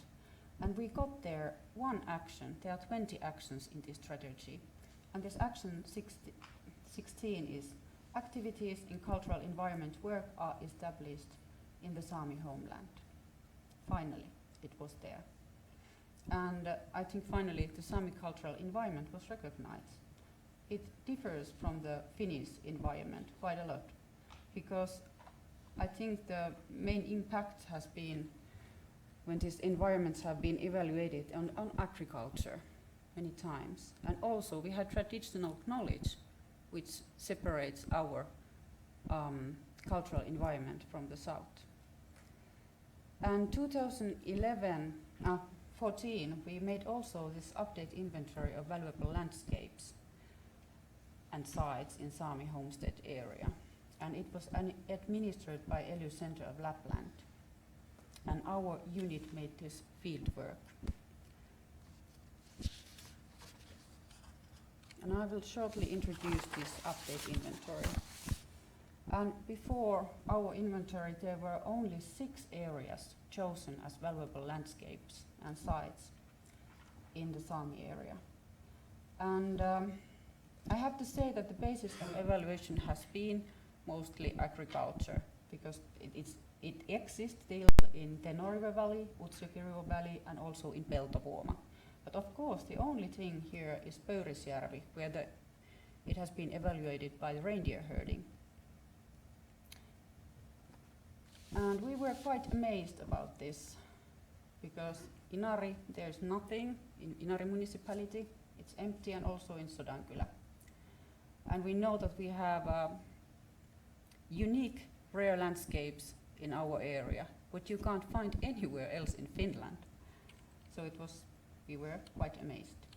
But after our inventory, we suggested 19 valuable landscape areas there, and 2 sites. And these 2 sites are so small here that you don't even see them. We tried to also create the basis of how the Sami cultural environment differs from Finnish one. So we had to explain it before we made and prepared this. And you can find our inventory from this address. We don't go there now. But these areas are quite large compared to other parts of Finland. And these areas will be ratified maybe in this autumn by the Finnish government. And they will be marked to the provincial plans, which guide to the lower level plans like general plan and city plans. So they will be taken into account in land use planning. So they are very important. And then about our unit and the future.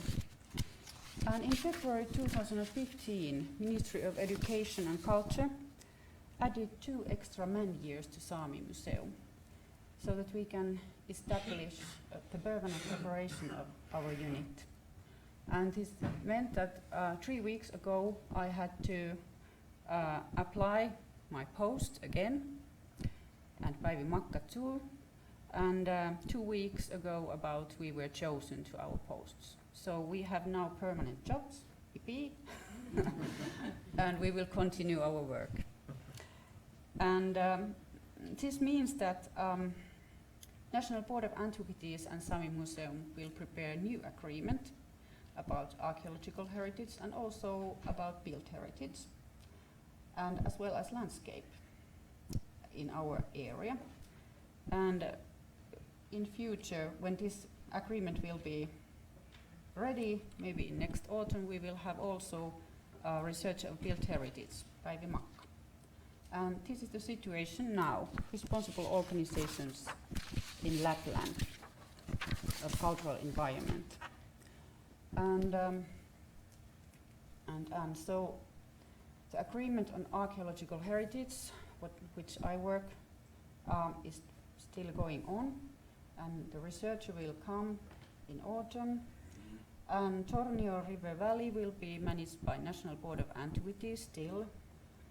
And Provincial Museum of Lapland in Rovaniemi, they have archaeologists, but he is also the director of the museum, so he doesn't have time to go to this huge area. So there will be quite a lot of things which we must solve in the future.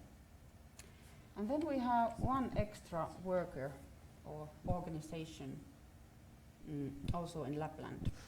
It's Natural Heritage Services of Lapland of Metsähallitus, and it administrates state-owned areas there. And it doesn't give official statements like we do in Sami Museum, but of course they give statements to their own areas.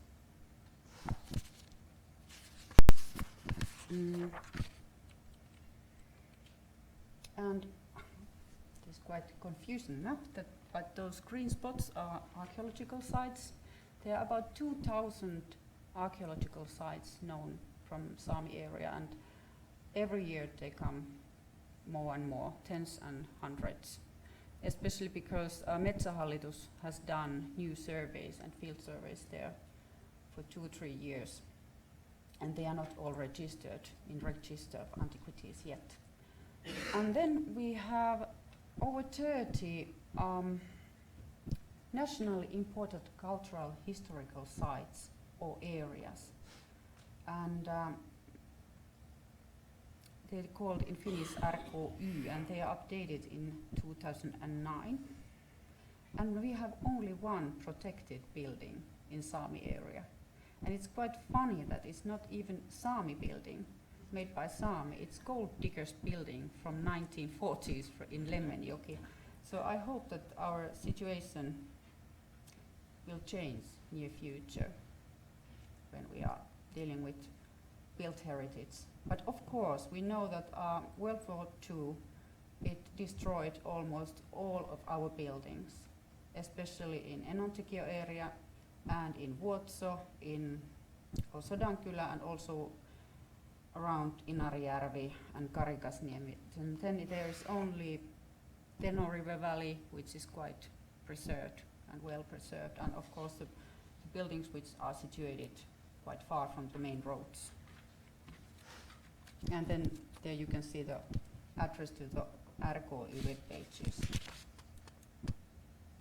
And then about Antiquities Act in Finland.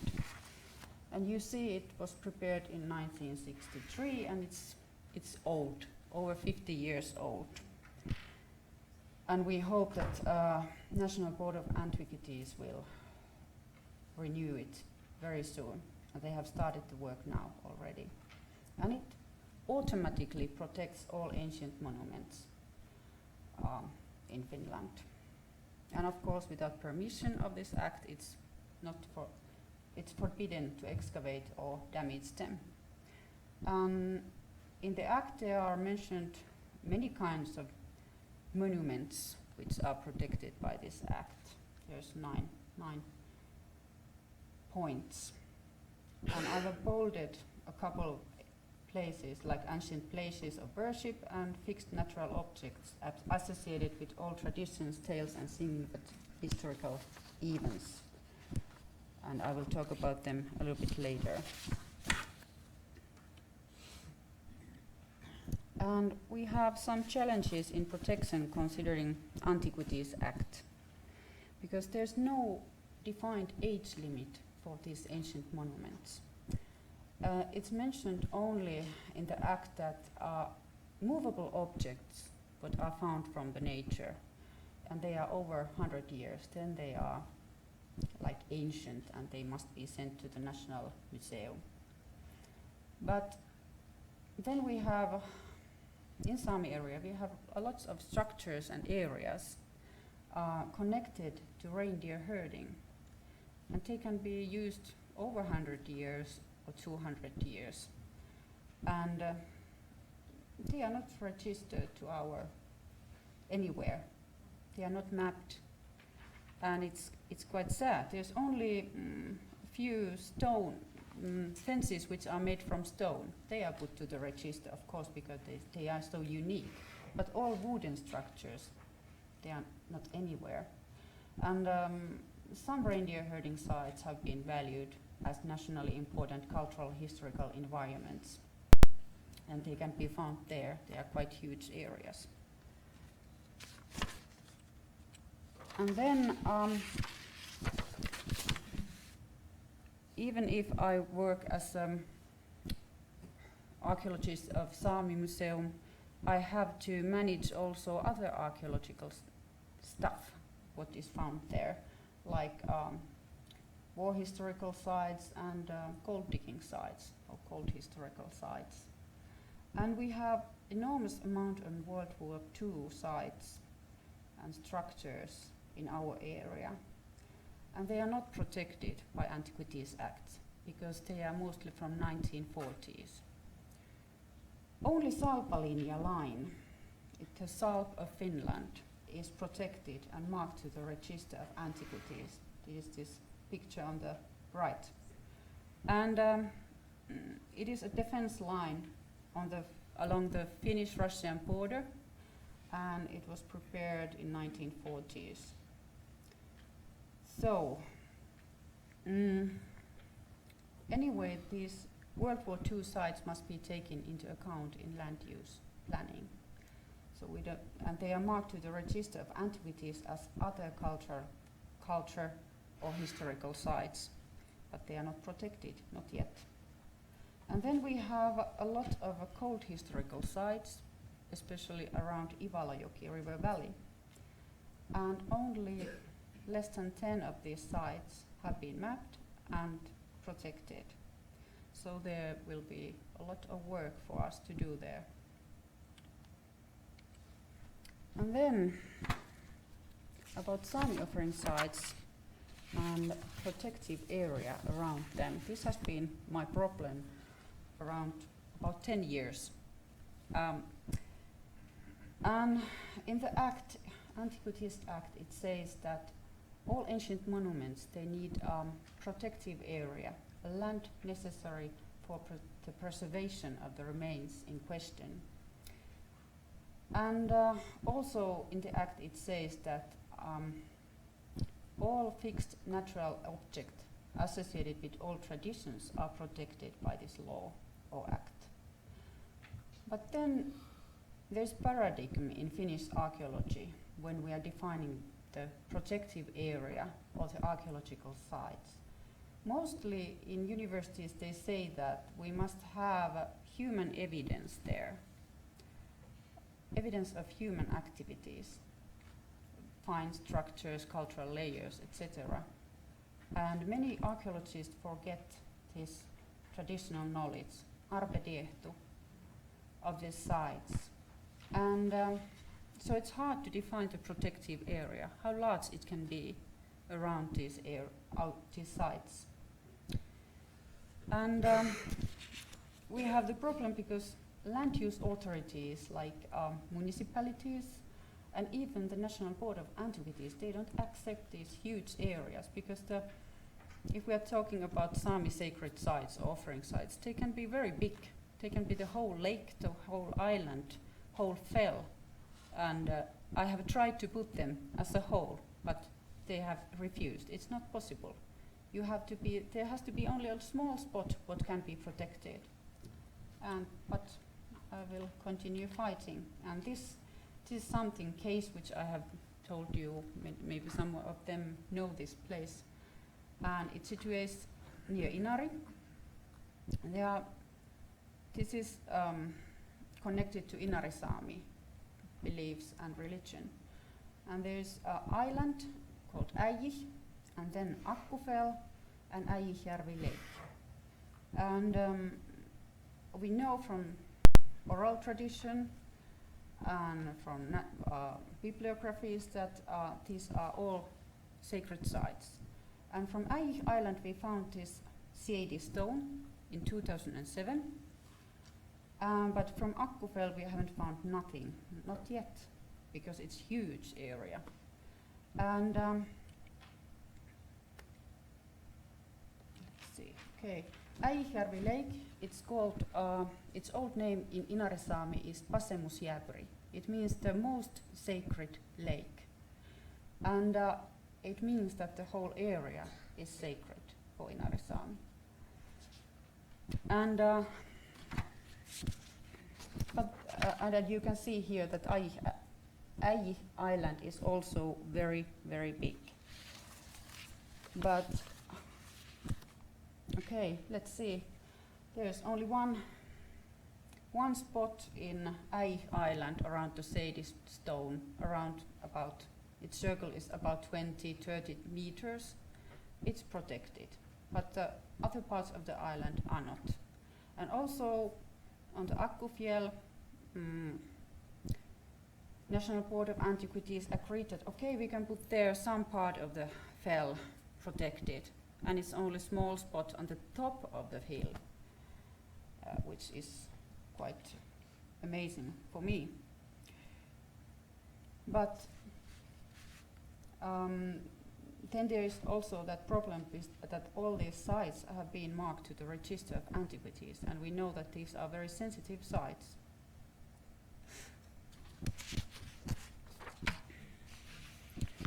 And also about 50 other sacred sites are in the Register of Antiquities at the moment, with exact coordinates and descriptions.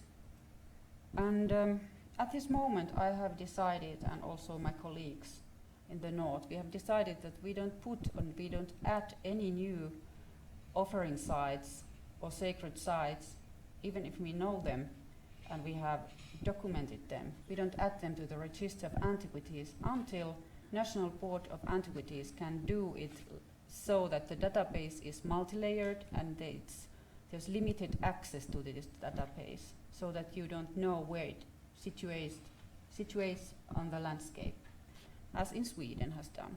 I think it's very wise. And then, final slide. Other challenges in management of archaeological heritage. We know that many archaeological Sami sites are situated outside the present Sami area. So where should we draw the line? I think that we have to talk with National Board of Antiquities and also Provincial Museum of Lapland about this in near future. Because of course we know that the Sami settlement has been much more south. It's almost half of Finland where has been the border of Sami and Finnish settlement in 1700 and so on. So we must discuss about this. And then, of course, I have a problem because all permissions to excavate or to make field work in the Sami area, they must be applied from the National Board of Antiquities from Helsinki. And sometimes I get some information or papers that I know that what is going on in my area, but I don't still know everything what is happening there, and I think it's terrible.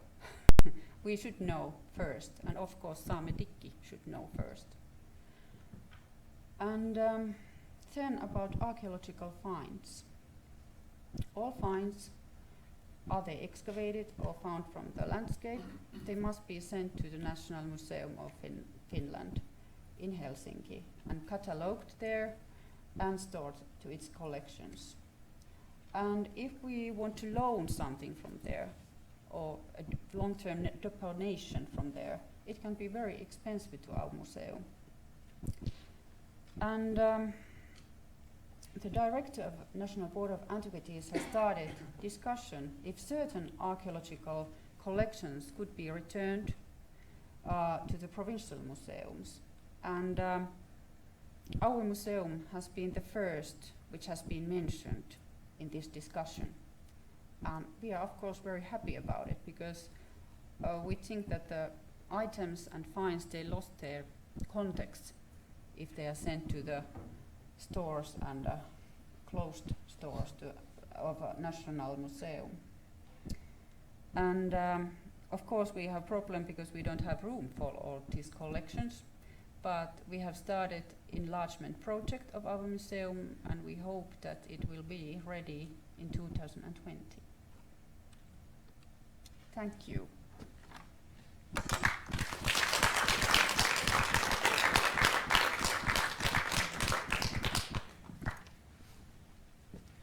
Ja, då får jag tacka så mycket. Ja.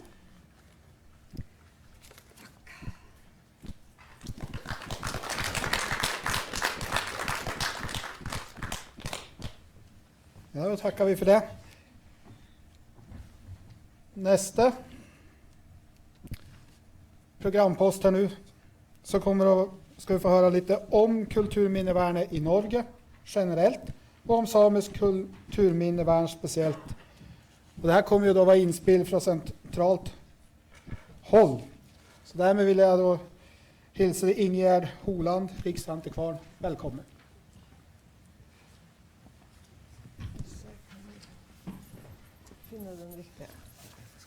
Først av alt så skal jeg be om unnskyldning for at dette blir et veldig amputert foredrag. Vi skulle egentlig vært 4 stykker som kom oppover, 2 fra Klima- og miljødepartementet og 2 fra Riksantikvaren.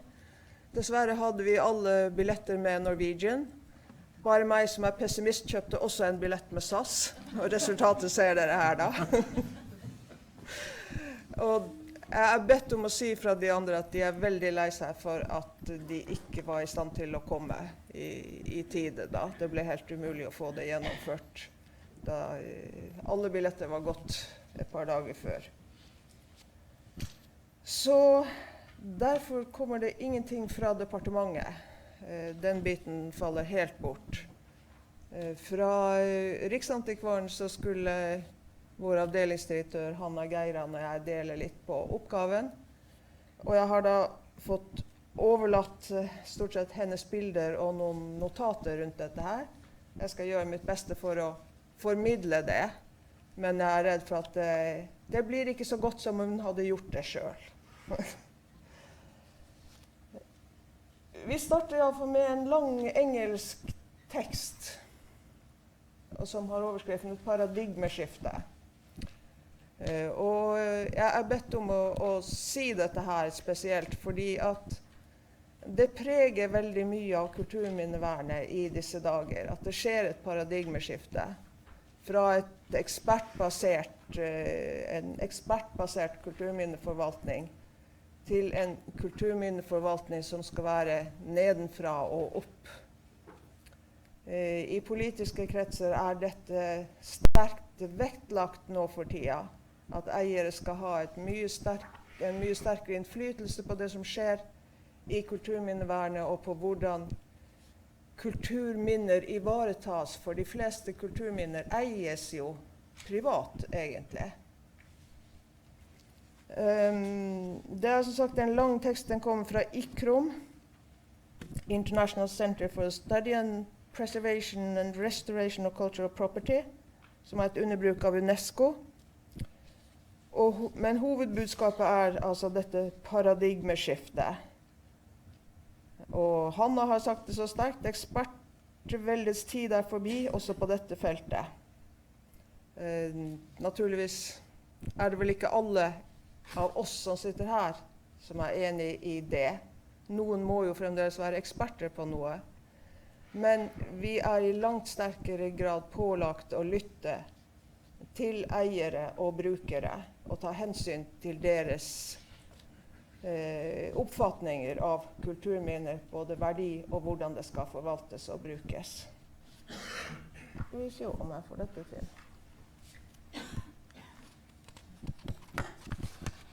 Og også de neste bildene kommer til å gå litt i samme retning da.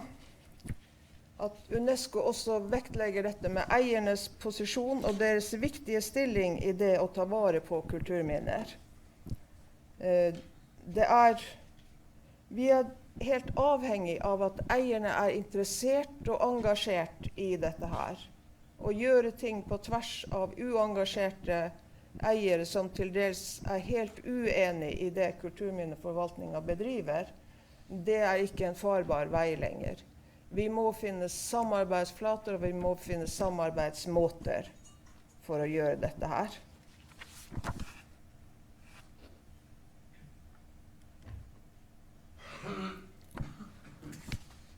Forvaltning kan jo oppleves litt som dette skiltet i Tromsø, som har en sterk likhet med en gravstein. Dette er et levd liv som tar slutt i det øyeblikket bygningen blir fredet. Man kan lese det sånn.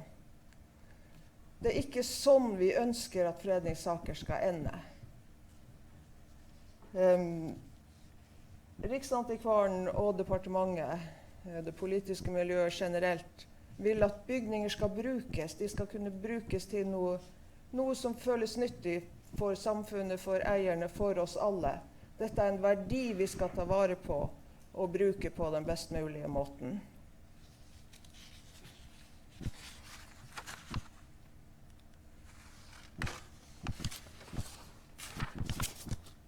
Vi har jo naturligvis hundretusener av automatisk fredete, vedtaksfredete kulturminner i dette landet. I dette foredraget så er det ikke særlig mye om arkeologi i det hele tatt. Det er mest bygningsarven det er snakk om. Og bygninger har jo vært fredet fra 1920-tallet og fremover. Nå jobber Riksantikvaren med en strategi for å supplere fredningslista i årene som kommer. Og holde på å legge siste hånd på det verket med hva slags ting skal man frede i de årene som kommer fremover, hva slags sektorer, hva slags deler av samfunnet er ikke representert på fredningslista som den er i dag.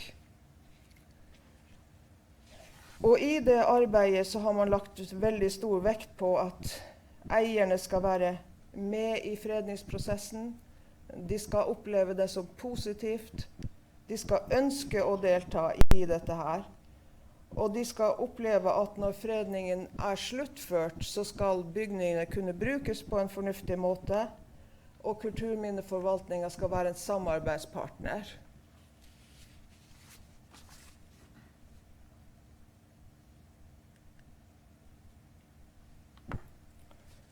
Så tidlig som i 2009, som begynner å bli noen år siden allerede nå, uttalte Riksantikvaren at det er menneskenes bruk som gir stedene verdi. Og det skal vi kanskje komme litt tilbake til, dette med hva verdi er for noen ting.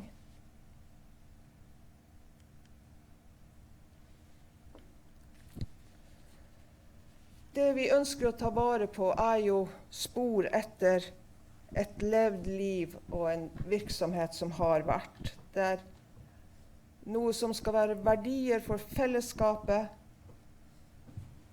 og det er spor etter det vi mener har vært og er viktig både i dag og i fremtiden å ta vare på. I tillegg er bygninger for eksempel, kan også ses på som fysiske arkiver. De dokumenterer på sin måte ting som skriftlige kilder ikke kan fortelle oss noen ting om. Randi var jo til dels inne på det i sitt foredrag også, hvor mye du kan lære av å se på en bygning og se på sporene, se på hvordan den er bygd, på materialbruk, på teknikker, på rett og slett spor og skrift som er etterlatt på en del bygninger. Og kanskje særlig fra oss i sør, men jeg var sånn sett glad for å høre at Randi også nevnte det poenget. Dette med gjenbruk ser man fra sør som et særlig trekk ved de samiske bygningene. Hvor flink man har vært til dette med gjenbruk, og hvor godt man har utnyttet materialer igjen og igjen.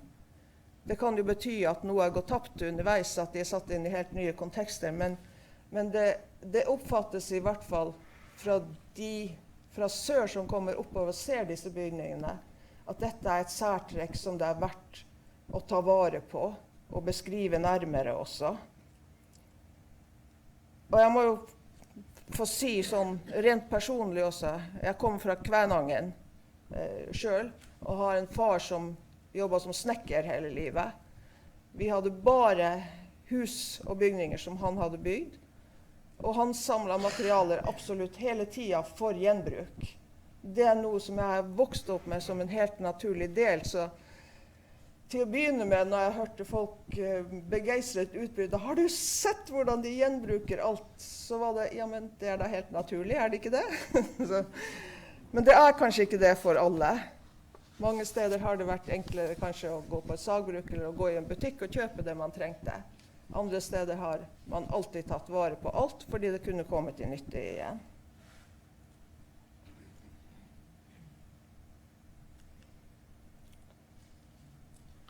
Så har vi innenfor forvaltningen, og da særlig av bygdestruktur, også et begrep som heter autentisitet, og som ofte trekkes fram. Det kan være et litt vanskelig begrep noen ganger. Man snakker av og til om autentisitet i forhold til hva det var, eller en prosessuell autentisitet. Og som et eksempel som Hanna ønsket å bruke, er broen i Mostar. Den kjenner vel de fleste. Den er verdensarv. Den er fra middelalderen. Den hadde en spesiell posisjon i samfunnet der. Den ble beskutt og ødelagt under krigen i Balkan. Og så ble den bygd opp igjen. Fordi den er sånn et sterkt symbol. Den binder sammen de to delene der. Og man bygde den opp igjen for å reetablere forbindelsen. Men da sto den i fare for å miste sin verdensarvstatus, for den var ikke lenger autentisk. Og det vi ønsker å sette søkelys på da, det er jo at dette med autentisitet kanskje ikke bare gjelder den fysiske strukturen, men også de mer immaterielle verdiene og den symbolske verdien som er knyttet til et kulturminne. De er kanskje minst like viktige, noen ganger er de viktigere enn den fysiske strukturen.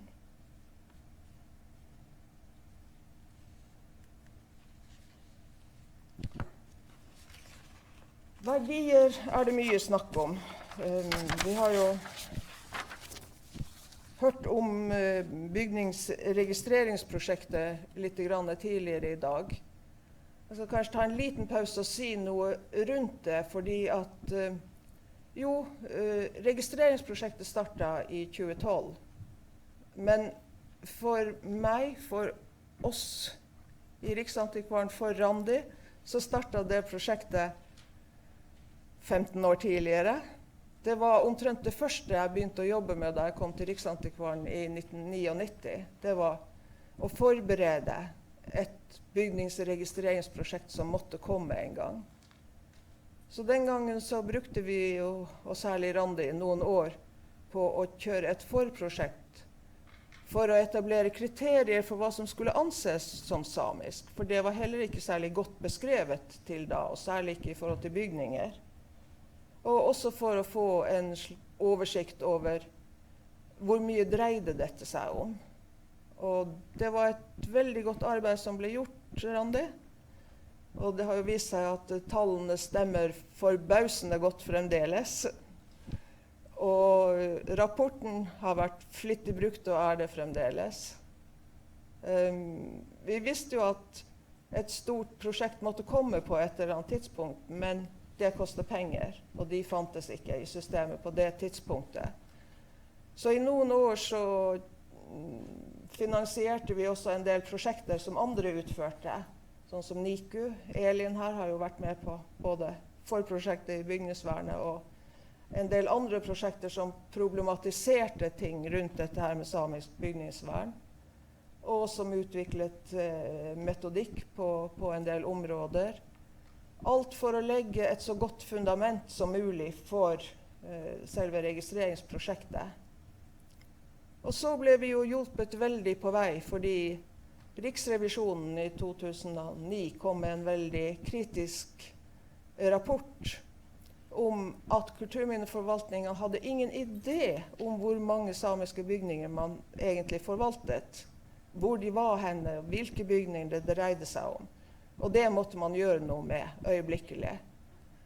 Og det utløste pengene som var nødvendige, og som da resulterte i prosjektet som startet litt grann i 2011, men for fullt i 2012. Og jeg har lyst til å trekke den historien også for å vise at man må ha et litt langt perspektiv av og til når man skal gjøre store oppgaver innenfor kulturminnevernet. De kommer ikke av seg selv rundt neste sving. Man må gjøre et godt forarbeid, og man må være tålmodig, og man må være klar til å begynne når forholdene ligger til rette for det. For da pengene kom, så kunne vi faktisk alle sammen gå i gang med prosjektet.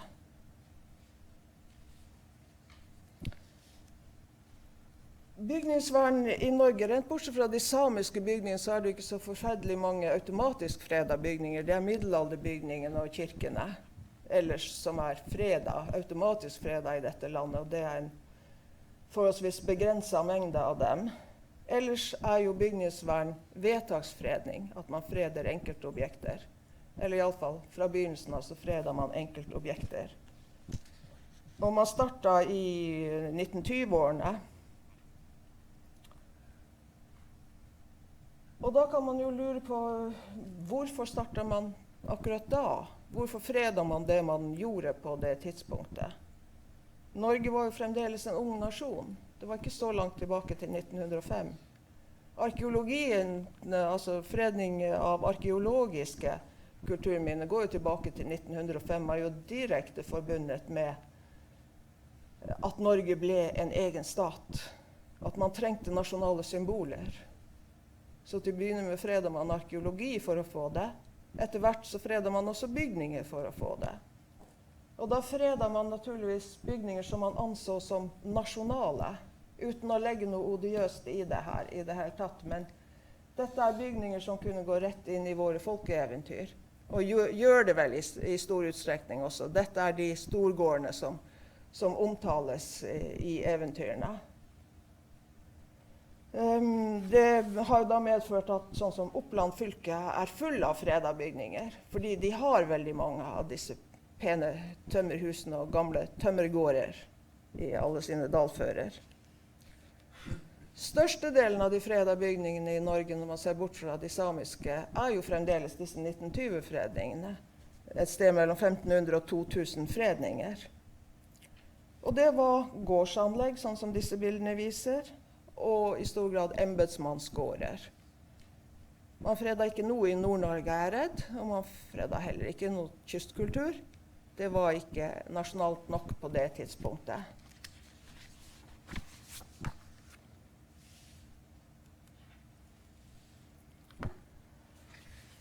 På 30-tallet så begynte man vel allerede å innse at fredningslista var litt for spesifikt rettet mot storgårder og embetsmannsgårder. Så man begynte å forberede en del fredninger av kystkultur, av kulturminner i Nord-Norge, det som siden blitt verdensarvstedet Røros og så videre. Og disse fredningene ble faktisk gjennomført av Quisling-regjeringen på 1940-tallet. Og vel bortimot de eneste vedtak som den regjeringen fattet som fremdeles står.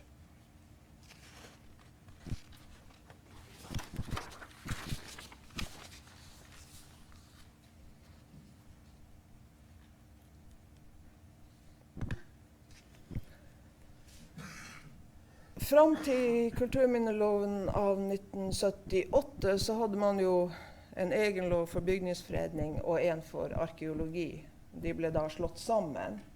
Og dermed så kom også en del andre objekter inn under fredningen, og man fikk et større og et videre syn kanskje på dette med fredning, og hva som var fredningsverdige objekter. Kapellet i Neiden var vel det første i Neiden som ble fredet ganske tidlig for seg selv med et lite jordstykke rundt. Her det vel mer for å vise at nå var det en helt annen type fredninger man begynte å prøve seg på etter hvert. Man kan jo også si at kulturminneloven har jo gjennomgått en utvikling fra å være en objektfiksert lov. Først gravhauger, også de pene husene gjennom bygningsfredningsloven. Så fikk man jo etter hvert anledning til å frede litt større områder, litt større anlegg med litt flere objekter sammen, paragraf 15 fredninger av ulike slag. Så begynte man å innse at det fanns et landskap rundt objektene også, som man av og til måtte ta vare på for at objektene skulle framstå som det de en gang hadde vært.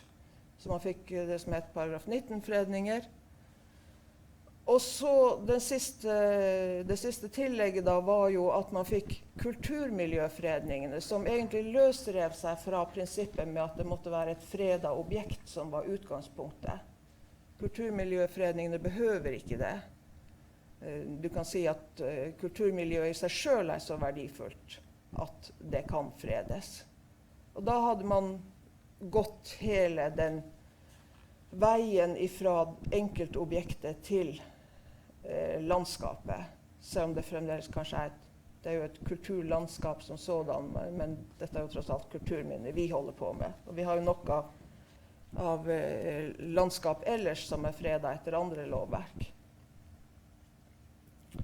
Det som har kommet siden inn i kulturminneloven, og som har vært de store fredningssakene fra 1980-tallet og fremover, har jo vært de tematiske fredningene og de nasjonale verneprogrammene. Og noe av det første som kom inn var teknisk-industrielle kulturminner. Noe sånt hadde man jo aldri fredet tidligere i det hele tatt. Men nå innså man jo at historien har mange, mange flere aspekter enn landbruk. For veldig mye i kulturminnevernet har jo vært rettet mot kulturen i dette landet.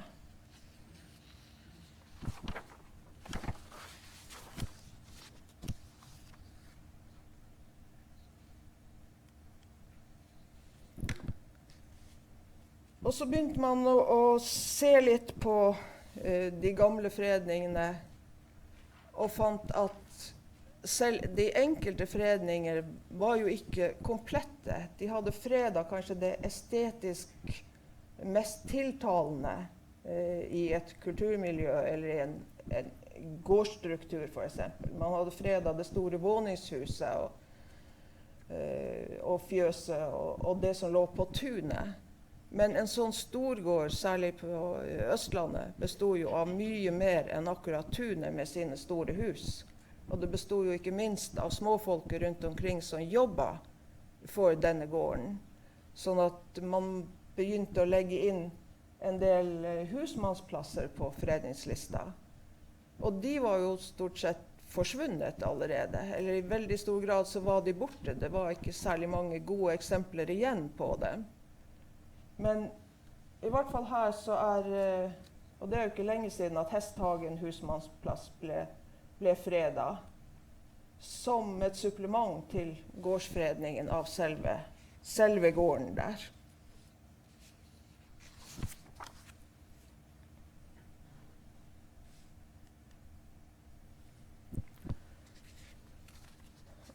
Og så gikk man over til de statlige verneplanene.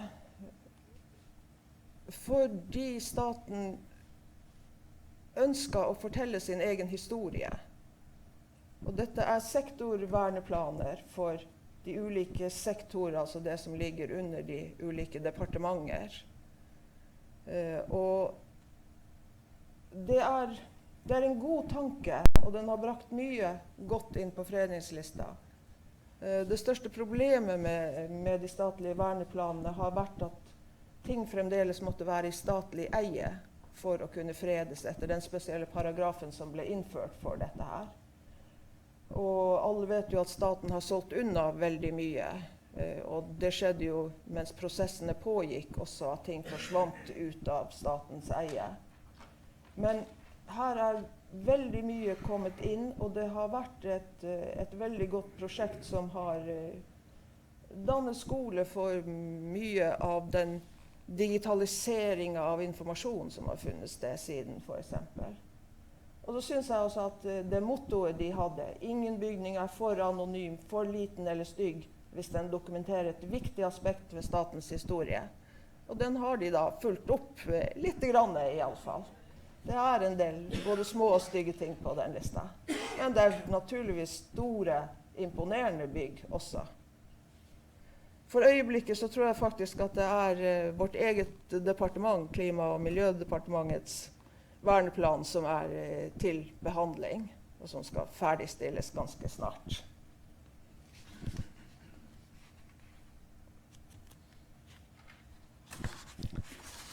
Og så gikk man litt tilbake for så vidt også, i et sånt tematisk år da, kulturminneåret 2009, så ble det dagliglivets kulturminner som man skulle sette et spesielt fokus på. Og da var man litt tilbake på dette her med enkeltobjekter, men nå skulle de være litt annerledes for å vise at kultur er mangfoldig, kultur er så mye, og kultur er også noe som er viktig i lokalmiljøene, lokalsamfunnene. Så derfor er det en del litt uventet ting kanskje på den fredningslista. Det offentlige toalettet i Oslo ligger på Sankthanshaugen i Oslo. Jeg skal si at jeg vokste opp ved siden av den parken, så jeg lekte mye rundt omkring i det området i min barndom da. Men skjønte aldri hvilket viktig kulturminne dette var. Det må jeg bare innrømme i ettertid. Grabben er jo spektakulær, naturligvis, som busskjul, så den skjønner man jo. Den er jo statuesk i sin form, rett og slett.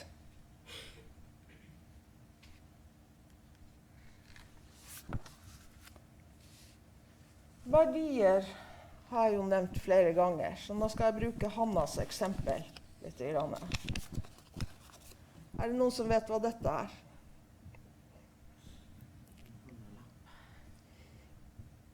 Ja. Men det er jo ikke det. Det er jo bare en papirlapp med noe skrift på, egentlig. Den har ingen verdi annet enn den vi tillegger den gjennom andre systemer.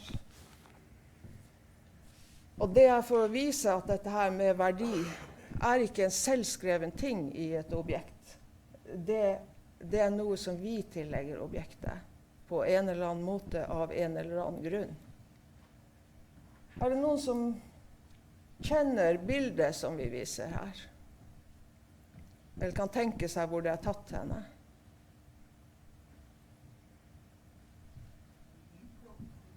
Det er Y-blokka, ja. Vi har jo, i hvert fall vi som er i Oslo, har jo vært innom både Høyblokka og Y-blokka noen ganger og sett det. Og Y-blokka er jo ikke så rasert som Høyblokka er innvendig. Så det var litt, man fikk litt kuldegysninger når man gikk rundt der inne og så de små gule lappene som fremdeles hang på dørene med navneskiltet til hvem som hadde hatt kontoret og alt, hvor det står ferie tilbake 8. august. Og de kommer aldri tilbake dit, fordi Y-blokka er vedtatt revet. Veldig mange er veldig imot det, men det var vel den dealen man fikk til med regjeringen, at for å bevare Høyblokka så måtte Y-blokka rives. Men akkurat de gule lappene der var Hanna og jeg har vært der til ulike tider, og jeg har også bilder av akkurat det samme. For det var noe som stakk deg i hjertet når du så dem, og tenkte at du tenkte på den dagen folk gikk ut derfra og ikke visste hva som kom til å skje i ettertid, og at de aldri mer kom tilbake dit. Det er et grufullt kapittel, og hele 22. juli-debatten har jo også satt dette med verdier i et slags grelt relief. Hvordan vurderer du kulturminner når de representerer en så avskyelig handling som dette? Ikke minst har jo debatten rundt Utøya vist det, hvor sterke følelser det er på alle sider rundt det.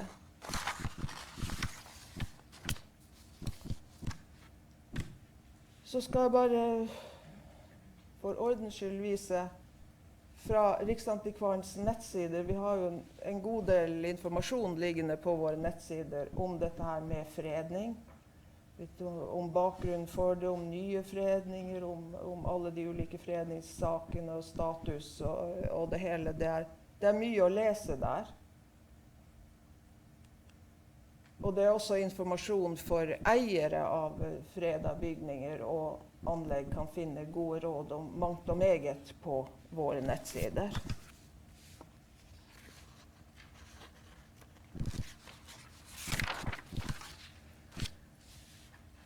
Og til slutt skal vi bare ta med et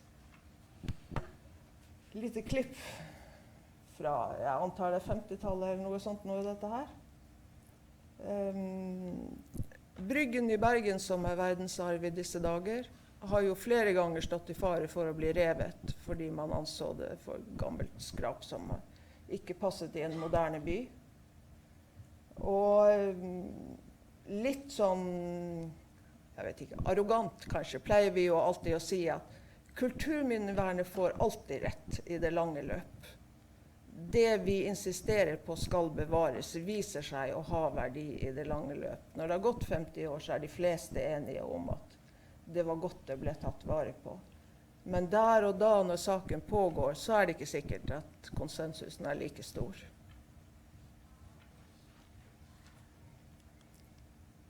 Det var det jeg hadde igjen etter denne amputerte forestillingen.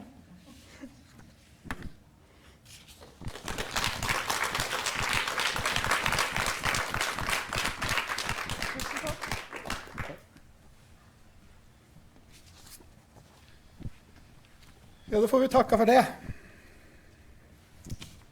Då ser jag också att då ligger vi helt plötsligt lite foran i schema här. Nu så ska vi få lite information från Norsk kulturminnefond. Och då önskar jag Simen Björgen direktør for Norsk kulturminnefond. Velkommen.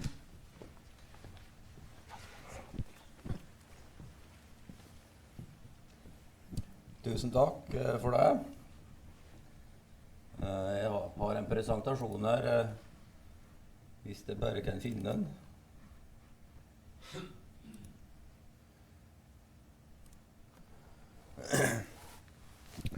Først vil jeg si tusen takk for at jeg ble invitert og fikk lov til å komme hit. Det setter jeg veldig stor pris på. Det har vært en veldig lærerik og interessant dag, der mange tema har vært lyftet fram som oss i Kulturminnefondet synes er svært interessante. Så jeg er veldig glad for at jeg har fått lov til å komme. Jeg er ganske ny som direktør i Kulturminnefondet. Jeg har jobbet der litt over et år. Avløste Jon Suhl, som tidligere var direktør, og som mange av dere her helt sikkert kjenner. Kulturminnefondet er jo en statlig virksomhet som er direkte underlagt Klima- og miljødepartementet. Og vår oppgave er å gi økonomisk støtte til private eiere av verneverdige kulturminner, slik at de kan tas vare på og bli satt i stand.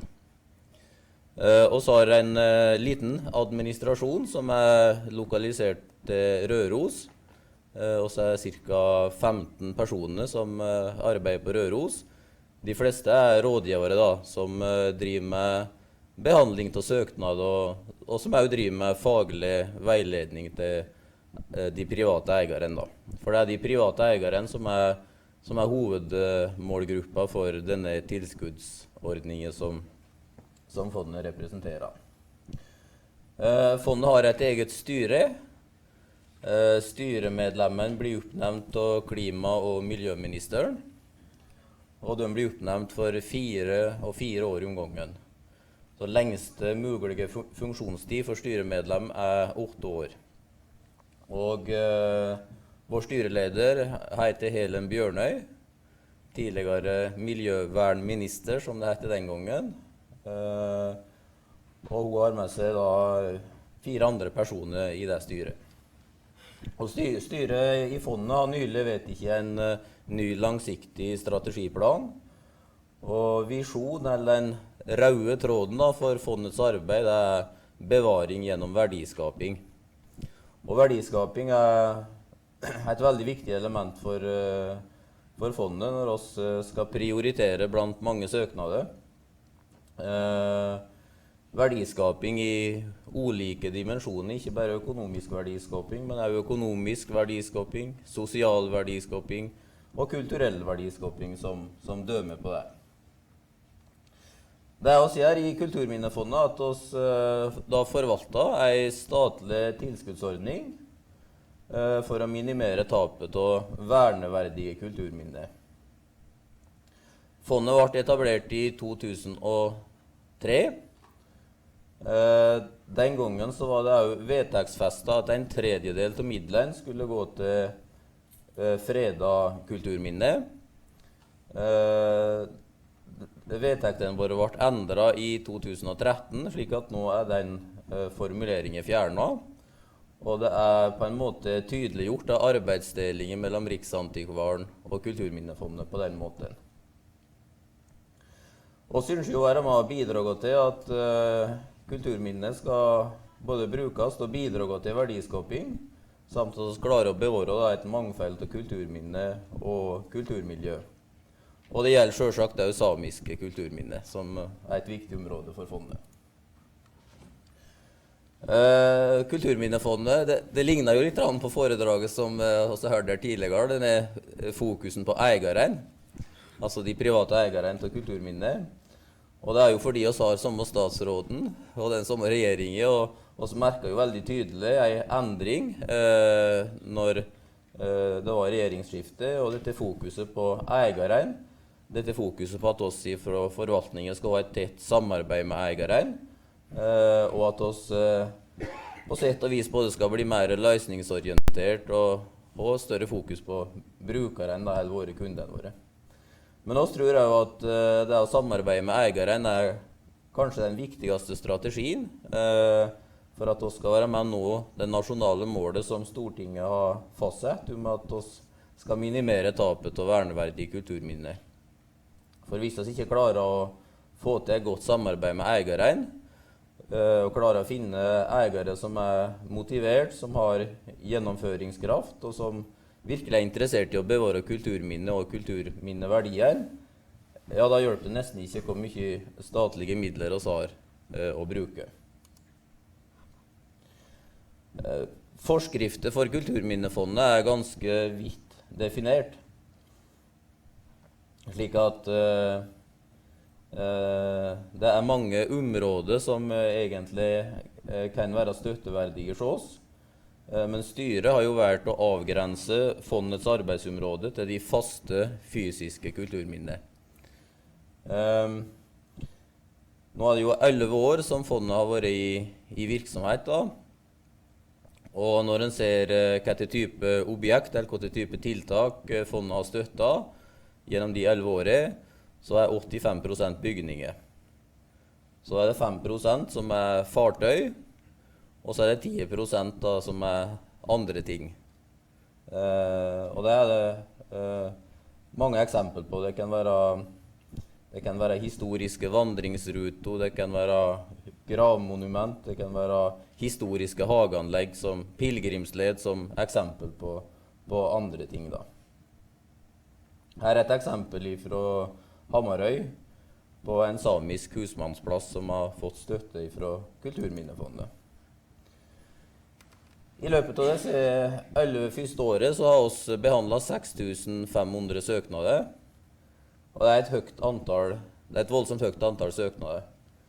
Og det er søknader fra absolutt hele landet, selv om vi ser at det er enkelte deler av landet som har flere søknader enn andre deler av landet. Og jeg kan si på en gang at vi ønsker oss flere søknader fra Finnmark, og så ønsker oss flere søknader fra Troms, og så ønsker oss flere søknader fra Nordland, Vest-Agder, Aust-Agder, Buskerud og Telemark, bare for å nevne noen eksempler da. Samlet sett så hadde i løpet av disse 11 årene vært søkt fondet om lag 1,9 milliarder i støttebeløp, og også da givet litt over 2400 tilsagn. Og til sammen så har fondet bevilget 425 millioner til eieren da, og det utgjør da et snitt på litt over 170 000 per prosjekt, som også har støttet. Det er gjennomsnittet. Så har vi selvsagt mange variasjoner da, men litt over 170 000, det er da det som er ofte et gjennomsnittlig prosjekt da. Og så er det jo slik at når vi ser de store tals lov og ser utvikling over tid, så utgjør fondets bidrag ca. 30% av den totale kostnaden med et istandsettingsprosjekt. 70% kommer da fra andre finansieringskilder. Det kan være samfinansiering, for eksempel med Sametinget, det kan være samfinansiering med smilordning, det kan være private aktører, private stiftelser som bidrar med midler, men det viktigste er selvsagt eieren sin egen innsats da. Egen arbeidstid, dugnadsinnsats, eller egne midler da, som eieren bruker på Kjestland-prosjektet. Når det gjelder samiske kulturminner, så ba jeg meg oversikt når jeg skulle hit, naturlig nok. Og i den samme perioden så har SAFTA behandlet 59 søknader, og det har da vært givet 26 tilsagn, og det er bevilget ca. 3 millioner. Og dette er jo da et område som, det er et område som gjerne vil ha flere søknader, for å si det slik. Og oss er veldig opptatt av å bidra til å informere om denne tilskuddsordningen, og så har god erfaring med å arrangere informasjonsmøte for eiere, private eiere, slik at oss kanskje sammen med våre samarbeidspartnere kan bidra til å informere eieren og søkeren om tilskuddsordninger og muligheten for å søke om midler. Da. Og så veldig godt fornøyde brukere, eller kunder. Vi gjennomførte en brukerundersøkelse i 2014, der det var mange som svarer, og det vitner om at det er et ganske stort engasjement da, for denne statlige tilskuddsordningen.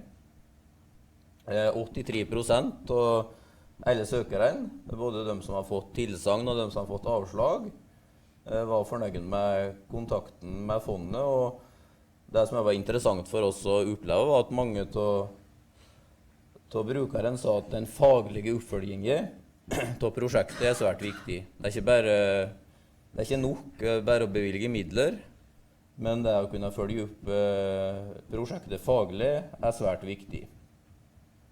Og 4 til 5 prosjekt ville aldri vært gjennomført hvis det ikke hadde vært for støtta fra Kulturminnefondet. Da.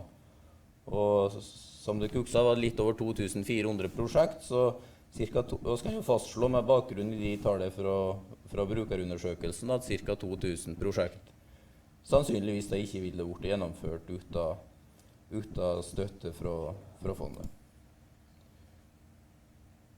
Her er et prosjekt som også har støttet i Kautokeino.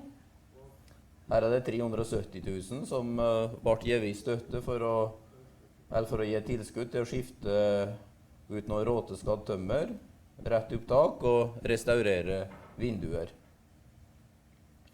Og så er jo veldig opptikkende når oss gir støtte til at istandsettingen skal skje etter antikvariske prinsipp, og at gjennom at når en får støtte fra fondet, så er det ofte en forutsetning at det blir gjort, og stiller ofte en del vilkår da, når oss gir tilsagn om midler, som eieren da må rette seg etter.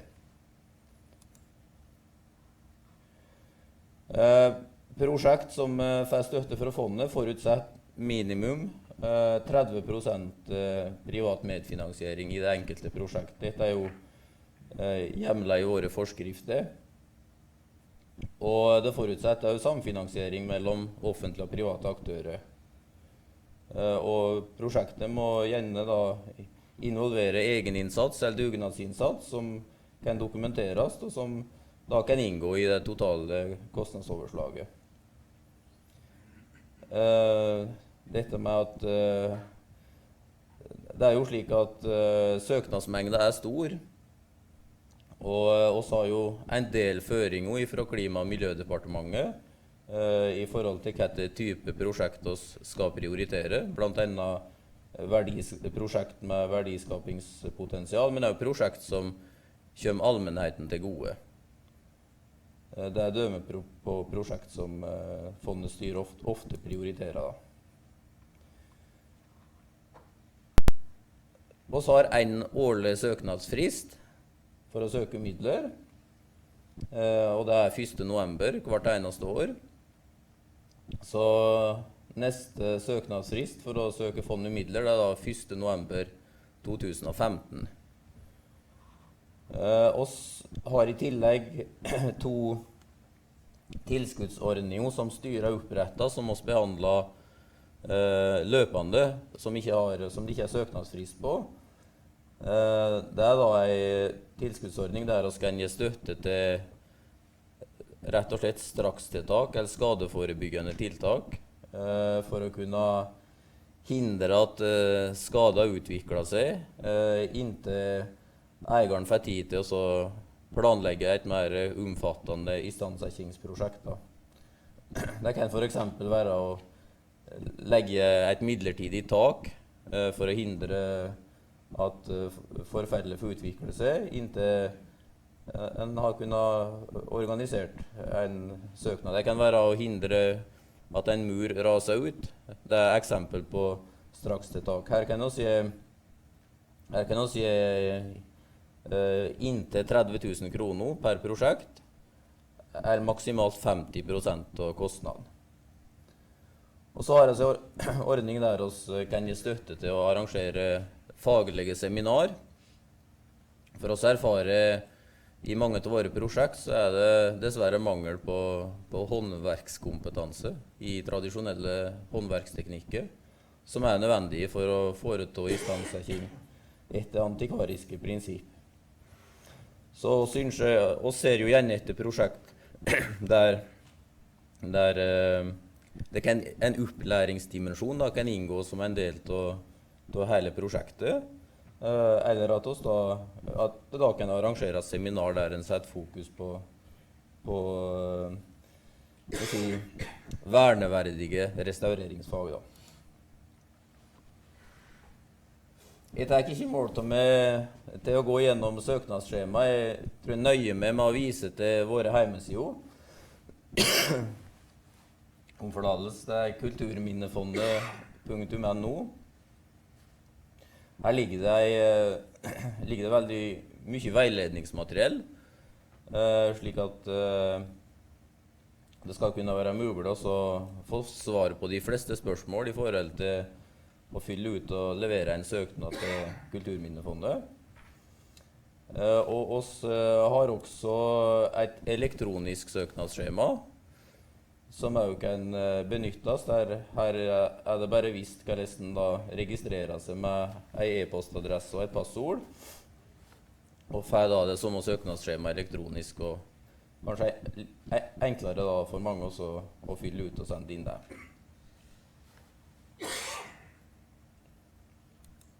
Ja. Det var i grunnen det jeg hadde. Jeg takker i alle fall for at jeg fikk komme, og takker for alle interessante presentasjoner. Og kan eventuelt svare på spørsmål. Jeg blir her senere i dag og blir med på middagen i kveld. Takk.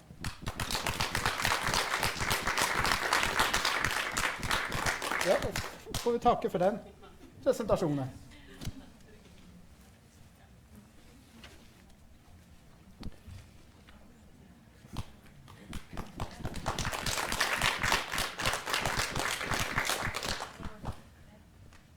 Da ser det ut for at det er dags for kaffe.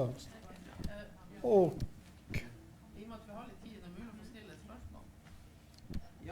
det kan vi godt ta. En spørsmålsrunde her.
Kanskje til og med du kan svare. Jeg vet ikke. Er det noen som vil svare?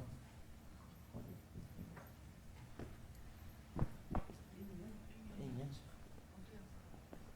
Ja, ingen.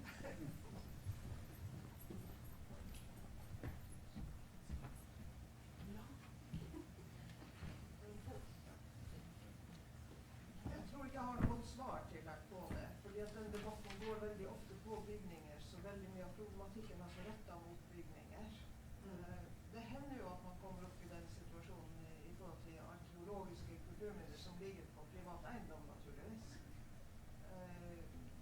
Da har man vel en tendens til å gi dem dispensasjon for å fjerne dem veldig ofte, hvis de kommer i veien for den private aktiviteten der. De fleste saker ender jo på den måten, men det er klart at man må jo se sin egen retorikk litt i forhold til alle de situasjoner den kan treffe på. Men som sagt, debatten i seg selv har gått veldig mye på bygninger av ulike slag. Så den er veldig farget av det, og derfor er ikke dette det det er ikke et aspekt som har ligget langt framme i den debatten hittil. Beklager at jeg ikke kan gi noe bedre svar enn det.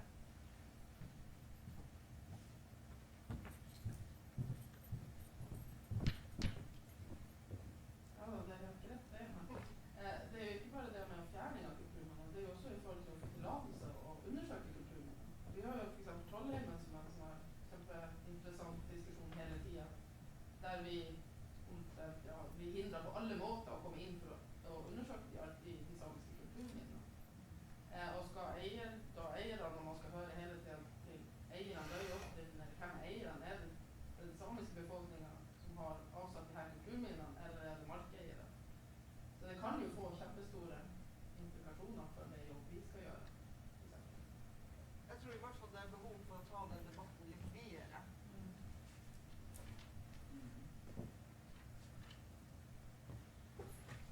Ja, flere spørsmål?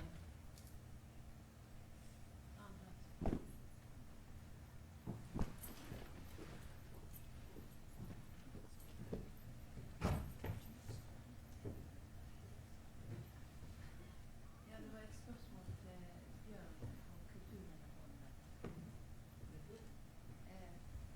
Jeg synes det var et interessant punkt du nevner, dette med støttemulighet til faglige seminar, særlig dette med opplæring.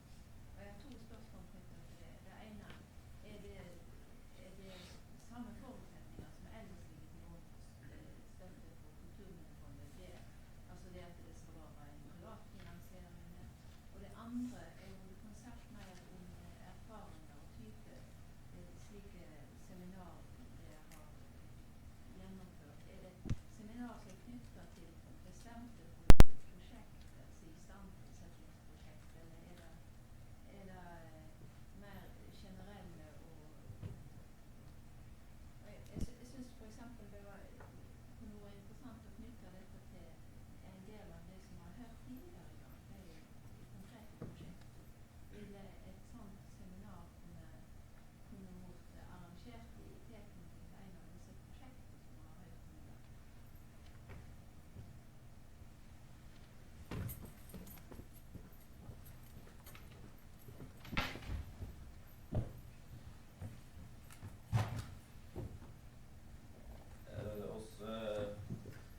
Denne ordningen med støtte til fag- og håndverksseminar er også hatt nå i 2 år, så den er ganske ny. Også har støttet veldig mange ulike typer seminar, og jeg kan bare nevne eksempelvis den store håndverkskongressen som var i Oslo høsten 2014. Der ga jo fondet støtte gjennom denne nye ordningen. Ellers har det vært jeg vil anta at det har vært 30-35 ulike former for seminar rundt omkring i hele landet. Og det har vært sett tema på veldig mye ulike former. Det har vært kurs for eksempel når det gjelder HUSO, forebyggende tiltak. Det har vært kurs i istandsetting av gamle ovner. Det har vært som sagt kurs på mange ulike former. Når jeg nevner dette her med opplæring som en del av et prosjekt, så er det jo fordi at hvis du har et istandsettingsprosjekt og du kan få med en lærling eller opplæring kan inngå som en del av selve istandsettingen, så er det et prosjekt som også er bedt om å prioritere. Da. Men det er liksom i den ordinære søknadsbehandlingen. Denne støtteordningen for fag- og håndverksseminar, der har styret avsatt 500 000, og der behandles søknader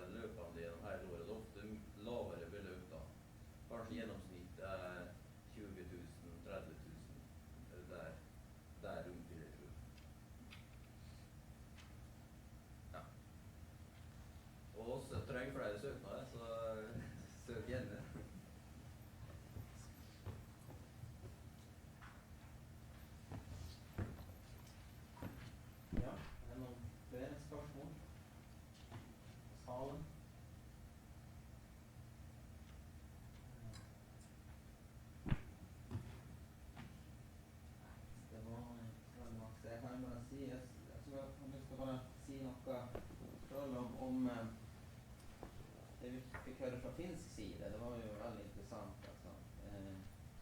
Vi har jo ikke bestandig så veldig mye kontakt med finsk side, så det var jo veldig nyttig å få høre hvordan man jobber der, og klart man har vel et stykke å gå på en del saker. Men vi har jo også her lignende utfordringer da, spesielt med det her med å avgrense kulturminner, kulturmiljøer og kanskje immaterielle kulturminner spesielt. Vi har jo også hatt noen saker på norsk side som har vært litt spesielt. Det kom jo i farten bare å tenke på den OL-søknaden som Tromsø hadde, og når man har tenkt å lage alpinanlegg utfor løypa på Salasjøy i Tromsdalstind, som vi har informanter og informasjon om at det heller samisk fjerne. Så vi har jo de problemstillingene på norsk side, absolutt.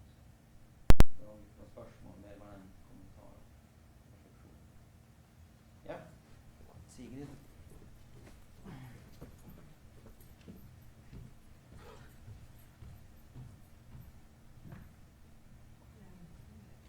Jeg vil stille et spørsmål. Du understreker dette med private eiere, men det har jo vært spørsmål noen ganger om museer kan søke, og kommunale eiere kan søke. I Finnmark er det faktisk slik at både museer og kommuner eier ganske mange eldre bygg. Mer enn kanskje, altså sånn forholdsvis mer enn andre steder. Kan du si noe om det? Det er noen muligheter.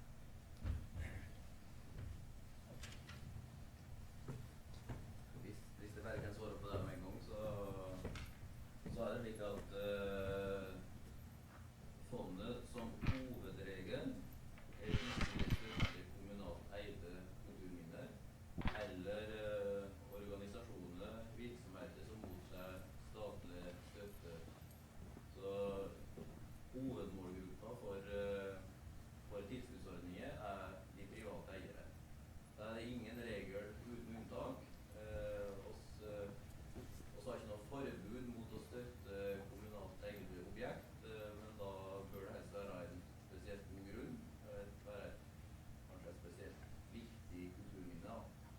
Men som hovedregel er det private eiere som er fondets målgruppe.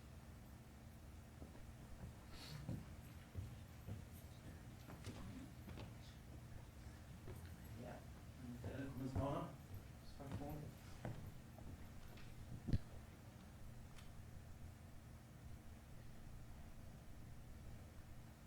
Ja.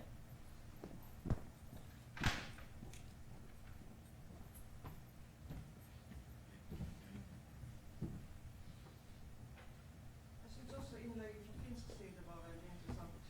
Skjønner du meg hvis jeg snakker norsk hele tida? Det er litt svårt. Det er litt svårt, ja. Men da skjønner du.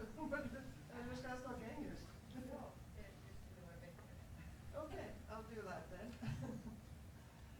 It was interesting to see that you have the same problem regarding the holy sites, mountains, lakes, etc.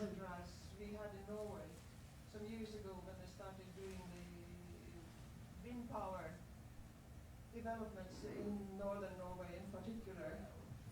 And Elin could probably say a bit more about it because we actually did finance a small project to look at implications and how to value the extent of such places, because that became apparent quite quickly that was a big problem. How do you delimit the mountain? And so that particular problem is common between the two countries, and there is at least the report from NICU on that particular problem, and I'm sure we could have interesting discussions about it.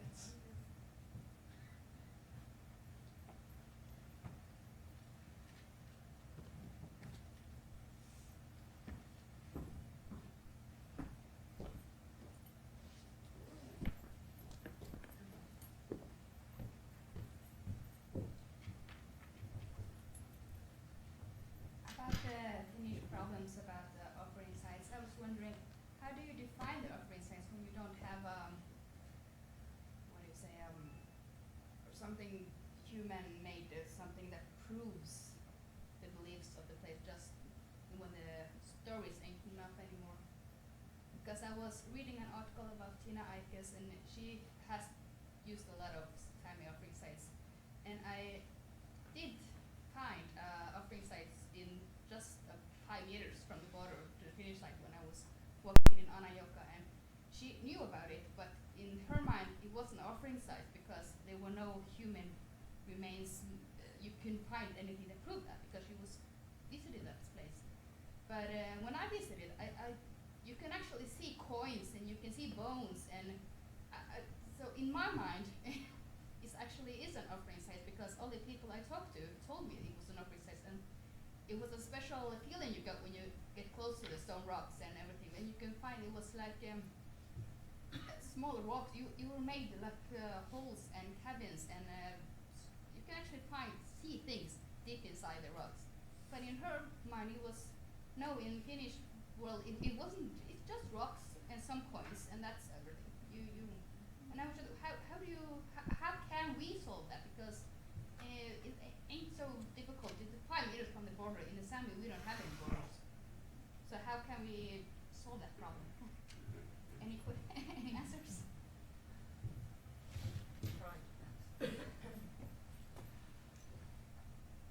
Yes, I don't know about that place, but actually, the first evidence, of course, are these coins and like that, which I consider that place it is offering site, or there is some significance for the locals. And of course, we have a lot of these sites which are in our register of antiquities. They are mentioned in old literature, so that I have tried to find, they have described some places, they have named them like Paulahari, Samuli Paulahari, etc. And then I try to find them from that. And I think those are, and the best evidence is, of course, the local traditional knowledge. And I think the problem in Finland is that when the archaeologists come to the site, they go there by themselves. They don't go to the nearest house and talk to the people and ask about it, ask about the sites and ask about the area. I think that is something what must be solved in when they are educating the archaeologists in the universities, that you don't do it yourself. You have to ask from the locals, and I think that in our unit, now it's the 5th year, and we start our working or continue it. I think that because we have, at first we go to the locals, we ask them about their surroundings, and we have to get the trust between people. It's not easy, but okay, now I went far away about that, your question, but what you described about this Anajoka place, I would consider it also as offering site or sacred site. So I don't know about Tina Eikes. She's from Oulu, in the middle of Finland.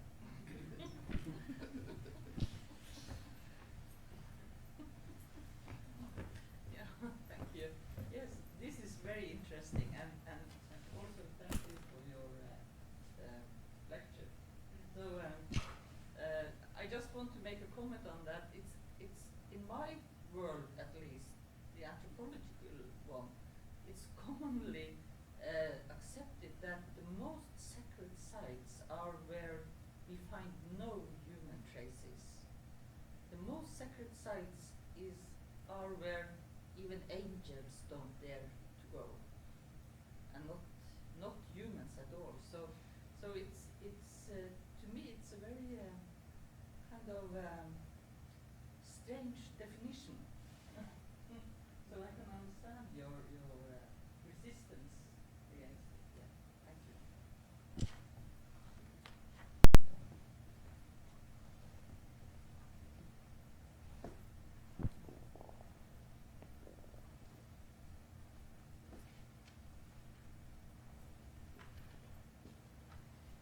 Go to what? överpröva den. Det ser ut som att för tillfället i alla fall så var det inte något mer spörsmål här.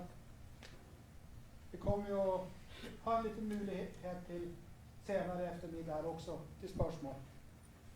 Och i och med det så tror jag då att då tar vi en halvtimmes kaffepausa. Så då är vi tillbaka här då blir det 15:40.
noe behov av noe mer tid?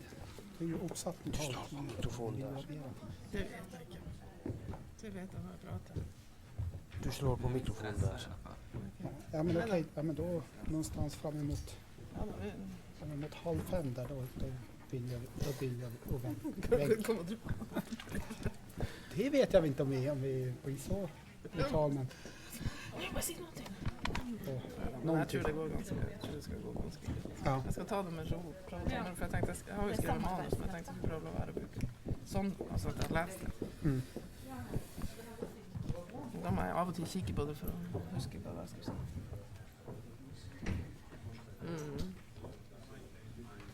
Det är dit som är uppe och går eller Nej. det är något annat? Det er nog det, ja. Skal vi se her da, avslutt.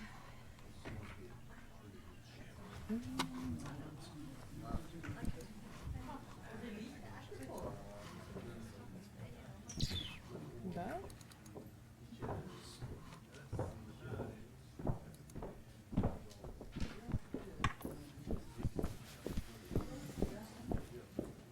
Jag checkar vad som syntes det vart det mindre folk.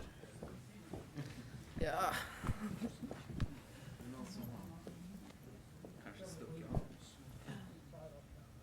Skjønner jeg godt, det er mange som har hørt meg før.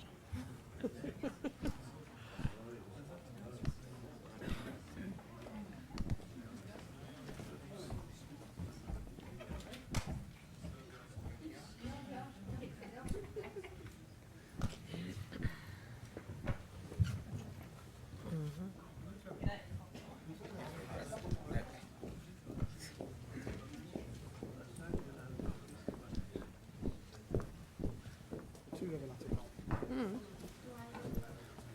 vart fall så att vi går vidare. Må vi sette i gang da?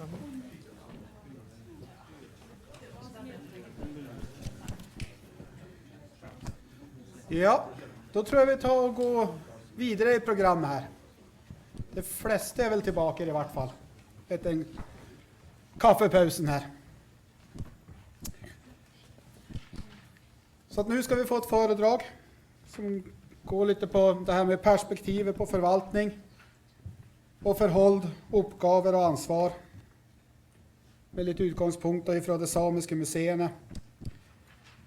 Och då vill jag hälsa Birgitta Fossum, direktör Saemien Seites Snåsa, välkommen. Takk for det. Jeg vil begynne med å takke Sametinget for at dere inviterte meg til å komme og si noe på det her seminaret da, om kulturminnevern. Da som jeg forstår er opptakten til en melding om kulturminnevern. Jeg ble spurt om jeg kunne si litt grann med utgangspunkt i det å være et museum i dette området, og hvordan synspunkter vi da kan ha på forvaltningen. Og det skal jeg prøve å gjøre, men det kan hende at det går litt andre veier også. En veldig godt brukt frase for oss som jobber med samisk kultur, det er retten til kulturarven. Og dette er noe som vi gjentar i alle anledninger, og som jeg mener faktisk er en veldig viktig uttalelse. For jeg mener at det er nettopp det vi holder på med, alle sammen som jobber med samisk kulturminnevern. Men samtidig så må vi også spørre, hva betyr det egentlig? Og har vi i dag retten til kulturarven? Er det å kunne ha retten til sin egen kulturarv det at vi skal få tilbake 2000 gjenstander fra Folkemuseet? Er det at vi får prosjektmidler fra Sametinget til å gjøre kulturminneregistreringer? Og er det det at Sametinget forvalter de faste kulturminnene? Er det å ha retten til kulturarven? Er vi likestilt det norske samfunn og de norske forvaltningsinstitusjonene når det gjelder muligheter og rettigheter til å dokumentere, forske på, forvalte kulturarven? Og det er jo noe som fastslås i alle konvensjoner som Norge da, eller mange av de konvensjoner som Norge har skrevet under. Og jeg mener at vi har ikke det. Jeg vil hevde at vi i dag er ganske overgitt norsk forvaltning og norske myndigheters gode vilje. Og jeg mener vi har en ganske lang vei å gå før vi virkelig kan snakke om at vi har retten til kulturarven. Og jeg mener da at kulturminnevernet er en viktig del av det. Og det er det jeg skal prøve å se litt grann på i min forelesning. Og utgangspunktet og eksemplene som jeg bruker er jo fra det sørsamiske området. hvordan vi oppfatter og hvordan vi i dag lever med forvaltningen av kulturminnevernet.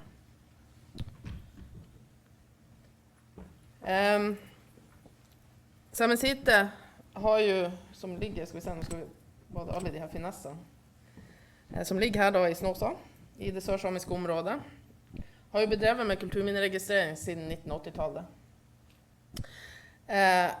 Og det er noen ting som vi fremdeles holder på med i dag. Og man kan vel også si det at det arbeidet man begynte på i Snåsa er starten på det samiske kulturminnevernet. Og målet med dette arbeidet var jo å styrke den samiske identiteten, øke kunnskapen om samisk kultur og historie, og skape en lokal kulturell aktivitet. Man ville ta frem kildematerial om samisk kultur og historie for å skrive historien. Og man ville dokumentere bruken av landskapet og samisk kultur i landskapet. Og da også skape en base for å kunne planlage og utøve et samisk kulturminnevern. Og som jeg sa det, så er det her starten da på det som etter hvert Sametinget tok over i 1994. I dette arbeidet så vektla man å jobbe med de lokale tradisjonsbærerne. Og det er en metode som vi fremdeles jobber etter. Det er veldig sjelden at noen av arkeologene fra Saemien Sijte er ute i felt uten å ha med seg tradisjonsbærere, eller i hvert fall ha vært i snakk med dem i forkant. Og denne måten å jobbe på gir forskjellige perspektiv på nettopp på forhistorien. Det gir forskjellige dimensjoner. For tradisjonsbærerne har kunnskap om bruken av landskapet, og en tradisjonskunnskap som du ikke kan lese deg til på universitetet i dag. Mens arkeologen har kunnskap, eller i hvert fall bør ha kunnskap, om ulike typer av kulturminner og kulturmiljøer. Også fra tida før reindrifta. For det vi har sett i det registreringsmaterialet som finnes i det sørsamiske området, er at det er en ganske stor overvekt av kulturminner fra nettopp reindriftsperioden. Og da særlig fra perioden etter 1600. Og i det sørsamiske området, der man fremdeles kjemper for retten til land og vann, og retten til å bruke visse områder, så er det veldig viktig å bevise det samiske nærværet, også før tida før 1600. Og det her er noen ting som de samiske institusjonene, Sametinget og de samiske museene er nødt til å gjøre, for det her er ikke noe som de norske, som fylkeskommunen for eksempel, eller Vitenskapsmuseet gjør. For noen år siden så hadde vi et samarbeidsprosjekt sammen med Sametinget, fylkeskommunen og den lokale kulturforeningen i Røyrvik, Lulen og Mørsendaive. Og dette prosjektet kom til etter at fylkeskommunen holdt på å totalregistrere kommunene i fylket. Og de brukte faktisk ordet totalregistrere. Og nå var turen kommet til Røyrvik, og man fant ut at her måtte det være samisk. Litt samisk nærvær da. Når vi stilte spørsmålet om hvordan registrering av de øvrige kommunene hadde gått til, så fikk vi vite at de hadde tatt utgangspunkt i de kjente kulturminnene, og det hadde tatt utgangspunkt i gårdene, for egentlig det man var mest interessert i, det var jo jernaldersbosetninger. Og den var jo gjerne lokalisert i samme områder som jordbruksbygda er i dag. Men også litt steinalder da, så at man hadde jo gått rundt sjøen. Og på denne måten så hadde man da, ved det tidspunktet, totalregistrert 6 kommuner i fylket. Og når vi spurte hvordan de forholdt seg til områdene utenfor Finnmark, så fikk vi vite at det var ikke noe særlig interesse for det, for det fanns ikke noe særlig der. Og jo da, man snakket med lokalbefolkningen, men det var jo mest for å vite hvordan funn man hadde funnet i åkrene.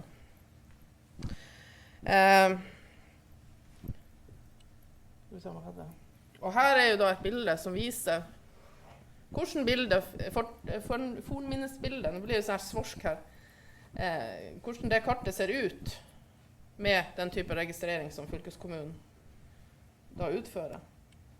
Og man legger på da de registreringene som Sametinget og Saemien Sijte har gjort, og de lokale tradisjonsbærerne, så er det et helt annet bilde.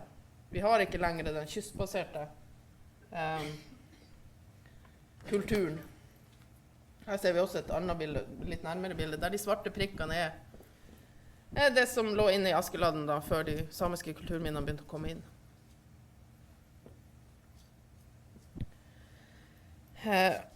Og denne måten, dette kartet hadde jo aldri blitt til om det ikke hadde vært for det nære samarbeidet med de lokale tradisjonsbærerne. Og det er klart at dette har visse økonomiske implikasjoner når man jobber på denne måten med de lokale tradisjonsbærerne. Men jeg mener at det må få lov å koste. Vi må være forsiktige og effektivisere bort det. Den dagen vi tror at vi arkeologer, uansett om vi har samisk bakgrunn eller ikke, kan tilegne oss den levde kunnskapen på universitetet og gå bort fra samarbeidet med de lokale miljøene, da mener jeg at det samiske kulturminnevernet har spilt ut sin rolle. Dagens forvaltning med Sametinget som ansvarlig for de faste kulturminnene, det fungerer jo ganske bra, så lenge kulturminnene står der og ikke er trua.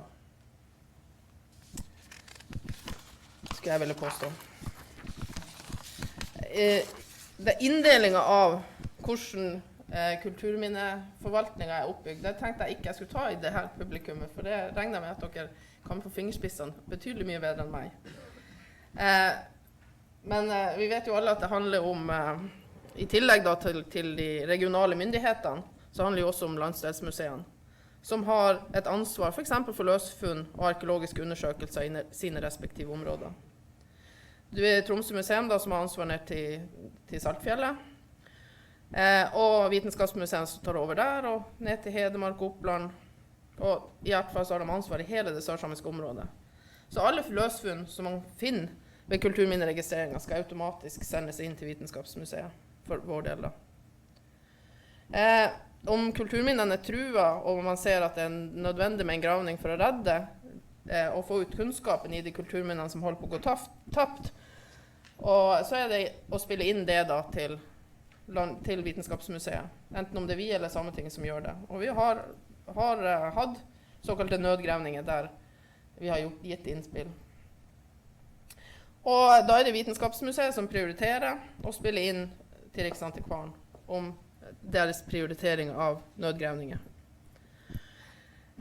Og når det kommer til denne redningsundersøkelsen, så er det dem som utfører den. Og skal vi gjøre arkeologiske undersøkelser, så er det jo også Vitenskapsmuseet som skal frigi, eller Sametinget og Vitenskapsmuseet som skal frigi de her kulturminnene.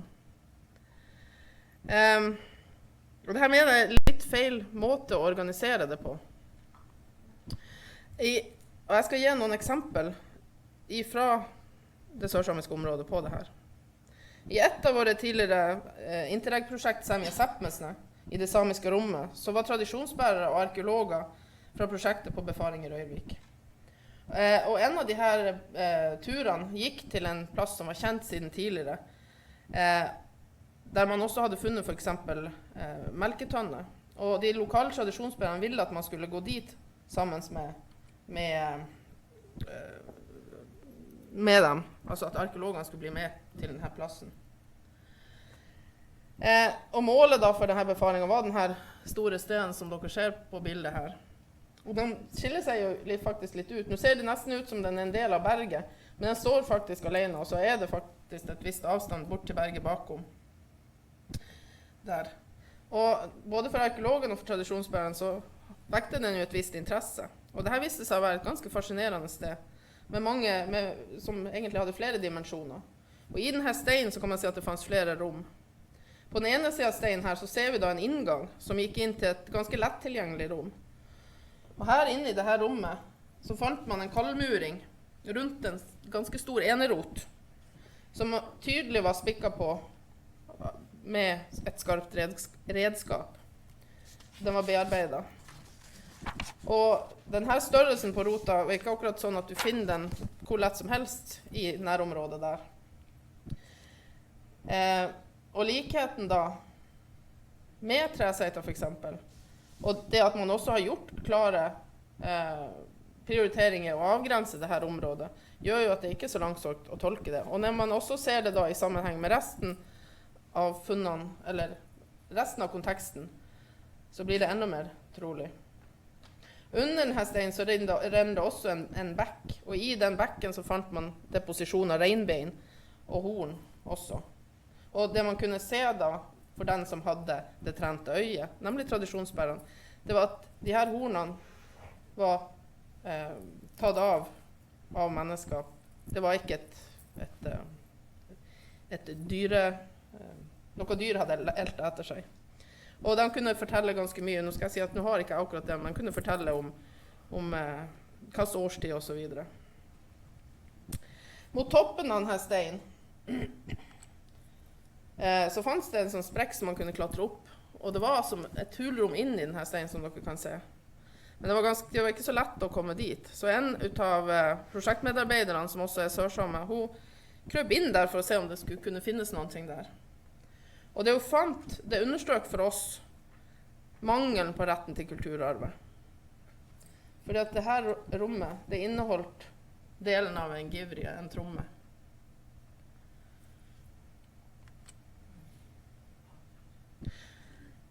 Dette funnet, det ble jo dokumentert i felt.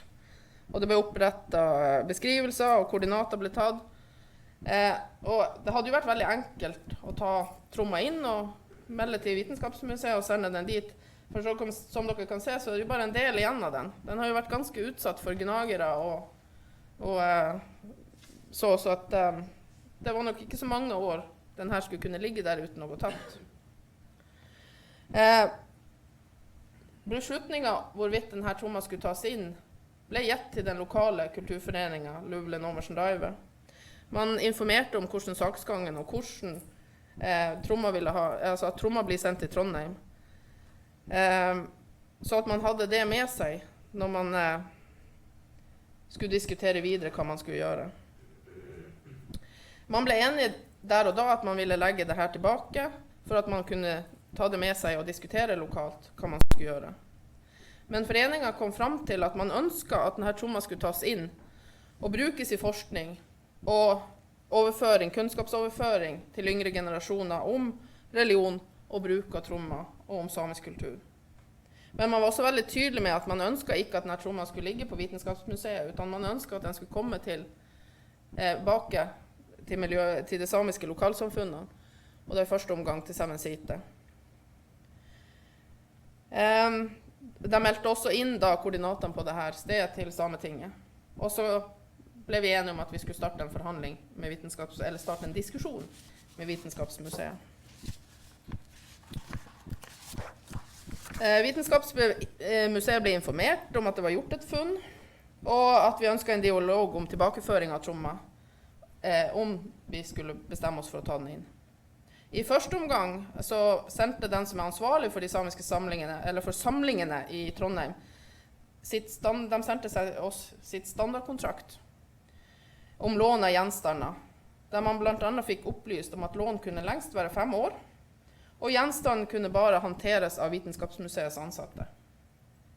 Så vi var veldig heldige som fikk låne tilbake den egne kulturarven. Men på møtet da med ledelsen for museet så de absurditeten i det her, og sa også rett ut at kunnskapen om samisk kultur, om religion og trommer, den fanns ikke på Vitenskapsmuseet, men den fanns på Saemien Sijte. Og vi ble enige om en intensjonsavtale som går ut på at når Saemien Sijte har lokaler for å forvare denne typen av funn, og stille ut denne typen av funn, så skulle tromma deponeres hos oss. Vi har også blitt enige om at vi skal inngå avtaler som regulerer relasjonen mellom Saemien Sijte og Vitenskapsmuseet i sånne her sammenhenger. Men også da i forhold til andre gjenstander som finnes i samlingen der, og prosjektsamarbeid med utveksling av kompetanse og kunnskap. Men jeg må få lov å si at jeg føler jo at dette er veldig personavhengig. Nå har Vitenskapsmuseet hatt en leder som er veldig opptatt av lokal forankring og rett til kulturarv. Året etter at tromma ble funnet, så ble den hentet inn. Først av Saemien Sijte, Sametinget og de lokale tradisjonsbærerne. Og den ble vist frem først lokalt både i Røyrvik og på Saemien Sijte, før den ble fraktet da til Trondheim. Og som jeg sa det, så er intensjonen at den skal komme tilbake til Saemien Sijte. Men spørsmålet er når? Når vi har et nytt museum som ser ut til å kunne bli en stund til. Eller er det mulighet å få den tilbake tidligere? Men hva innebærer egentlig retten til kulturarv i dette tilfellet? Er det et eierskap til den egne kulturarven? at det at funnene deponeres hos oss. Er det virkelig en definisjon av eierskap? Vi kunne også lese senere det året i Spor, som er da Vitenskapsmuseet sin faglige tidsskrift, en kort artikkel av en forsker, Birgitta Berglund. Hun hadde skrevet en liten artikkel som heter Nytt funn av runebomme. Og der kunne vi jo lese da at nå hadde man funnet en og en runebomme. Og den beskrevs også veldig kort hvordan prøver som ble tatt på tromma før magasinering og konservering. Og bildet av en og en runebomme er langt fra den følelsen man hadde når man gjorde dette funnet. Ingen av de innblandede partene, foruten forskeren på Vitenskapsmuseet, visste om artikkelen heller. Og hverken vi eller den lokale kulturforeningen har i dag fått noen som helst informasjon om de eventuelle prøvene som man har tatt, selv om det var muntlig avtalt. Og er ikke det også en del av eierskapet? Kunnskapen. Og når jeg tok opp det med dem, så beklager jeg dem.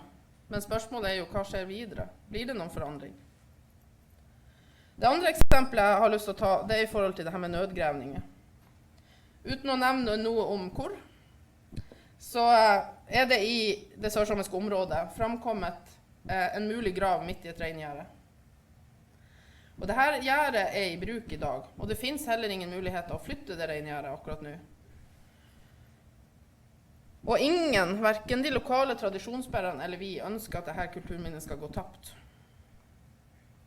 Samtidig så finnes det en forventning fra lokalsamfunnet og et ønske om at det er vi som gjennomfører undersøkelsen. Og det er ikke sånn at ikke vi har kompetansen, men vi har ikke retten. På Saemien Sijte i dag så jobber det 3 arkeologer. 2 av oss har doktorgrad. Jeg har på samisk forhistorie. Alle sammen har erfaring av arkeologiske undersøkelser av samiske kulturminner. Og 2 av oss har også ledet større og mindre arkeologiske undersøkelser. Både flerårige eksploateringsundersøkelser, forskningsundersøkelser osv. Og jeg vil hevde at vi har større kompetanse på samiske kulturminner enn for eksempel Vitenskapsmuseet. Men som jeg sa det, skal det gjennomføres en undersøkelse, en nødundersøkelse som det egentlig er, så er det Vitenskapsmuseet som har ansvaret for å prioritere og finne midlene og gjennomføre undersøkelsen. Og når undersøkelsen skal foretas, så har vi mulighet til å være med, men på egen bekostning. Og for hvilke midler da? En mulighet skulle jo kunne være å gjøre dette som en forskningsundersøkning, men fremdeles må jo kulturminnet frigis. Men det er vi selv som står for forskningsplan, undersøkningsplan og utførelse av undersøkelsen. Og dette har vi gjort på andre områder når vi har hatt store interreg-prosjekt. Som det er i dag, så må midlene søkes, og selvfølgelig så finnes det en usikkerhet på om vi får de her midlene.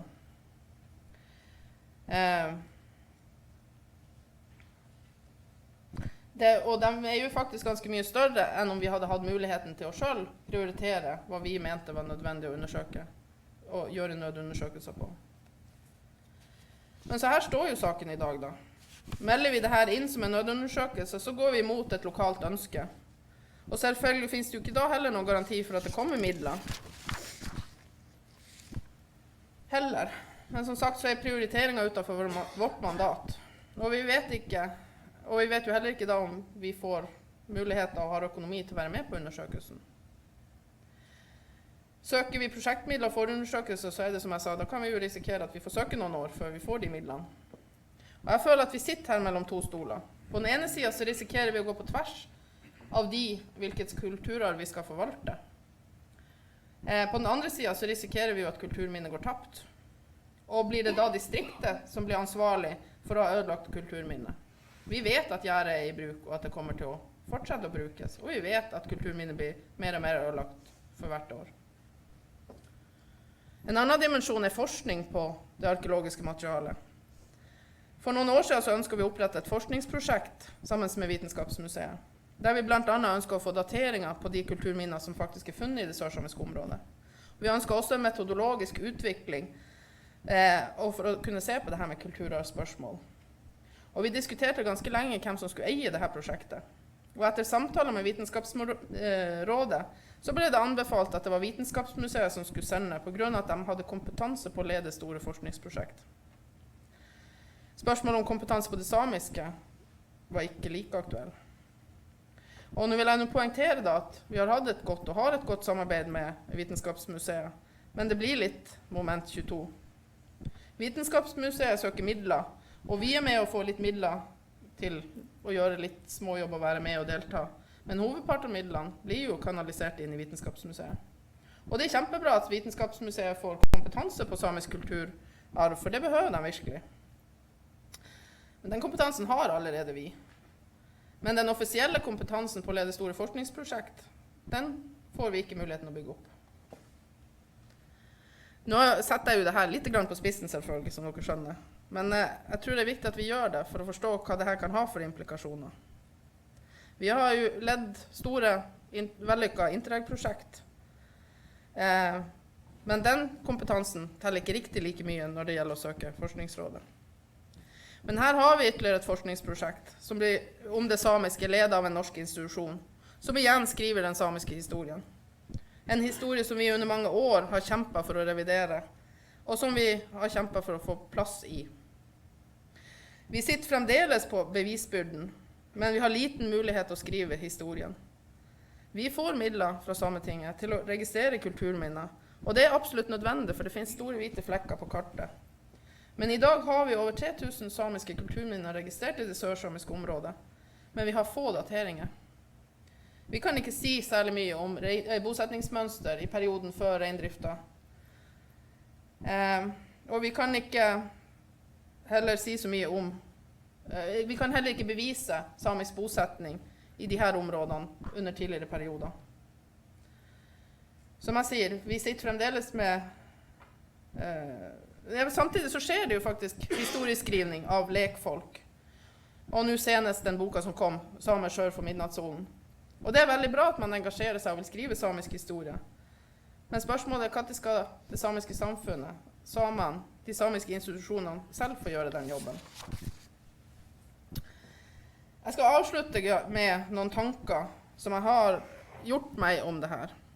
Og jeg mener at det samiske samfunnet må få fullt ansvar for den samiske kulturarven. Det må tilføres midler og kompetanse som gjør at vi settes i stand til å ta dette ansvaret fullt ut. Vi må fortsette å opprettholde den lokale forankringen i Sápmi, for det er nettverkene, tradisjonsbærerne, som sitter på den tradisjonelle kunnskapen som gjør at vi kan få et så mangfasettert bilde som vi har. Jeg vet ikke om jeg har noen sånn løsning eksakt på hvordan man skulle kunne løse det, men jeg skal vel driste meg å komme med noen tanker. Sametinget bør ha fast ansvar eller myndighet over kulturminnevernet, og da ikke bare myndighet over de faste kulturminnene. Jeg mener også at det bør opprettes samiske ansvarsmuseum, i hvert fall ett i hvert område, som får delegert ansvar for funn og arkeologiske undersøkelser. Ansvarsmuseene må få en grunnfinansiering som gjør at man kan opprettholde en kompetanse, sånn at man kan gjøre de her nødvendige undersøkelsene, og få prioritere selv når det gjelder nødundersøkelser, og også kunne delta i større eksploateringsundersøkelser, få lov å bygge opp forskningskompetanse og ta på seg andre typer oppdrag. Jeg mener at Sametinget bør ha et ansvar å se til at den nødvendige kompetansen finnes på museene. Kanskje skal vi ha tilbake et kulturminnevernsråd med sterk fagkompetanse. For jeg mener det må bli et krav på at de som skal undersøke samiske kulturminner, skal ha den nødvendige kompetansen og erfaringer, så man vet hva man faktisk ser i felt. Det er ingen som skulle finne på å ansette en som har holdt på med samisk arkeologi for å undersøke en stor gravhaug, for eksempel. Det handler også om å beholde kompetansen. Med den usikkerhet vi lever i dag, når det gjelder å ha prosjekter, så vet vi ikke hvor lenge vi har den kompetanse vi har bygd opp, eller knyttet til oss. Og ved neste prosjekt, så risikerer vi å måtte ut og lete etter nye medarbeidere, som skal læres opp. Man kan også tenke seg at man inngår formelle samarbeidsavtaler mellom de samiske ansvarsmuseene og Sametinget, der man forplikter seg på et samarbeid, blant annet også med kunnskapsoverføring. Men der man også kan bruke de samiske museenes kompetanse og samarbeide mer i forhold til for eksempel konsekvensutredning av større plansaker. For vi har kompetansen, og da behøver kanskje ikke heller Sametinget å ansette ekstra personal, som kanskje da nye, uerfarne studenter som ikke helt vet hva de skal se etter ute i felt. Vi må fortsette å opprettholde det samiske kulturminnevernet. Vi må passe oss for å ikke effektivisere oss bort fra lokalsamfunnet, den lokale forankringen og tradisjonskunnskapen. For da har vi blitt et norskt kulturminnevern, der kulturminnene mangler den ekstra dimensjonen man får med å bruke den tradisjonelle kunnskapen også. Og jeg synes det var veldig interessant å høre tidligere i dag det som ble sagt da, fra Ingjerd Holand, at man ønsker denne nedenifra og opp forankringen i kulturminnevernet. Nå er jeg ikke helt sikker på at det betyr det samme som vi definerer med forankringen i lokalsamfunnet. Men jeg tenkte jeg skulle ta og stoppe der. Jeg har gitt noen perspektiver i alle fall. Takk for oppmerksomheten.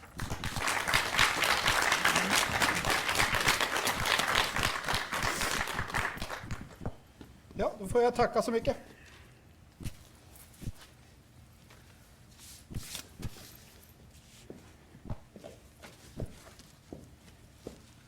Då börjar vi att närma oss slutet på den här dagen. Så det som återstår här nu då, det är ju en spörsmålsrunda där det är möjlighet för kommentarer och sånt. Så får vi jag vill bara melde sig på här nu för den som har spörsmål.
Samisk kulturminneforvaltning, det jo en lovpålagt forvaltning. Den handler jo om det noe der med å ha et råd som har det som eneste fokus, og så kan bære det frem. Jeg har ofte sagt det, både kulturminneforvaltninga og opplæringsdelen i Sametinget hadde fortjent et egne råd, sånn at de forsvant alle fagoppgavene inn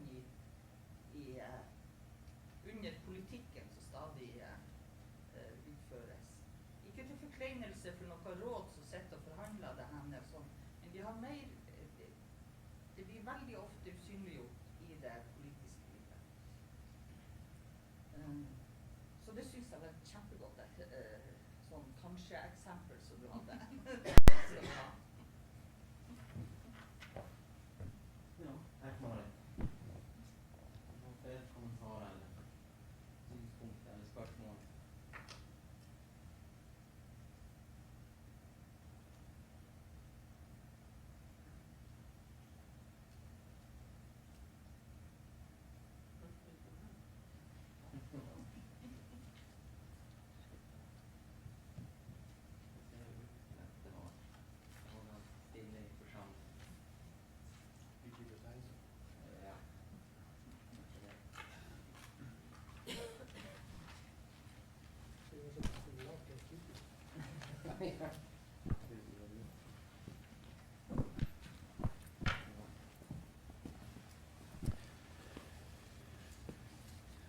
Jag får väl upprepa spörsmålet på nytt där.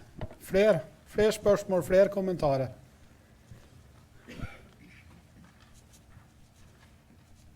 Så nå det er mulighet.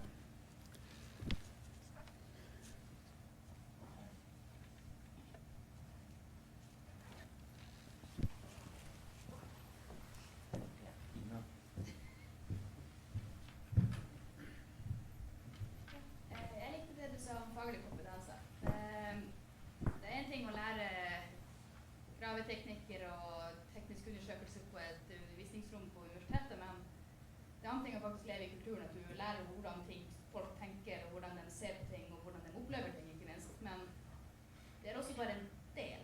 Vi har språket som en helt egen bruk, som stedsnavn viser til, som måten du snakker om et sted til. Det er også en kulturarv eller kulturminne i seg selv som vi bør ta vare på. Og jeg likte det at du dro fram akkurat den der med kompetanse innenfor lokal kunnskap og slett, som ble nevnt tidligere også i stad. Så det er også noe vi bør tenke på videre. For språket er jo noen steder holder jo på å dø ut. Og man bør liksom gripe fast i det mens man fremdeles har, spesielt når man fremdeles har gamle man kan spørre, og som kan veilede oss som ikke vet eller ikke kan.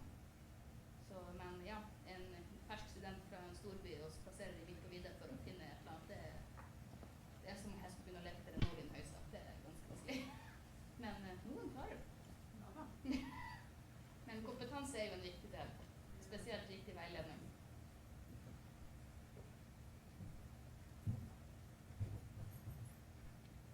Jeg kan jo bare si at jeg tok selvfølgelig med alle deler av tradisjonell kunnskap. Jeg er helt enig med deg at det du sier om stedsnavn og språk og kunnskapen om hva de forskjellige stedene heter, er jo en kjempeviktig del av det. Men også den språklige kunnskapen om kulturminner. Hva heter det? Og alle delene på dem. Hva? Og alle delene på kulturminner. Precis. Det er kjempeviktig for meg selv. Og den kompetansen finnes i det lokale samfunnet. Sånn er det bare.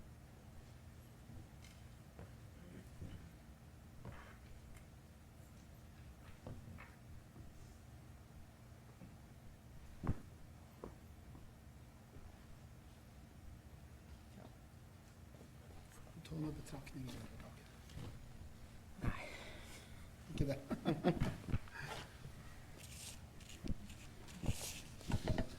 Oppmaner fortsatt. Flere spørsmål.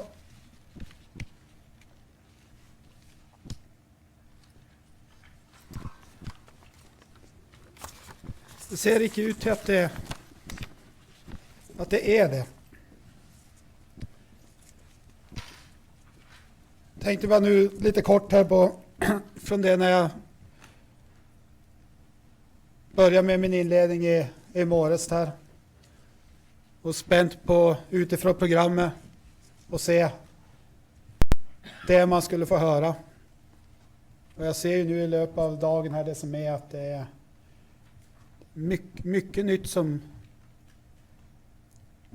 som man lär. Det är mycket nya tankar som kommer upp. Och det är också en god del nya problemstillingar som man ser i det här och som naturligtvis må notera sig bak öra eller vad det är nu man säger då, i det vidare arbetet här. Så att, men i och med det så tror jag att vi tar och så är det ju slut nu på dagen här inne så här långt. Vill återigen minne på det här att Kautokeino bygdemuseum att de har öppet ifrån 5 till 7. Och sen så kommer det middag här senare ikväll klockan 7. Och så startar vi ju 9 imorgon. Så i och med det då så får jag tacka då alla som har mött upp idag här. Och så ses vi till middagen klockan 7. Eller kanske allerede många av er igen på Bygdemuseet. Och sen så ses vi imorgon klockan 9.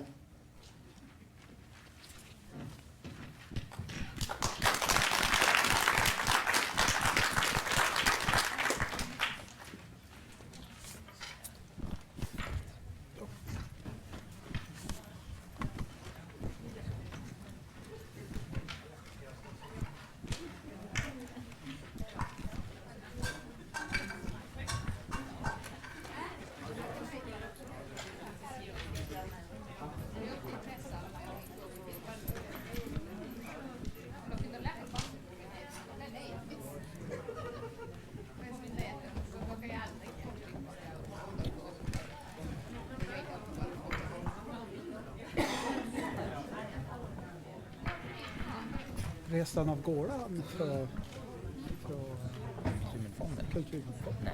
Nej, då. Ska vara med på middag. Ja. Fick han väl kanske bara. Jag vet inte, han var tvungen att...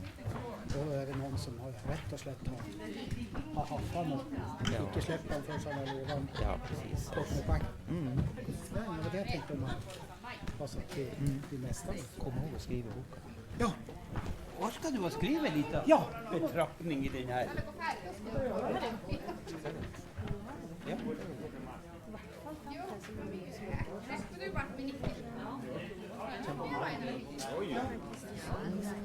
Jag märker att vi spara den här. Bra. Han säger så mycket. Ja, du kommer.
Hallo, hallo, hallo. Hallo, hallo.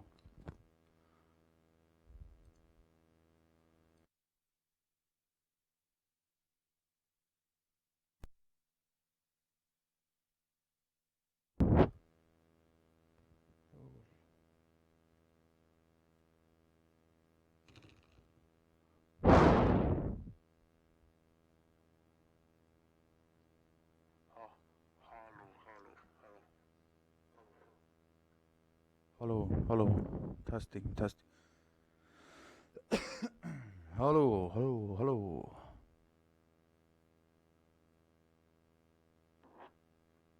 Hallo, hallo. Et, to, et, to.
Hallo, hallo. Hallo, hallo, hallo.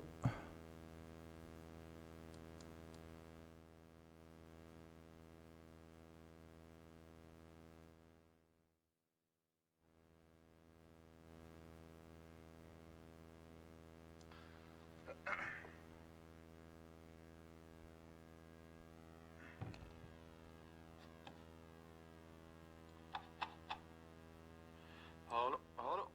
Hallo, hallo, hallo. Ikke eller igjen.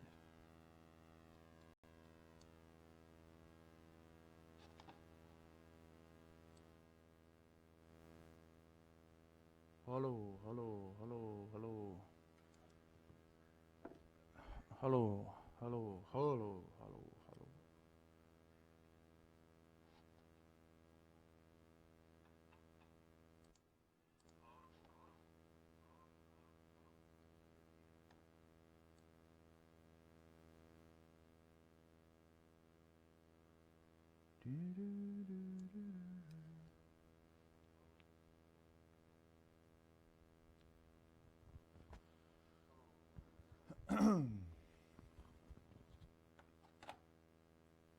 Et, to, et, to, et, to, et, to, et, to. Kolloga, kolloga. Makkalajena, hallo, hallo.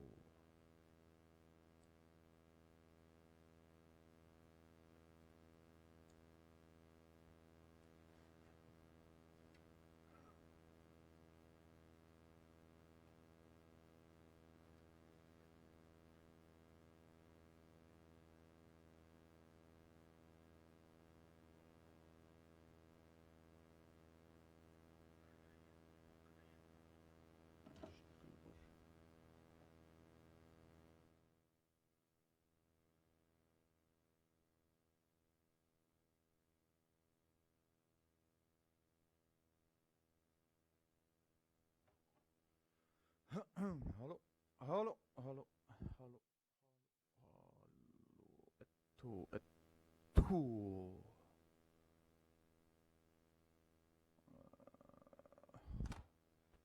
Hallo, hallo. Makkalajena. Tagalla porre. Tallu, hallo. Kollako skörra? Kollako skörra? Lago todas porre. Jeg går småbil. Ja, nå man har.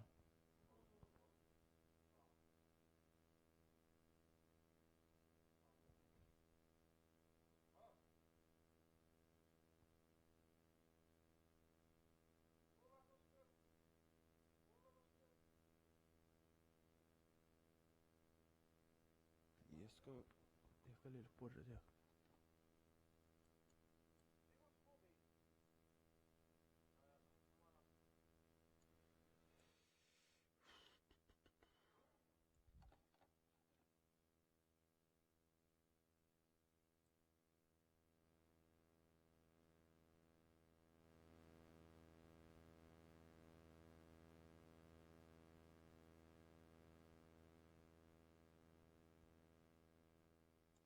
Ja, hallo. Lago skurra. Lago vahagi skurra. Mun pian huipajasta. Mun pian taltin juis kuroksönältä.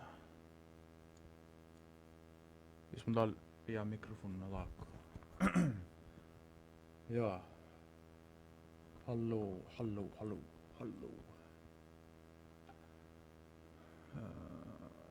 Pian mikrofon.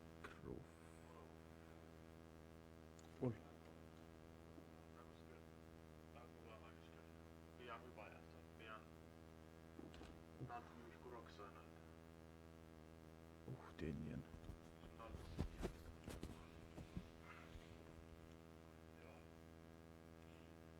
De taas olla stille.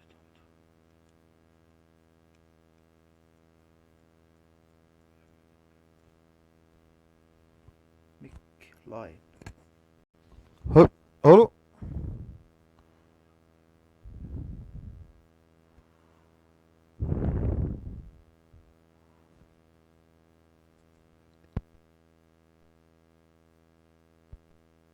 Hallo. Hallo. Hei, hallo. Tagal pisani helt.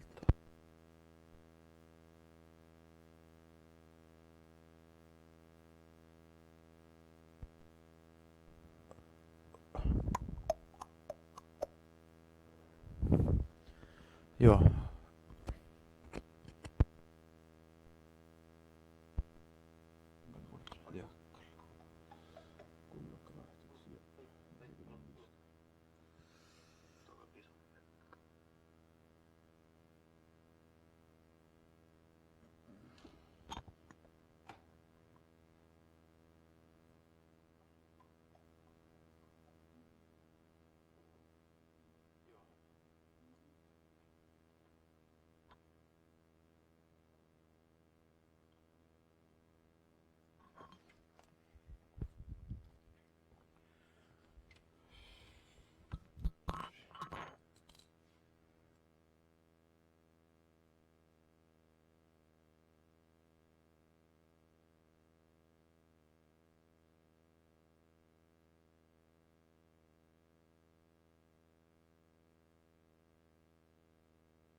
Makkardallia. Kataa kyllä porre. Taas edestä lähti porre.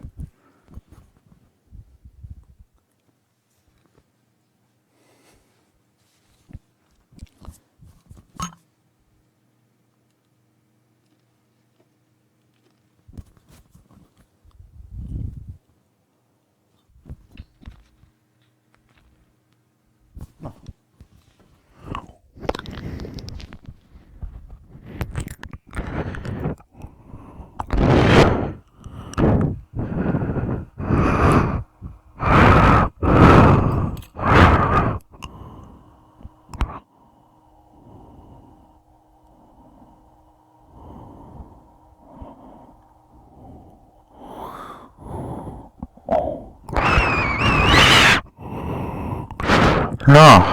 Hallo, hallo, hallo, hallo.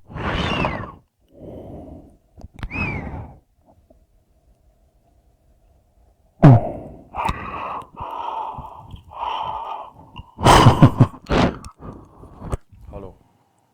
1, 2, hallo, hallo, hallo, hallo, hallo.